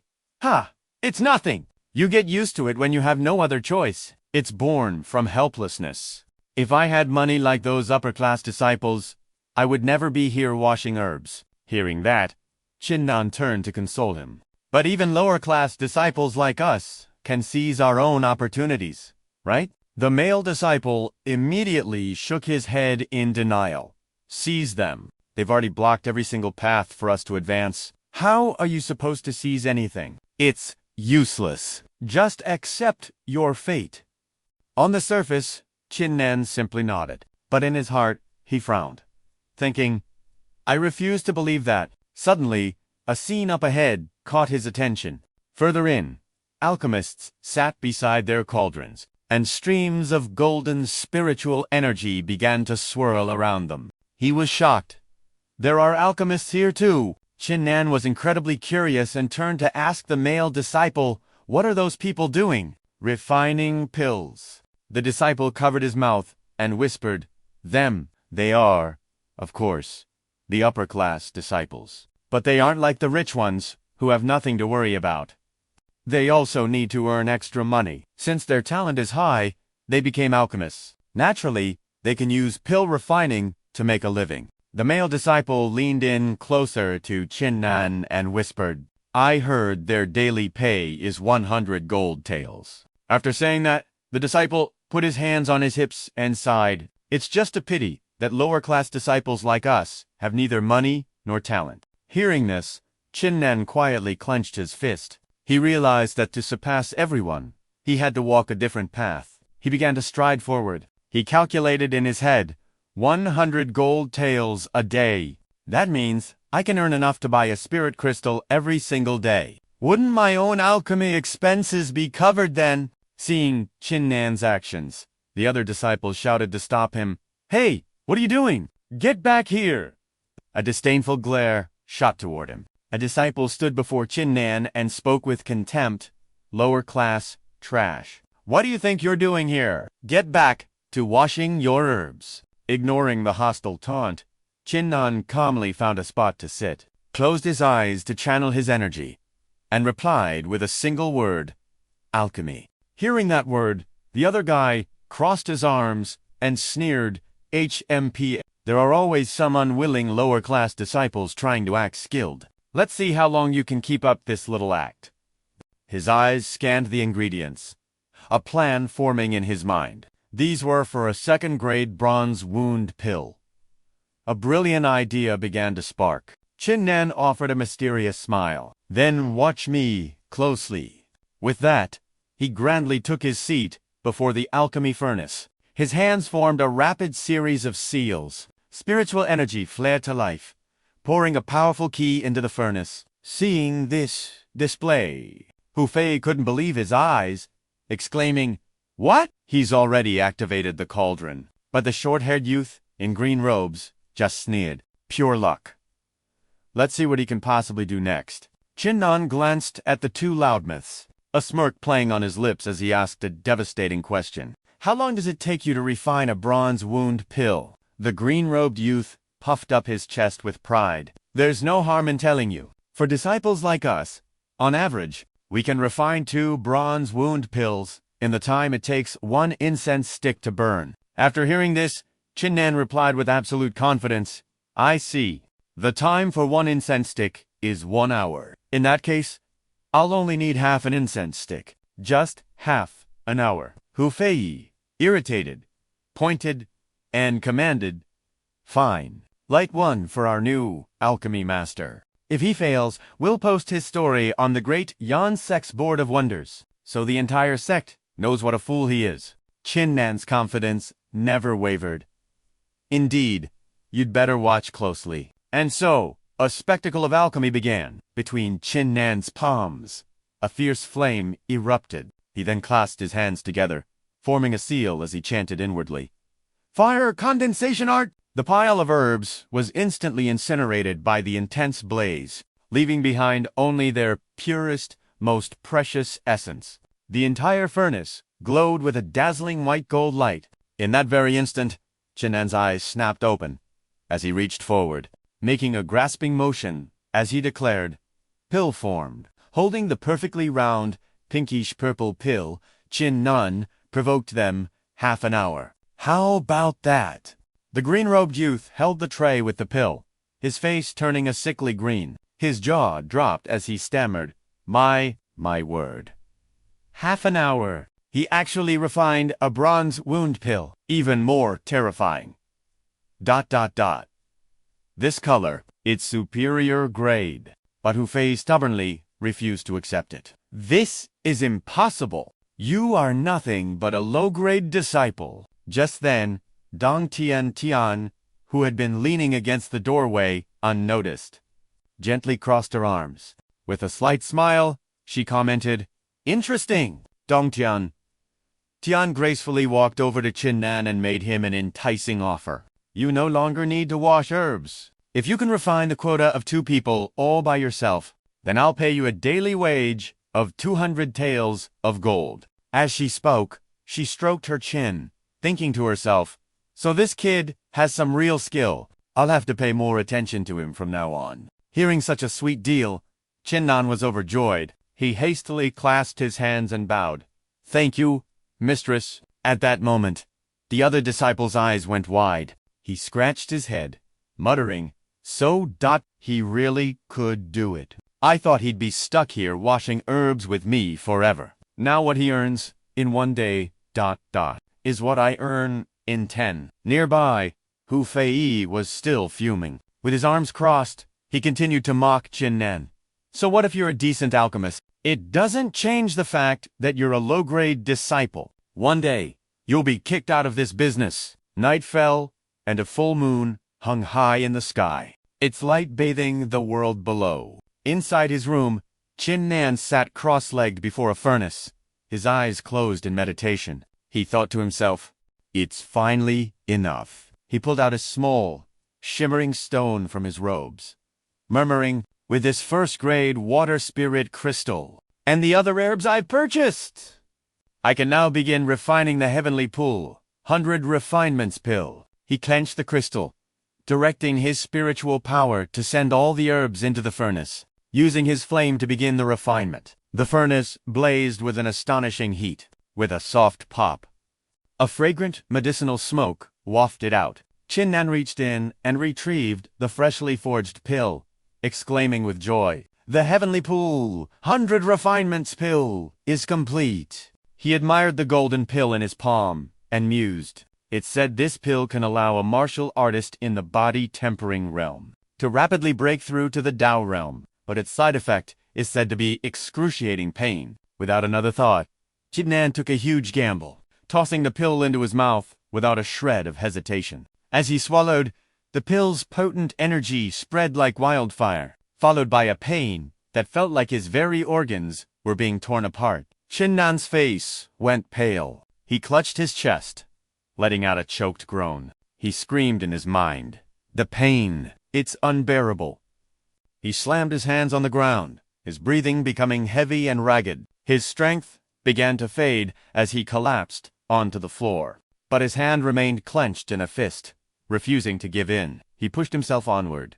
"I can't. I have to endure this." Time ticked by as Qin Nan's energy drained away. A mouthful of fresh blood sprayed from his lips. He uttered with defiance, "Damn it." Finally, he succumbed, falling unconscious and lying motionless on the stone floor. The next morning, birds chirped and bright sunlight streamed into the room. Qin Nan slowly regained consciousness. With a soft groan, he shot up, startled. Standing up, Qin Nan inspected his body and said joyfully, "I did it.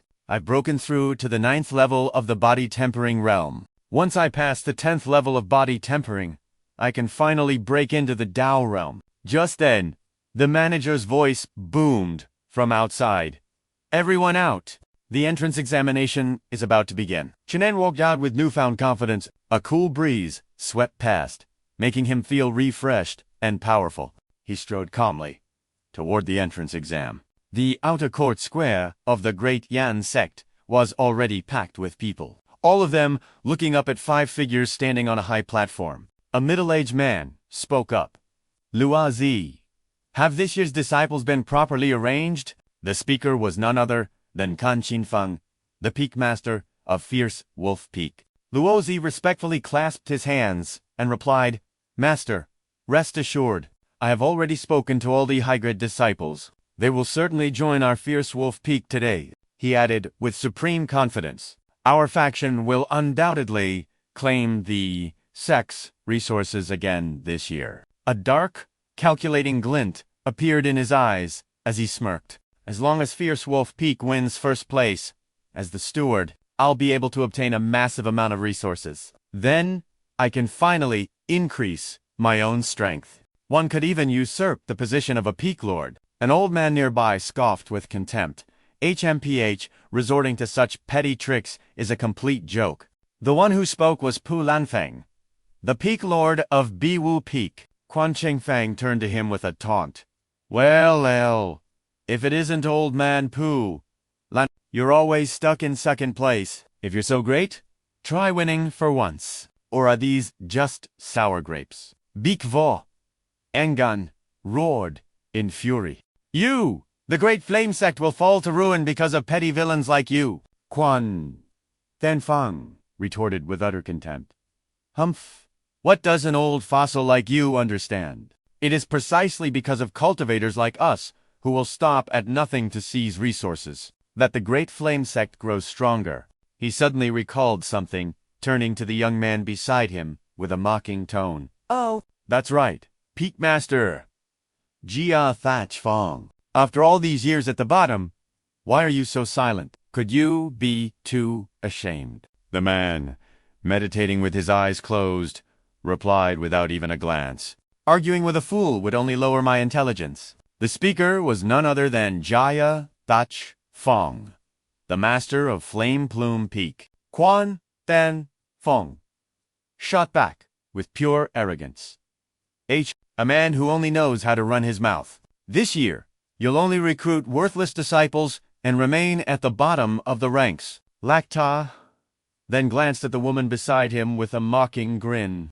Attendant Han, I hear you've pinned your hopes on a particular disciple this year. A disciple from the last place Sword Inquiry City, who is a mere 7th level body-tempering cultivator. When the woman didn't respond, he laughed aloud. Han, bat, cock. Since when did your standards drop so low? Ha ha. Hearing Lacte's words, VMQ shot a sharp glare at his disciple. Batcock, is this true? Han Batcock clasped her hands and bowed respectfully to VMQ.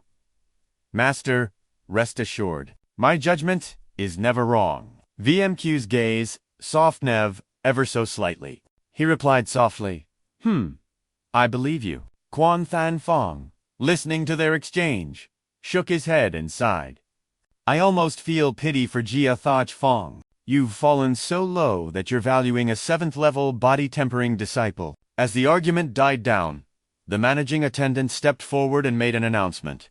The selection of peaks based on personal choice officially begins now. The attendant explained the rules of the competition to ensure a balance of power. The number of disciples for each of the 3 peaks must be equal. Therefore, each peak can only recruit 333 disciples. The attendant stroked his beard, looking down at the crowd. But since there are 1,000 disciples this year, the final remaining person will decide for themselves which peak to join. Tennam gazed at the teeming crowd before him. Everyone had already gathered under the banner of the peak they wished to join. While he stood as a lone figure, he thought to himself, well, I'm the only one left. The attendant pointed towards Tan Nam and asked with concern, Disciple Tan Nam, you are the last one remaining. Please, make your decision. Hearing Tan Nam's name called, the other disciples began to whisper. One man spoke up. This kid is finished. No matter which peak he joins, he'll make enemies of the other 2. Another man beside him added. The 3 peaks have always been at odds. Now he's been pushed onto a knife's edge. Truly pitiful. Lacta stared at Tan Nam with a wicked grin, thinking to himself, Tan Nam, if you actually join my Quan Than peak, I'll enjoy playing you to death. How could I pass up the chance to crush an insect like you? Han Batcock was also watching him intently. She thought, under such immense pressure, he might not be able to withstand it and just join Quan Than Peak. But even if that happens, I will understand his situation and respect his choice. The white-haired old man stroked his beard, his eyes calculating as he looked at Tan Nam. This boy's cultivation is far too low. He would only be a burden to my Pulan Peak. He absolutely must not choose my peak. Tan Nam took in the entire scene. His gaze grew firm with resolve as he spoke. If that's the case, then I, Tan Nam, will join Flame Plume Peak. Mu Fai Fuang immediately stepped forward, his face filled with contempt. Well, just as expected. From the weakest Sword Inquiry City, with only the strength of a 7th level body-tempering cultivator. A weakling like that is a perfect match for Flame Plume Peak. The peak with the weakest overall power. Loi Dongthin fanned himself dismissively and said, Indeed, the weak get weaker, while the strong grows stronger. An idiot like this has reached his limit in life. Lacta seethed with anger, a dark look crossing his face as he thought, how dare a nobody like Tan Nam defy my will? He walked up to 2 disciples and ordered, You too. From now on, you are to use any means necessary. To deal with Tan Nam for me. Either drive him out of the Great Flame Sect, or make him disappear. Hearing the order? The two replied respectfully. Yes, sir. A murderous glint flashed in his eyes as he added, Of course, I much prefer the second option. Loi Dongthin was delighted by this turn of events. What could be better than this, he thought to himself, with attendant, lacks support. Teaching Tan Nam a lesson will be far more interesting. Mu Fai Fuang also grew excited, clenching his fists. Perfect. He'll get to taste my fists. Han Bat Kok stepped forward and spoke. Today is your first day, joining Flame Plume Peak. The Great Flame Sect has one rule that is of the utmost importance. You are all required to understand it. She produced a scroll and said, This rule strictly forbids disciples from fighting in private. Any grudges must be settled in an official martial duel. A formal challenge letter must be issued, and the duel must be witnessed by an impartial party to be considered valid. Han Bat Kok placed a hand on her chest, showing her conviction. She looked at the new disciples and announced, Although private duels are forbidden, it doesn't mean Flame Plume Peak discourages martial contests. On the contrary, we strongly encourage duels between disciples. In these matches, both sides are required to wager items or money. The winner, takes all. She continued to explain the laws. Not only that, but the victor can also claim a prize provided by Flame Plume Peak itself, which includes cultivation methods, martial skills, weapons, and pills. The disciples gasped in amazement upon hearing Han Bat Kok's words. One person exclaimed, Cultivation methods, martial skills, weapons, and pills. The variety of rewards is incredible. Another quickly agreed. Exactly. As long as you're strong enough, you can obtain a massive amount of resources. One disciple among them, however, paid no mind to the surrounding commotion. He was deep in thought. The weak get weaker, while the strong get stronger. Under a principle like this, that truth is made brutally clear. Tan Nam stroked his chin, pondering. If I want to become stronger, I absolutely must acquire more cultivation resources. And those cultivation resources are always incredibly expensive. So, to acquire more cultivation resources, one must constantly battle. Hanbuk added her thoughts. These duels aren't just limited to our own mountain's disciples. You can challenge those from the other two peaks as well. Fighting outside disciples yields far greater rewards. Hearing this, Qin Nan thought to himself, the Great Yan sect has always been renowned. Seeing it today, it truly lives up to its name. When Hu Fei heard he could challenge disciples from other peaks, he immediately raised his hand and boomed, Perfect! In that case, I want to challenge Qin Nan right now. Hu Fei stepped forward, a money pouch in hand, his voice dripping with malice. Qin Nan, I'll wager 100 gold taels. I'm challenging you to a duel. Do you dare accept? Hu Fei schemed internally. As long as I keep making trouble for Qin Nan, I'll get the cultivation resources.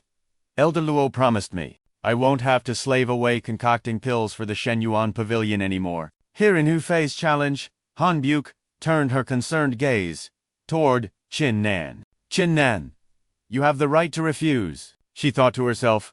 Although Qin Nan's talent is heaven to his actual strength is still too low. When he first joined, he was only at the 7th level of body tempering. But this Hu Fei is already at the 10th level. I'm afraid Qin Nan can't win. Qin Nan, however, was completely unfazed. Thank you for your concern, Elder Han. Since he wants to challenge me himself, how could I possibly cower and refuse? Qin Nan turned to Hu Fei with a sheepish grin. But I only have 85 gold taels left on me. For you, junior brother, Hu Fei.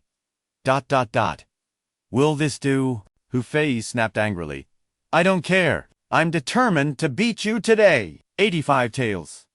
It is. Qin Nan chuckled at his response. Then, I thank you. He then mused to himself. It seems this guy is desperate to fight me. Is he jealous of my pill concocting skills? Han Buk raised a hand, gesturing for them to proceed. If that's the case, both of you head to the Jiashi Peak Arena. Your duel will be witnessed by all the disciples of the Great Yan sect. On the fighting stage, the two stood face to face. Hu Fei eyed his opponent, sizing him up. Elder Luo told me that when you joined the sect, you were only at the 7th level of body tempering. I'm now at the 10th level. Defeating you will be insultingly easy. Qin Nan stood there, looking at him with utter disdain. Are you absolutely sure you want to fight me? You won't regret this. Hu Fei drew his sword and sneered. Brat, don't you know that trash talkers die the fast? So I advise you to tone down the arrogance. Hearing this, Qin Nan simply made a welcoming gesture. Very well. You first. But the disciples below began to murmur, TSK, he's about to die, and he's still running his mouth. Enraged by Qin Nan's words, Hu Fei roared. Since you want me to attack first. He leaped into the air, lunging forward with a devastating downward slash, screaming, Then I'll send you on your way. Seeing the attack, Qin Nan's expression turned serious as he instantly activated his cultivation technique, his mind racing. Such powerful energy. Is this the strength of the peak 10th level of body tempering? If I could reach this realm, I would possess this kind of power too. The sword slammed down, shattering the ground, but he saw no sign of Qin Nan and muttered, Where did he go? Qin Nan suddenly appeared behind him, his aura immense. Too bad. You're too slow. I suggest you go back and train some more. Qin Nan launched himself forward, delivering a swift kick to Hu Fei's face that sent a spray of blood through the air. Hu Fei crashed to the ground, unable to get back up. He coughed up another mouthful of blood in shock, stammering, What just happened? Everyone stared, their eyes wide with disbelief. A long-haired disciple asked Qin Nan, unable to believe it. He defeated a peak 10th level body tempering master like Hu Fei in a single move. Is he really just at the 7th level? Seeing everyone's stunned faces, Qin Nan casually explained, To let you all in on a little secret. I've already reached the 9th level of body tempering. His words sent another shockwave of astonishment through the crowd. The 9th level. It's only been 1 day since he joined. He broke through 2 entire realms in a day. Han Buke's face lit up with joy. She exclaimed, I knew my judgment wasn't wrong. Qin Nan's talent is truly heaven-defying. Qin Nan stepped down from the stage and walked toward the table holding the prize money. Reaching the 2 large pouches, he held out his hand as a blue light flashed, and he shouted, Collect! Qin Nan then walked over to Hu Fei, who was still sprawled on the ground. Brother Hu Fei, since you're so generously gifting me 100 gold taels, I suppose I have no choice but to accept. A single gold tael was tossed onto the ground. Qin Nan glanced down. Consider this 1 tael my gift for your medical expenses. No need to thank me. I'm a very reasonable person. Hu Fei struggled to push himself up, clenching his fists as he watched Qin Nan walk away, roaring in fury. Reasonable, my foot. The lovely Han Buke couldn't help but let out a small laugh. This Qin Nan is quite the rascal. Seeing his plan fall apart, an enraged Luozi smacked Hu Fei on the behind and cursed, Useless trash. He berated Hu Fei like a child. You couldn't even defeat a 7th level body tempering Qin Nan. Lei Rongxian tried to calm him down. Elder Luo, according to Hu Fei, Qin Nan has already broken through to the 9th level. His talent is beyond our expectations. Luozi gritted his teeth. 2 levels in a single day. This kid's talent is terrifying. If he cannot be used by me, he will surely become my enemy in the future. Hearing this, Miao Faishang asked, Elder Luo, what is your plan? Luozi revealed his sinister plot. We'll kill him during tomorrow's beast trial. The group was momentarily shocked, but since they were all in it together, they quickly agreed. Only Hu Fei was crying silently as he was pinned to the ground. He was trying to make himself invisible, but Luozi caught him. You useless rice bucket. Stop playing dead. Luozi barked, trying to rouse the lazy disciple. Get up, I have a use for you tomorrow. The moment he heard that, Hu Fei's tears instantly vanished. He sprang to his feet, full of life, as if nothing had happened. He replied cheerfully, "Yes, sir." It seems Hu Fei successfully dodged a bullet, changing his tune faster than flipping a pancake. The scene changes, and Qin Nan has now gone to meet Han Buke. He feigned innocence, asking, "Elder Han, what exactly is this demonic beast trial?" But deep down, he had already seen through Luota's treacherous scheme. Luota's followers were planning to end his life during this very trial. Elder Han began her detailed explanation. "It's a good thing you asked. The beast trial was created to test the true mettle of a disciple. They would form 3-person squads to hunt down fearsome beasts. The goal was to rack up points. The mightier the beast, the greater the reward from the sect." But for Qin Nan, this news only deepened his despair. He sighed. "Wait a moment. 3-person teams. But there are 1,000 new disciples. Does that mean I'm going to be left out again?" Han Buku comforted him. "The tallest tree always faces the strongest winds. After Halizeli you defeated Hu Fei, today you've painted a massive target on your back, and with Luozi deliberately aiming for you." Hearing this, Qin Nan immediately cut in. "So you're saying I'll be targeted by every new disciple outside of Jiaxi Peak?" "Precisely," Han Buku answered bluntly. Seeing her resolve, Qin Nan pressed on. "What exactly is this beast trial? Anyway," Han Buku continued, "every new outer disciple in our great Yan sect must pass this test. That is, the beast trial." She told him its main purpose: to weed out all the dead weight, keeping only the elite. Hearing that, Qin Nan asked the one question on his mind. "So ... is killing allowed?" The moment Han Buku saw that intention, she shot the idea down. "Absolutely not! The great Yan sect recruits talent.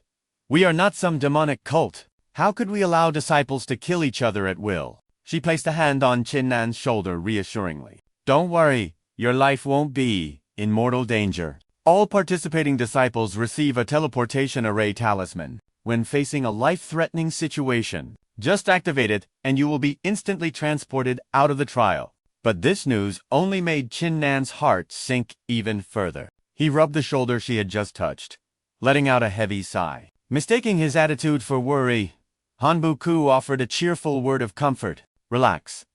I've already arranged for someone to protect you from the shadows. I know Luozi plans to eliminate you during this beast trial." Qin Nan was surprised by her level of concern. He thought to himself, she actually arranged protection for me. He decided to ask her honestly, "Elder Han, I need to know, why do you hold me in such high regard?" Han Buku shared her true thoughts. "Qin Nan, from the moment you revealed your talent in Wenjian City, I knew. One day, you are destined to stand at the very pinnacle of the world," she said with utter conviction.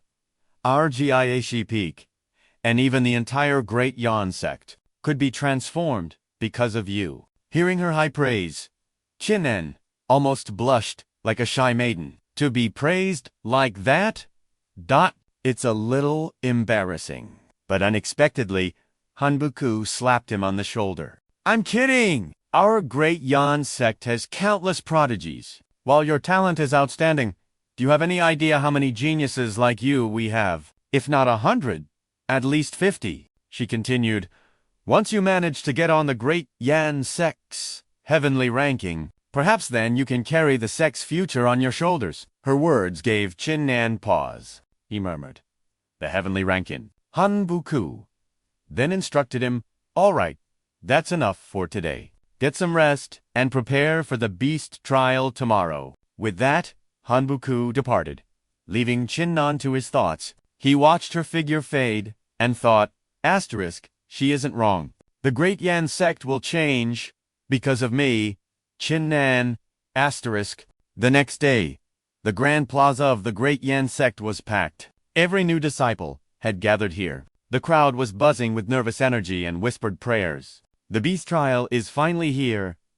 I'm so anxious. I have to perform well. A good result in this trial could change my fate in a single step. Heavens, bless me. Please, don't let me face a beast that's too powerful." Suddenly, a figure arrived, and the surrounding disciples scattered as if avoiding the plague. The newcomer was, of course, Qin Nan, he thought with confusion. Asterisk, are they really that terrified of being near me? Luozi's minions immediately took notice. Miao Fai, Shang whispered, "Look at that Qin Nan. A dead man walking, and he doesn't even know it." Lei Rongtian replied, "Elder Luo has already told us the plan. Qin Nan's teleportation array has been tampered with. When the time is right, we'll find an opportunity to finish him. And if Elder Han asks, ... we'll just say a beast destroyed his talisman right before it killed him." The two fools had no idea that every single word they spoke had reached Qin Nan's ears. He thought to himself, Asterisk, you sabotaged my teleportation array. How interesting! I suppose you two don't realize that for someone like me, who has broken through to the 10th level of body tempering, my senses have been sharpened to their absolute peak. I heard every word you said, clear as day.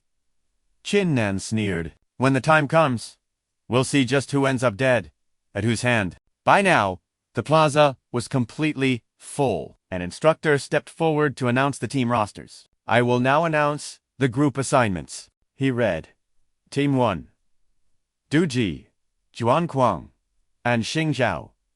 Liu. Hearing this, a murmur went through the crowd. Wow, the three strongest rookies are all on the same team. They'll definitely be able to hunt the most powerful beasts. Exactly. With the strong uniting, their overall power will be incredible. They're guaranteed to take first place. The instructor read on.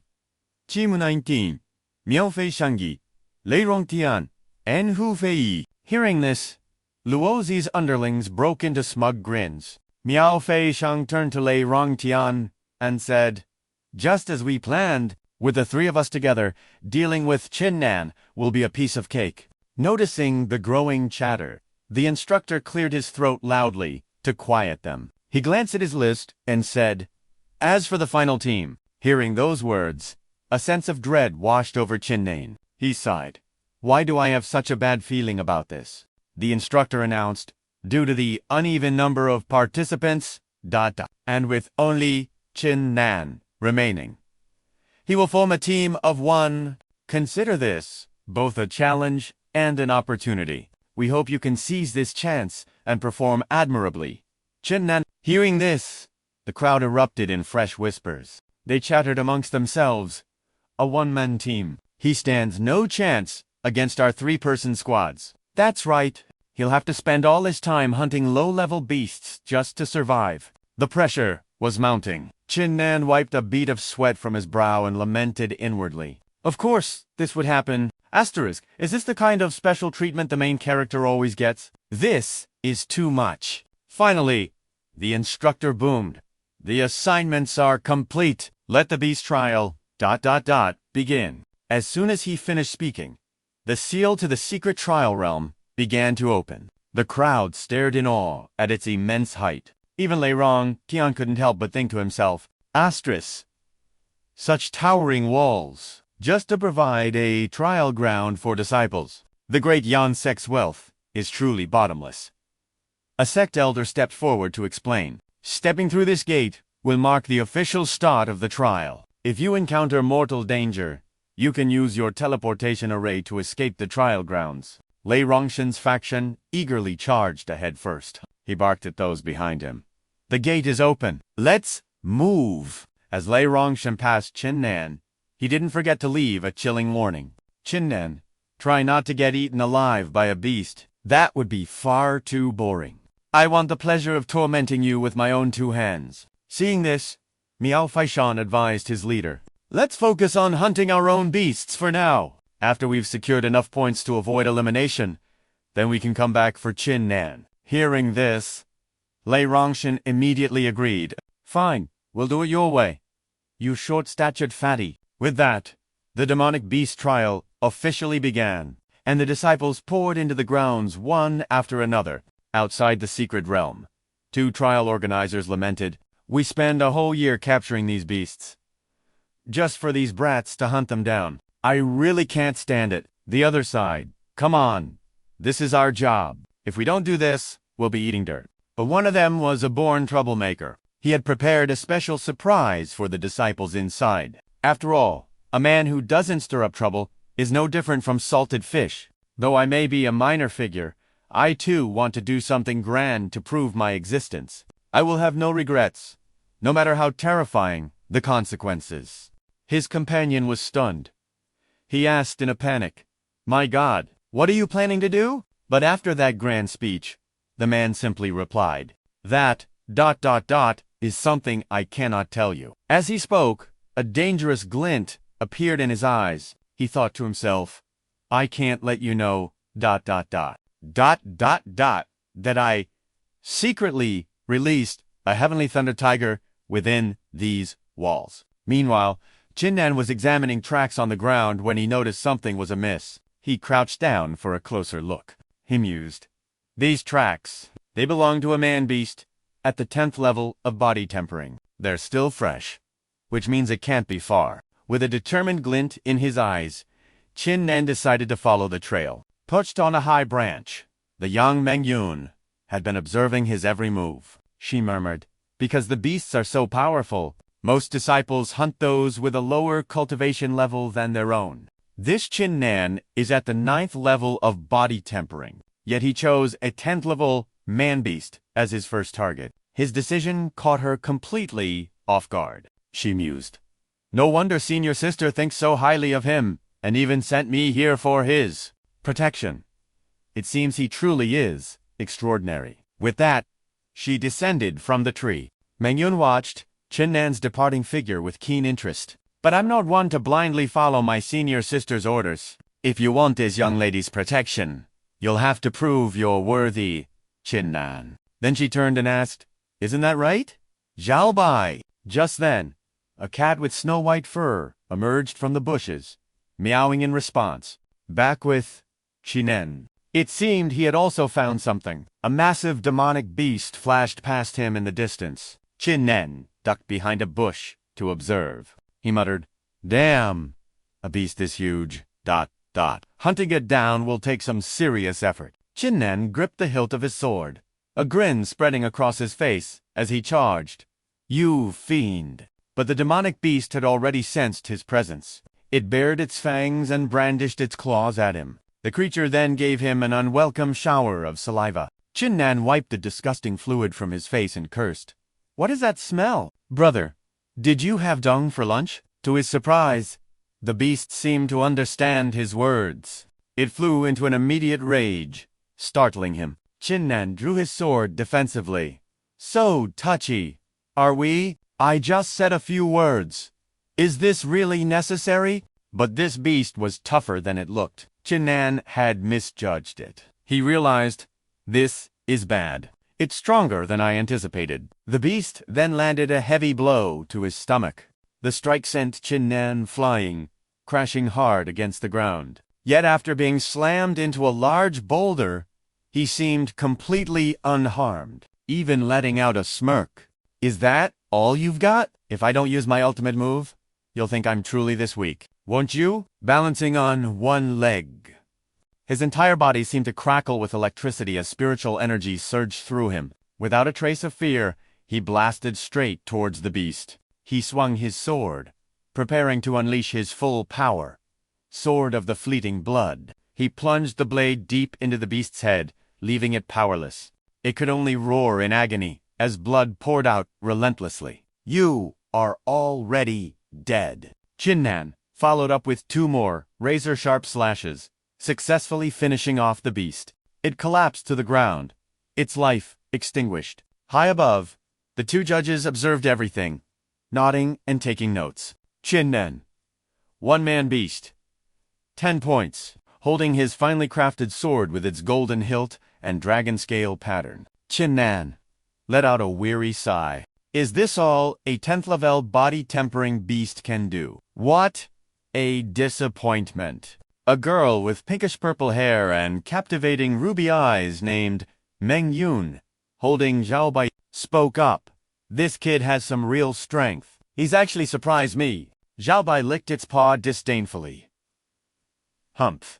A weak human. I could kill it with a single swipe." Meng Yun playfully nuzzled her face against Zhao Bai. She cooed, "Oh, I know, you're the strongest of all." Zhao Bai, seemingly annoyed by the affection, leaped to the ground to escape. "Hey, get away, you disgusting human! Don't rub your filthy face on my noble beauty." Its words were surprisingly harsh, but they had no effect on the girl. She just made a cute, pouting face at Zhao Bai. Just then, Qin Nan heard a strange noise and wondered, what was that sound? He found himself before a campfire where a huge piece of meat was roasting, looking absolutely delicious. He was actually taking a leisurely lunch break. Meng Yun quickly slapped one hand over her mouth and the other over Zhao Bai's, stifling any sound. The surroundings fell silent.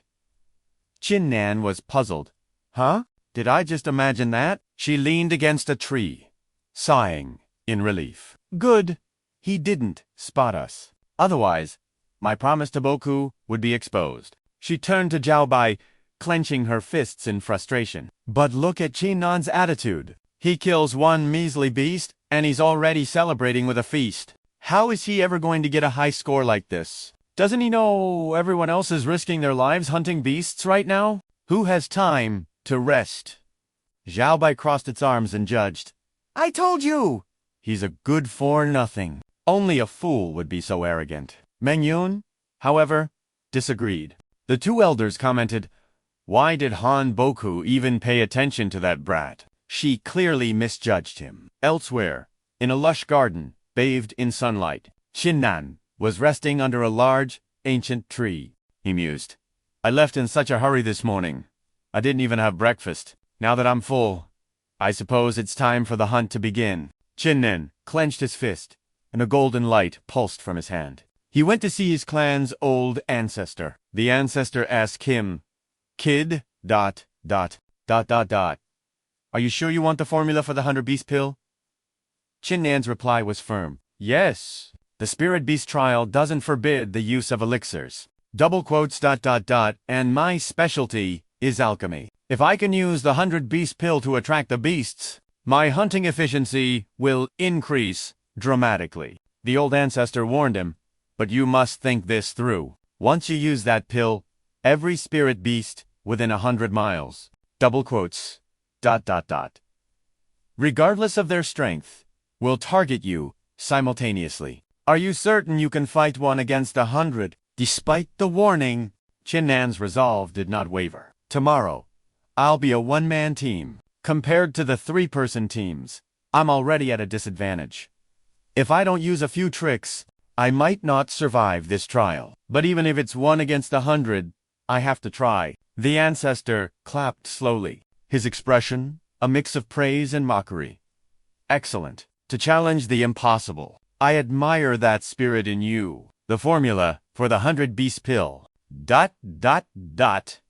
is now yours. Of course, since Qin Nan is the main character, he's protected by plot armor. Don't try this at home. Kids, no one will come to save you. The next morning, the battle officially began, and Qin Nan unleashed a torrent of flame. A blazing red spiritual power erupted from his hands. It was the effect of the 100-beast pill. With the secret art in his grasp, Qin Nan's confidence soared as he roared. Come! Even 100 of you is nothing to me. A blinding crimson energy swept through the entire forest. His rivals saw this and seethed with rage, cursing under their breath. Damn it! Behind them, their own teammates were still struggling against demonic beasts. Suddenly, the beasts turned and fled, leaving Qin Nan's opponents utterly stunned and bewildered. Why are they running away? We were just about to finish them. In the next moment, a wild boar with tusks like an elephant's suddenly appeared. It was joined by a great green dragon. 3 more monstrous beasts emerged, forming a terrifying vanguard. Qin Nan simply thought to himself, they're here. It turned out these beasts were summoned by the 100-beast pill he'd just received from the ancestor. A horde of beasts, as vast as an invading army, completely surrounded Qin Nan. Seeing this, he raised his sword, a look of satisfaction on his face. This 100-beast pill is truly potent. A full 100 demonic beasts, the weakest at the 3rd level of body tempering, the strongest at the 10th.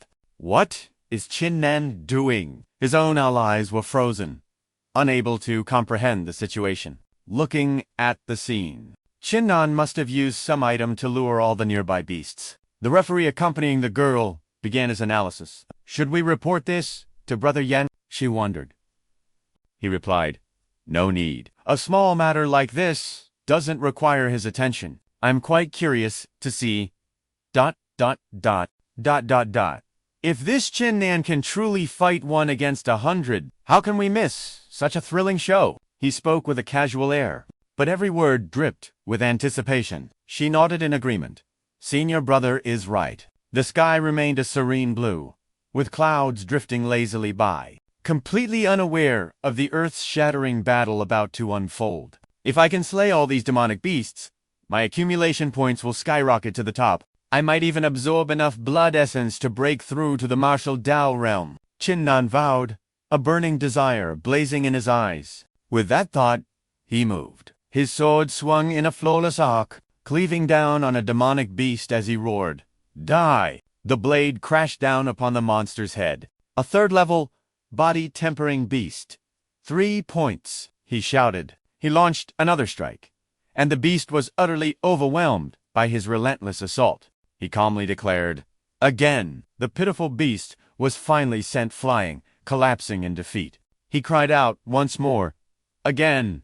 10 beasts. Qin Nan's voice was a challenge to the world itself. 30 beasts. Finally, he had cut through the entire swarm. His speed was absolutely breathtaking. He panted heavily, the intense combat finally starting to drain his energy. But as he absorbed the blood essence, the bottleneck of the body-tempering realm began to crack, showing signs of an imminent breakthrough. After a few rare seconds of silence, from above, the observing referee praised him. Qin Nan has already killed more than 40 demonic beasts. His ranking has jumped from 10th place, and is still climbing. Suddenly, the woman beside him looked horrified. Strange. Over there?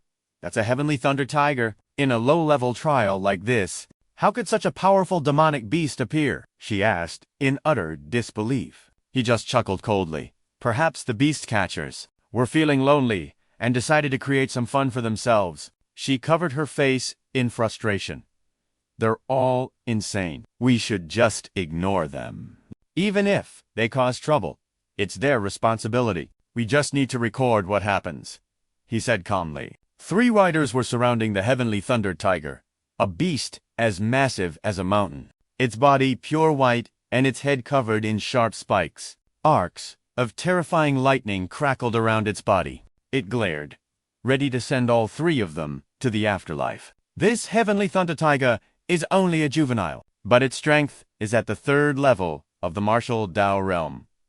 This will be an exhausting fight, Duji said grimly, clutching his sharp sickle. Juan, Quang chimed in.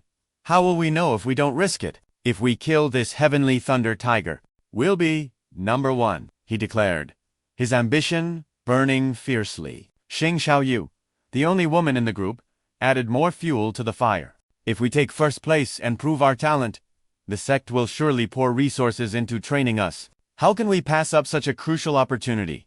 Contrary to her delicate appearance, her eyes were filled with resolve, her hands firmly gripping a jade flute. A man in green robes, his hair in a high bun, stood before Juan Quang with his crescent blade. Well said, Juan Quang. You're at the 2nd level of the martial Dao realm. You can hold your own against this 3rd level tiger. Let's bet on it.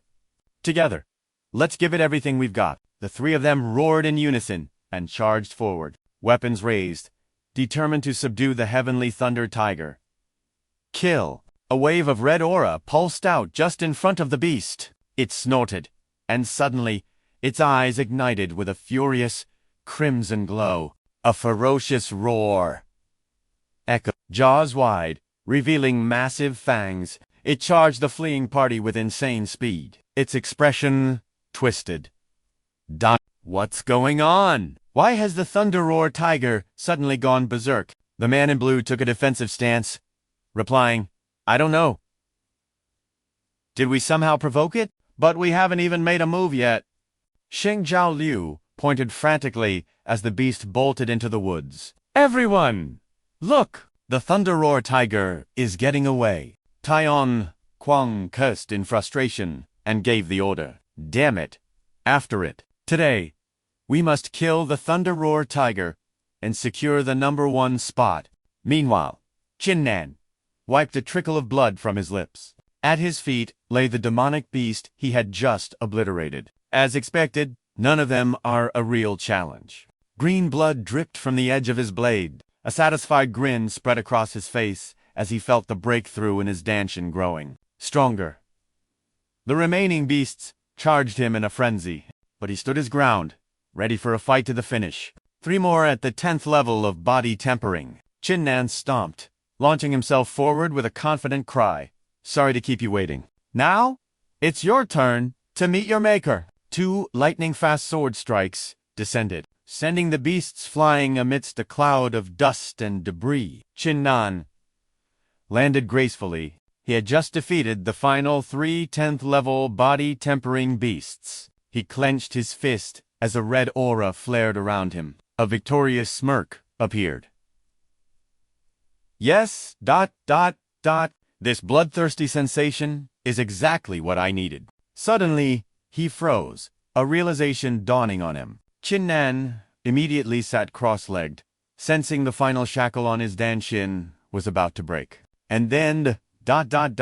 his Dantian completely shattered. Qin Nan cried out, falling backward from the shock. But immediately after destruction came reconstruction. He frowned. In its place, a much larger Dantian had formed. He opened his eyes, his body trembling for a moment before going still. A wave of pure ecstasy washed over Qin Nan. This new Dantian was an upgrade, 10 times more powerful than before. He laughed heartily, his eyes gleaming with excitement. The Dao entry realm. I've finally arrived. Not bad, young one. To break through to the Dao entry realm in such a short time, the voice echoed around him. Qin Nan turned, startled, to see the old ancestor. He had no idea how long he had been watching. The old man continued, "It is time for this master to teach you how to connect with the elemental energies of heaven and earth." The old ancestor flicked his wrist. A stream of pure white spiritual energy met. The ancestor spoke again. "First, you must learn to see the flow of elemental energy that exists between heaven and earth." Qin Nan immediately perceived its streams of multicolored energy flowing down from the heavens. He was stunned. This... What is this? The old ancestor chuckled at his reaction and asked, "Tell me, boy, how many different colors of elemental energy can you perceive?" Qin Nan awkwardly scratched his head, a complex look on his face. "Well, it's a bit hard to say." The ancestor laughed heartily. "There's no need to be discouraged. Just speak plainly. Based on common knowledge, a talent like yours should be able to see at least one. An optimistic outcome would be to someone with a heaven-defying talent like myself. Your ancestor can see a full 4 types. Qin Nan coughed lightly. Ahem... 5 types. The old ancestor jolted, asking again, just to be sure. "What? How many types? Say that again." He scratched his head sheepishly. "Ancestor, you heard me right. It is indeed 5 types." The old ancestor clapped Qin Nan on the shoulder, a look of immense satisfaction on his face, as he laughed. "You've done well, boy, truly well. A talent as magnificent as yours is the pride of our entire Qin clan. This ancestor sees great things in you." Qin Nan clasped his hands respectfully. "Thank you for your praise, old ancestor." The old man stroked his silver beard and continued, "Now then, I will teach you how to wield this elemental energy. It is the art of fusing the 5 core elements of heaven and earth into your own body." An hour later, Qin Nan was still deep in meditation, his eyes shut. Suddenly, his eyes snapped open as he rose to his feet, unleashing a torrent of elemental energy. A stream of raw power coiled around his hand. He gasped, "Elemental energy! I've mastered it." But at that very moment, the thunder roar tiger burst from the bushes. Qin Nan immediately raised his sword, taking a defensive stance. What in the world? This demonic beast's realm is quite high. ... Could it be? Was it drawn here by my 100-beast pill? The massive tiger sniffed the air, then locked its blazing red eyes on Qin Nan. With its long fangs bared, it sensed the potent blood key radiating from him. It knew this prey was on guard. The thunder roar tiger exploded forward with terrifying speed. Its tiny red pupils were horrifying, its razor-sharp teeth ready to tear him limb from limb. But ironically, its fur was a lustrous, beautiful green like a house, and its massive claws were nothing short of majestic. Qin Nan had no more time for observation. He gripped his sword tighter, his mind racing. It was the 100-beast pill after all. In an instant, the thunder roar tiger closed the distance, its razor-sharp claws swiping straight for his throat. Fortunately, he dodged just in the nick of time, narrowly escaping death, beads of cold sweat dotting his brow. After avoiding the fatal blow, Qin Nan gripped his sword, his expression grim as he calculated his next move. I never expected this beast to be so fast. There was no escape. He could only fight. As the decision formed, the very air around him shifted, taking on a chilling purple-pink hue. Sparkling motes of light danced around him, as if he stood in another dimension. His long hair swayed, and the silver armor he wore began to glow with a brilliant light. He cautiously raised his sword to chest level and roared the technique's name. Asura Sword Art, second form. Sword of fleeting blood. The moment the words left his lips, he leaped into the air, his blade crackling with mystical purple lightning. He brought the sword down in a powerful arc, striking a nearby tree and cleaving it completely in two, causing it to topple with a violent crash. The heavy trunk crashed down, pinning the thunder roar tiger beneath it. Its pristine green fur was instantly matted with dirt and debris, a chaotic mess. The weight of the tree was immense, forcing the beast to its knees. It panted heavily, the fiery light in its eyes dimming significantly. But his objective wasn't met. Qin Nan's face darkened with fury, and he couldn't help but let out a curse. Still enraged, his eyes widened as he yelled, "This beast isn't just fast. Its defense is incredibly high, too. It's completely unscathed. What kind of monster is this?" But a sudden rustling from the nearby foliage forced him to compose himself immediately, his expression turning serious and alert. An arrogant voice suddenly cut through the air. "Hey, brat! You dare try to steal our prey." It wasn't another beast, but three young cultivators, approaching with hostility. Their faces were twisted into unpleasant scowls, clearly looking for a fight. Wrongfully accused, Qin Nan turned to them with a confused expression. "What are you talking about?" "Steal your prey! This beast clearly came looking for me." He recognized the one leading them. Displeased by Qin Nan's defiance, his brow furrowed in anger, he let out a harsh scoff, his knuckles white around his spear, itching for a fight. Then he barked an order to his companions. Enough of his nonsense. Kill him. But another disciple, holding a greatsword, quickly intervened. "Zhuan Kuang, have you already forgotten? Killing is forbidden within the Great Flame sect." But the killing intent radiating from Zhuan Kuang hadn't faded in the slightest. With a look of pure contempt, he put his hands on his hips, having already found a loophole. Zhuan Kuang tightened his grip on his spear, a vicious grin spreading across his face. "Strictly speaking, this training ground isn't part of the sect's official territory. Besides, after I kill this brat, I'll just say a demonic beast did it. Who would dare to question me?" The twisted logic seemed to work. The other youth quickly agreed, gesturing like a general. "He's right. In that case, let Xingzhao Liu kill him. Your combat prowess is the highest among us, so you and I will handle that demonic beast." The only woman in their group was more than pleased with this arrangement. A sinister smile played on her lips as she nodded. Then it settled. The two men immediately turned away, leaving Xingzhao Liu to face Qin Nan alone. They ventured deeper into the woods, where the thunder roar tiger was still battling the massive tree. Qin Nan had overheard their entire arrogant plot. Annoyance was written all over his face as he cursed inwardly. My luck couldn't possibly get any worse today. First, a powerful beast, and now 3 arrogant fools are looking for trouble. But before Qin Nan could finish his internal monologue, Xing Zhaoliu charged. Her light brown hair and flowing skirt billowed in the air as her voice dripped with venom. You little brat, prepare to die. The jade flute and his sword met in a clash of steel. The piercing sound echoed through the air as sparks flew between them. Though Qin Nan easily parried the beauty's attack, he couldn't resist taunting her. My, to demand my life the moment we meet. Isn't that a bit excessive? Xing Zhaoliu pushed forward with even more force. Forcing Qin Nan to meet her gaze, he strained to hold back the jade flute. She sneered back. The strong survive and the weak perish. That is the unchanging law of this world. After I kill you, I'll go deal with that demonic beast. But to Xing Zhaoliu's surprise, Qin Nan stood tall, effortlessly flicking her flute aside with one hand. She scrambled to regain her grip. A contemptuous smirk grew on his face.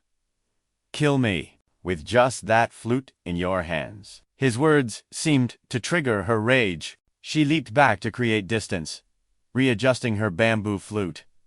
You dare look down on my flute, then I will show you its true power. The playful look on Qin Nan's face instantly vanished. He raised his sword, his guard now up. Suddenly, the world around them warped into her domain, filled with intertwining black and white stripes as a haunting melody began to play. Xing Zhaoliu elegantly lowered her gaze, putting the flute to her lips. As her slender fingers danced over the holes, the very air seemed to hold its breath, waiting for the notes to spring to life. Qin Nan was frozen for a full 5 seconds. His green eyes narrowed as he stroked his chin. Hey, you're not about to start singing, are you? With a displeased huff, Xing Zhaoliu ignored his banter, focusing solely on her flute. The melody's aura shifted from a sweet pink hue to a calming, ethereal green. Beautiful butterflies were drawn to the sound, fluttering all around her. A gentle wind lifted her hair and dress. Then she suddenly screamed, Die! Her serene image was shattered in an instant. After her cry, Xing Zhaoliu suddenly vanished, leaving only an afterimage that jolted Qin Nan out of his musical trance. He recoiled in shock. Such terrifying speed! From behind, a hand gently reached for his neck. Xing Zhaoliu rested her hand on his shoulder, the beads in her hair pressing against his nape. She whispered right into his ear. Impressively fast. Isn't it? He was caught completely off guard, only now realizing how close she was. Panic flashed in his jade-green eyes as he quickly spun around. One hand formed a seal while the other swung his sword. Show yourself, he roared. But ignoring his challenge, Xing Zhaoliu simply teleported behind him again. His blade cut through the empty air where she'd just stood. A smug look of satisfaction crossed her face, like a predator toying with its prey. Qin Nan's broad, steady back was now completely exposed to her. Her eyes scanned for a vital point, while he was still reeling from her incredible speed. As Qin Nan raised his sword to attack again, he revealed a fatal opening. Seizing the opportunity, she dropped into a crouch behind him. She whipped out a short dagger and plunged it into his right side. Her phenomenal speed made the attack unstoppable as fresh blood instantly burst from the wound. It soaked through his dark, yellow robes. Pain shot through him as he pressed a hand to the injury. A trickle of blood escaped his lips as he desperately tried to stop the bleeding. Crimson drops splattered onto the ground. He grimaced and concluded, So your real weapon was the dagger all along. Hearing this, Xing Zhaoliu almost took it as a compliment. But the air around them suddenly turned ice. A cruel light danced in her eyes as she stuck out her red tongue. She licked Qin Nan's blood from the dagger's blade. She looked like a predator that had finally downed its prey, replying with a crazed glint in her eyes. My jade flute enhances my speed. While the dagger takes a life. A perfect combination, don't you think? But Qin Nan refused to be broken. wiping the blood from his mouth with a grim smile of appreciation. It seems I was careless, but Xing Zhaoliu hadn't had enough fun yet. She resumed her ladylike posture and smiled. All right, this game is getting boring. Now, I will kill you. She leaped into the air, hurling the dagger straight at her opponent with a furious shout. Take this, thunder cracked, threatening to rip the sky apart. On a lush green meadow, young leaves were showing off their colors, bathed in playful streams of sunlight.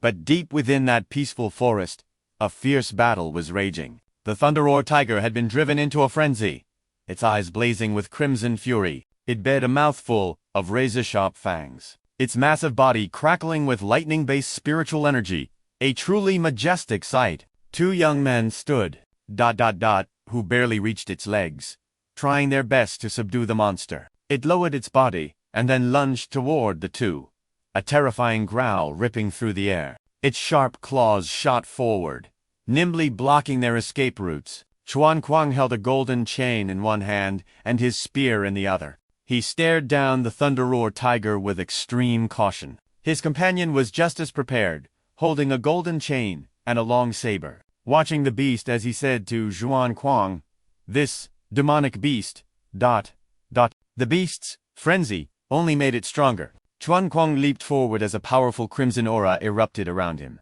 He gritted his teeth, knowing he had to control it. His companion instantly backed him up.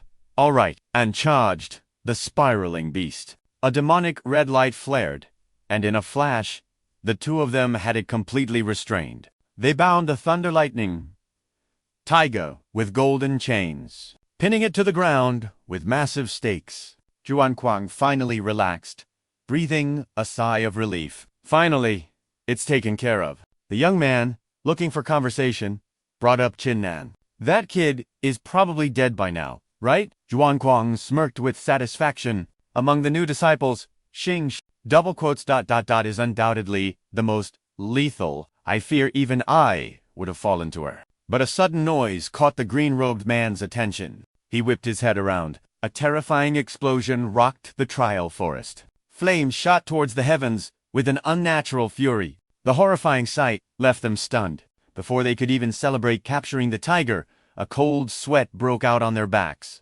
The man in green gasped, struggling to ask, "What happened over with Xing?" Just then, a girl in pink robes was sent flying, her slender back slamming hard into the earth and skidding to a stop. She was a mess of dirt and stone. Nearby stood a pale Qin Nan, his handsome face marred by blood and scratches. Clutching a jade-green medicine bottle, he gently wiped away the dried blood and sighed.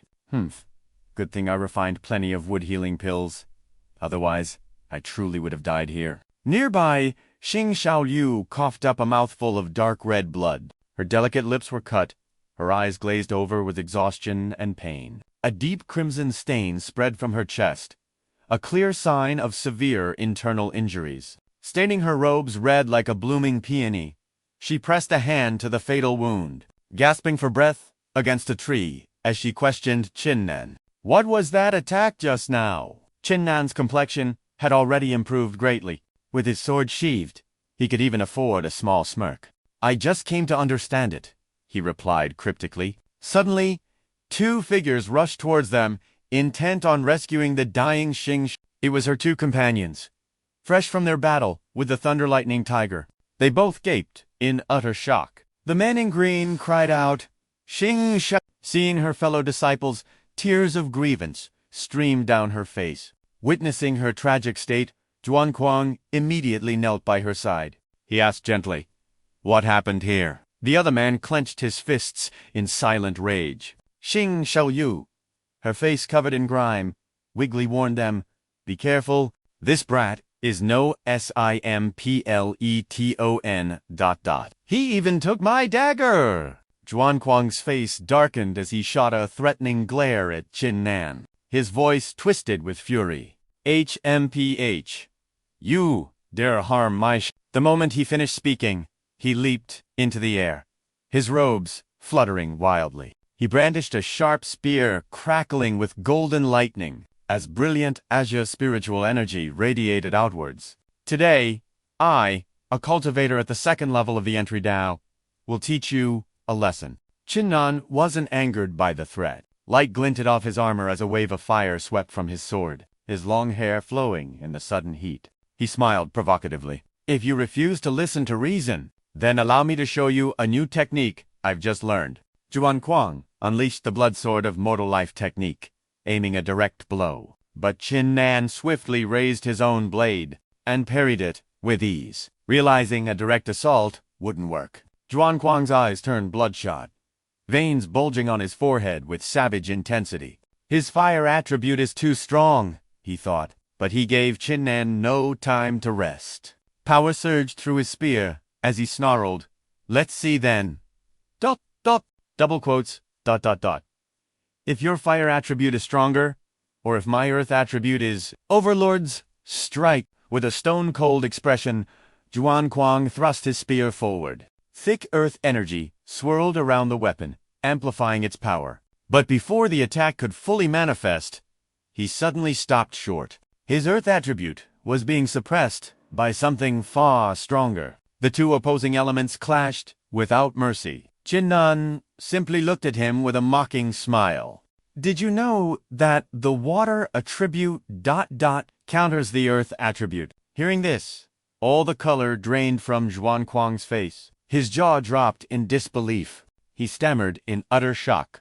What? Qin Nan's eyes were half closed, a confident smile playing on his lips as he drew a small dagger. A gentle, flowing water energy enveloped the blade. Suddenly, his gaze sharpened, his deep eyes locking onto his opponent. This is your dagger. I'm returning it to you. Using his lightness skill, Qin Nan leaped into the air. The water energy on the dagger magnified immensely as he threw it. It flew straight for Zhuan Kuang. Startled and unable to dodge, he hastily brought his spear up to defend himself. But the moment the weapons clashed, the dagger's power was overwhelming. His spear shattered into pieces, and Zhuan Kuang's defense lasted only for an instant. He was blasted back several meters by the immense force of the water attribute. Crashing heavily to the ground, his eyes wide with shock, he couldn't believe what had just happened. Qi, his companion, was horrified. Seeing his friend on the ground,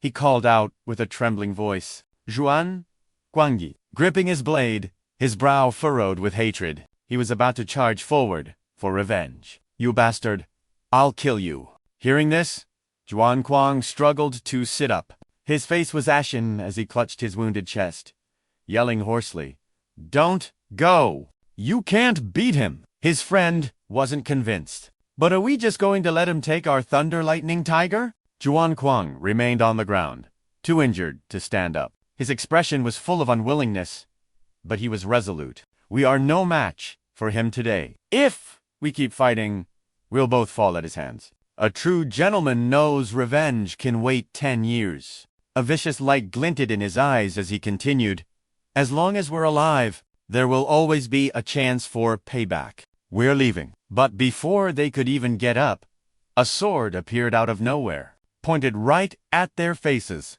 Qin Nan stood before them. "Oh, trying to leave. Have I given you permission?" Seeing his arrogance, Qi cursed under his breath. "Damn it." He stealthily reached for his blade, but Qin Nan saw the subtle movement. Without mercy, he pointed his sword forward and growled, "Are you looking to die?" Pressing the blade against Zhuo Yike's throat, the razor-sharp edge made all the color drain from his face. His attitude flipped faster than a page in the wind. He forced a pathetic smile, stammering, I wouldn't dare. Zhuo Yike then knelt, offering the blade with both hands. "This is the scimitar, passed down through my family for generations. Please, take it. It's surely worth a few hundred gold taels." After Zhuo Yike's plea, the main character reached out and took the hilt. After a quick inspection, a smirk played on his lips. "Not bad. Not bad at all. I'll accept it. You can go now." With their bribe successful, the three scrambled to their feet.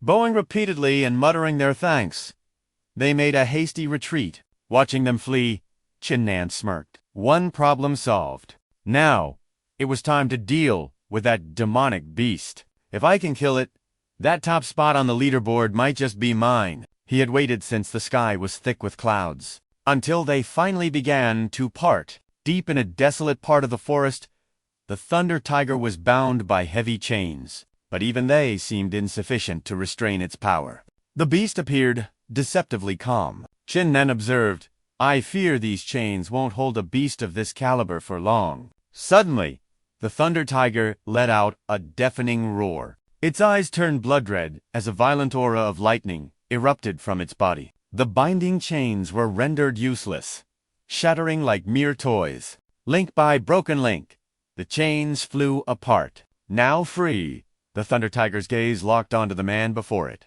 Its eyes burned with savage intensity. Qin Nan thought with a jolt, as expected of a thunder beast. It broke free from that group's inescapable net so quickly. Still, with such precious prey served up before me, I won't just let it go. He scoffed, channeling lightning into his sword until it crackled with brilliant energy. After a fierce clash with the thunder tiger, he finally delivered a fatal blow. Victorious, Qin Nan gasped for breath, clutching his chest to steady his ragged breathing. He glanced down at the beast, now collapsed on the ground. This demonic beast was quite formidable. To think it would leave me in such a sorry state. Holding the fruit of his labor, a gleaming beast core, in his hand, Qin Nan couldn't suppress a grin despite his disheveled appearance. His eyes were fixed on the round core, which pulsed with a golden light.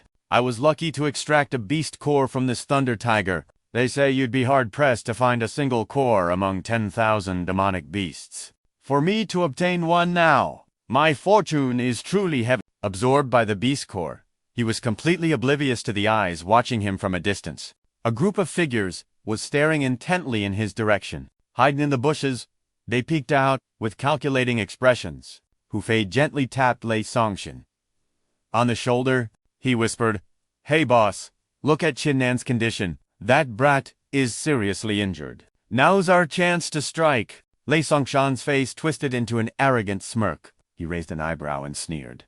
"You're right. Hu Fei, you do the honors." The man named Hu Fei had already produced a blowpipe. He raised it to his lips, aimed squarely at Qin Nan, and blew with all his might. The projectile inside shot forward with blinding speed. Still admiring his prize, Qin Nan felt a sudden, sharp sting. Looking down to see something lodged deep in his arm, the flesh already stained crimson. He quickly touched the dart in his left arm, his expression changing drastically. "Damn it," he thought.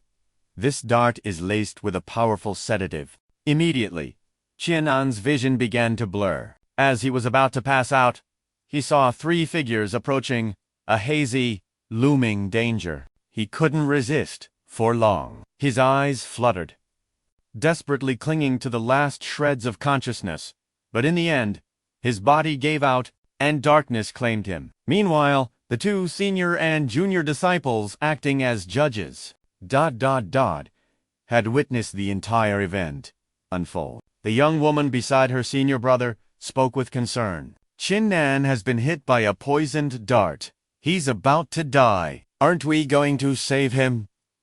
In stark contrast to her panic, her senior brother was unnervingly calm. He looked at his junior sister and said, "I know you're new here, so there are some things you need to understand. According to the sect's rules, disciples are forbidden from killing one another. But in this world where the strong devour the weak, how can such things be completely prevented? Conflict and killing are inevitable. Therefore, we simply need to turn a blind eye." He clasped his hands behind his back, his tone detached as he addressed his junior sister, but she was clearly not satisfied.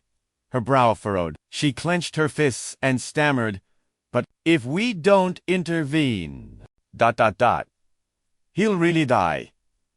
He turned to her, his gaze stern. "His death has nothing to do with us. Just focus on your duty and keep track of the scores. Otherwise, you will be the one facing misfortune." Hearing her senior brother's words, she reluctantly replied, "Yes." Her long lashes fell, casting a shadow over her beautiful, sorrowful eyes. She bit her lip, thinking, "I can't save you. You'll have to find a way to save yourself. Blinding sunlight pierced through the leaves as Qin Nan struggled to open his eyes. Dark circles shadowed them, making him look utterly pitiful. He let out a soft groan. Lying on the green grass, he clutched the wound on his left arm. Ooga! The pain. At least, I'm not dead yet. A white cat, wearing a necklace with a green jade pendant, padded over to him. It gently pawed at the ends of Qin Nan's hair. And the cat was not alone. Qin Nan's eyes widened as he tried to focus on the figure. Letting out a surprised, huh? A girl with breathtaking beauty looked down at him and asked, "You're awake!" Her gentle pink eyes and shimmering cherry blossom hair seemed to glow. Qin Nan struggled to sit up, since it's rude to speak to someone while lying down. He managed to get to his feet, clasping his hands in a formal gesture. "Many thanks to you, young lady, for your aid."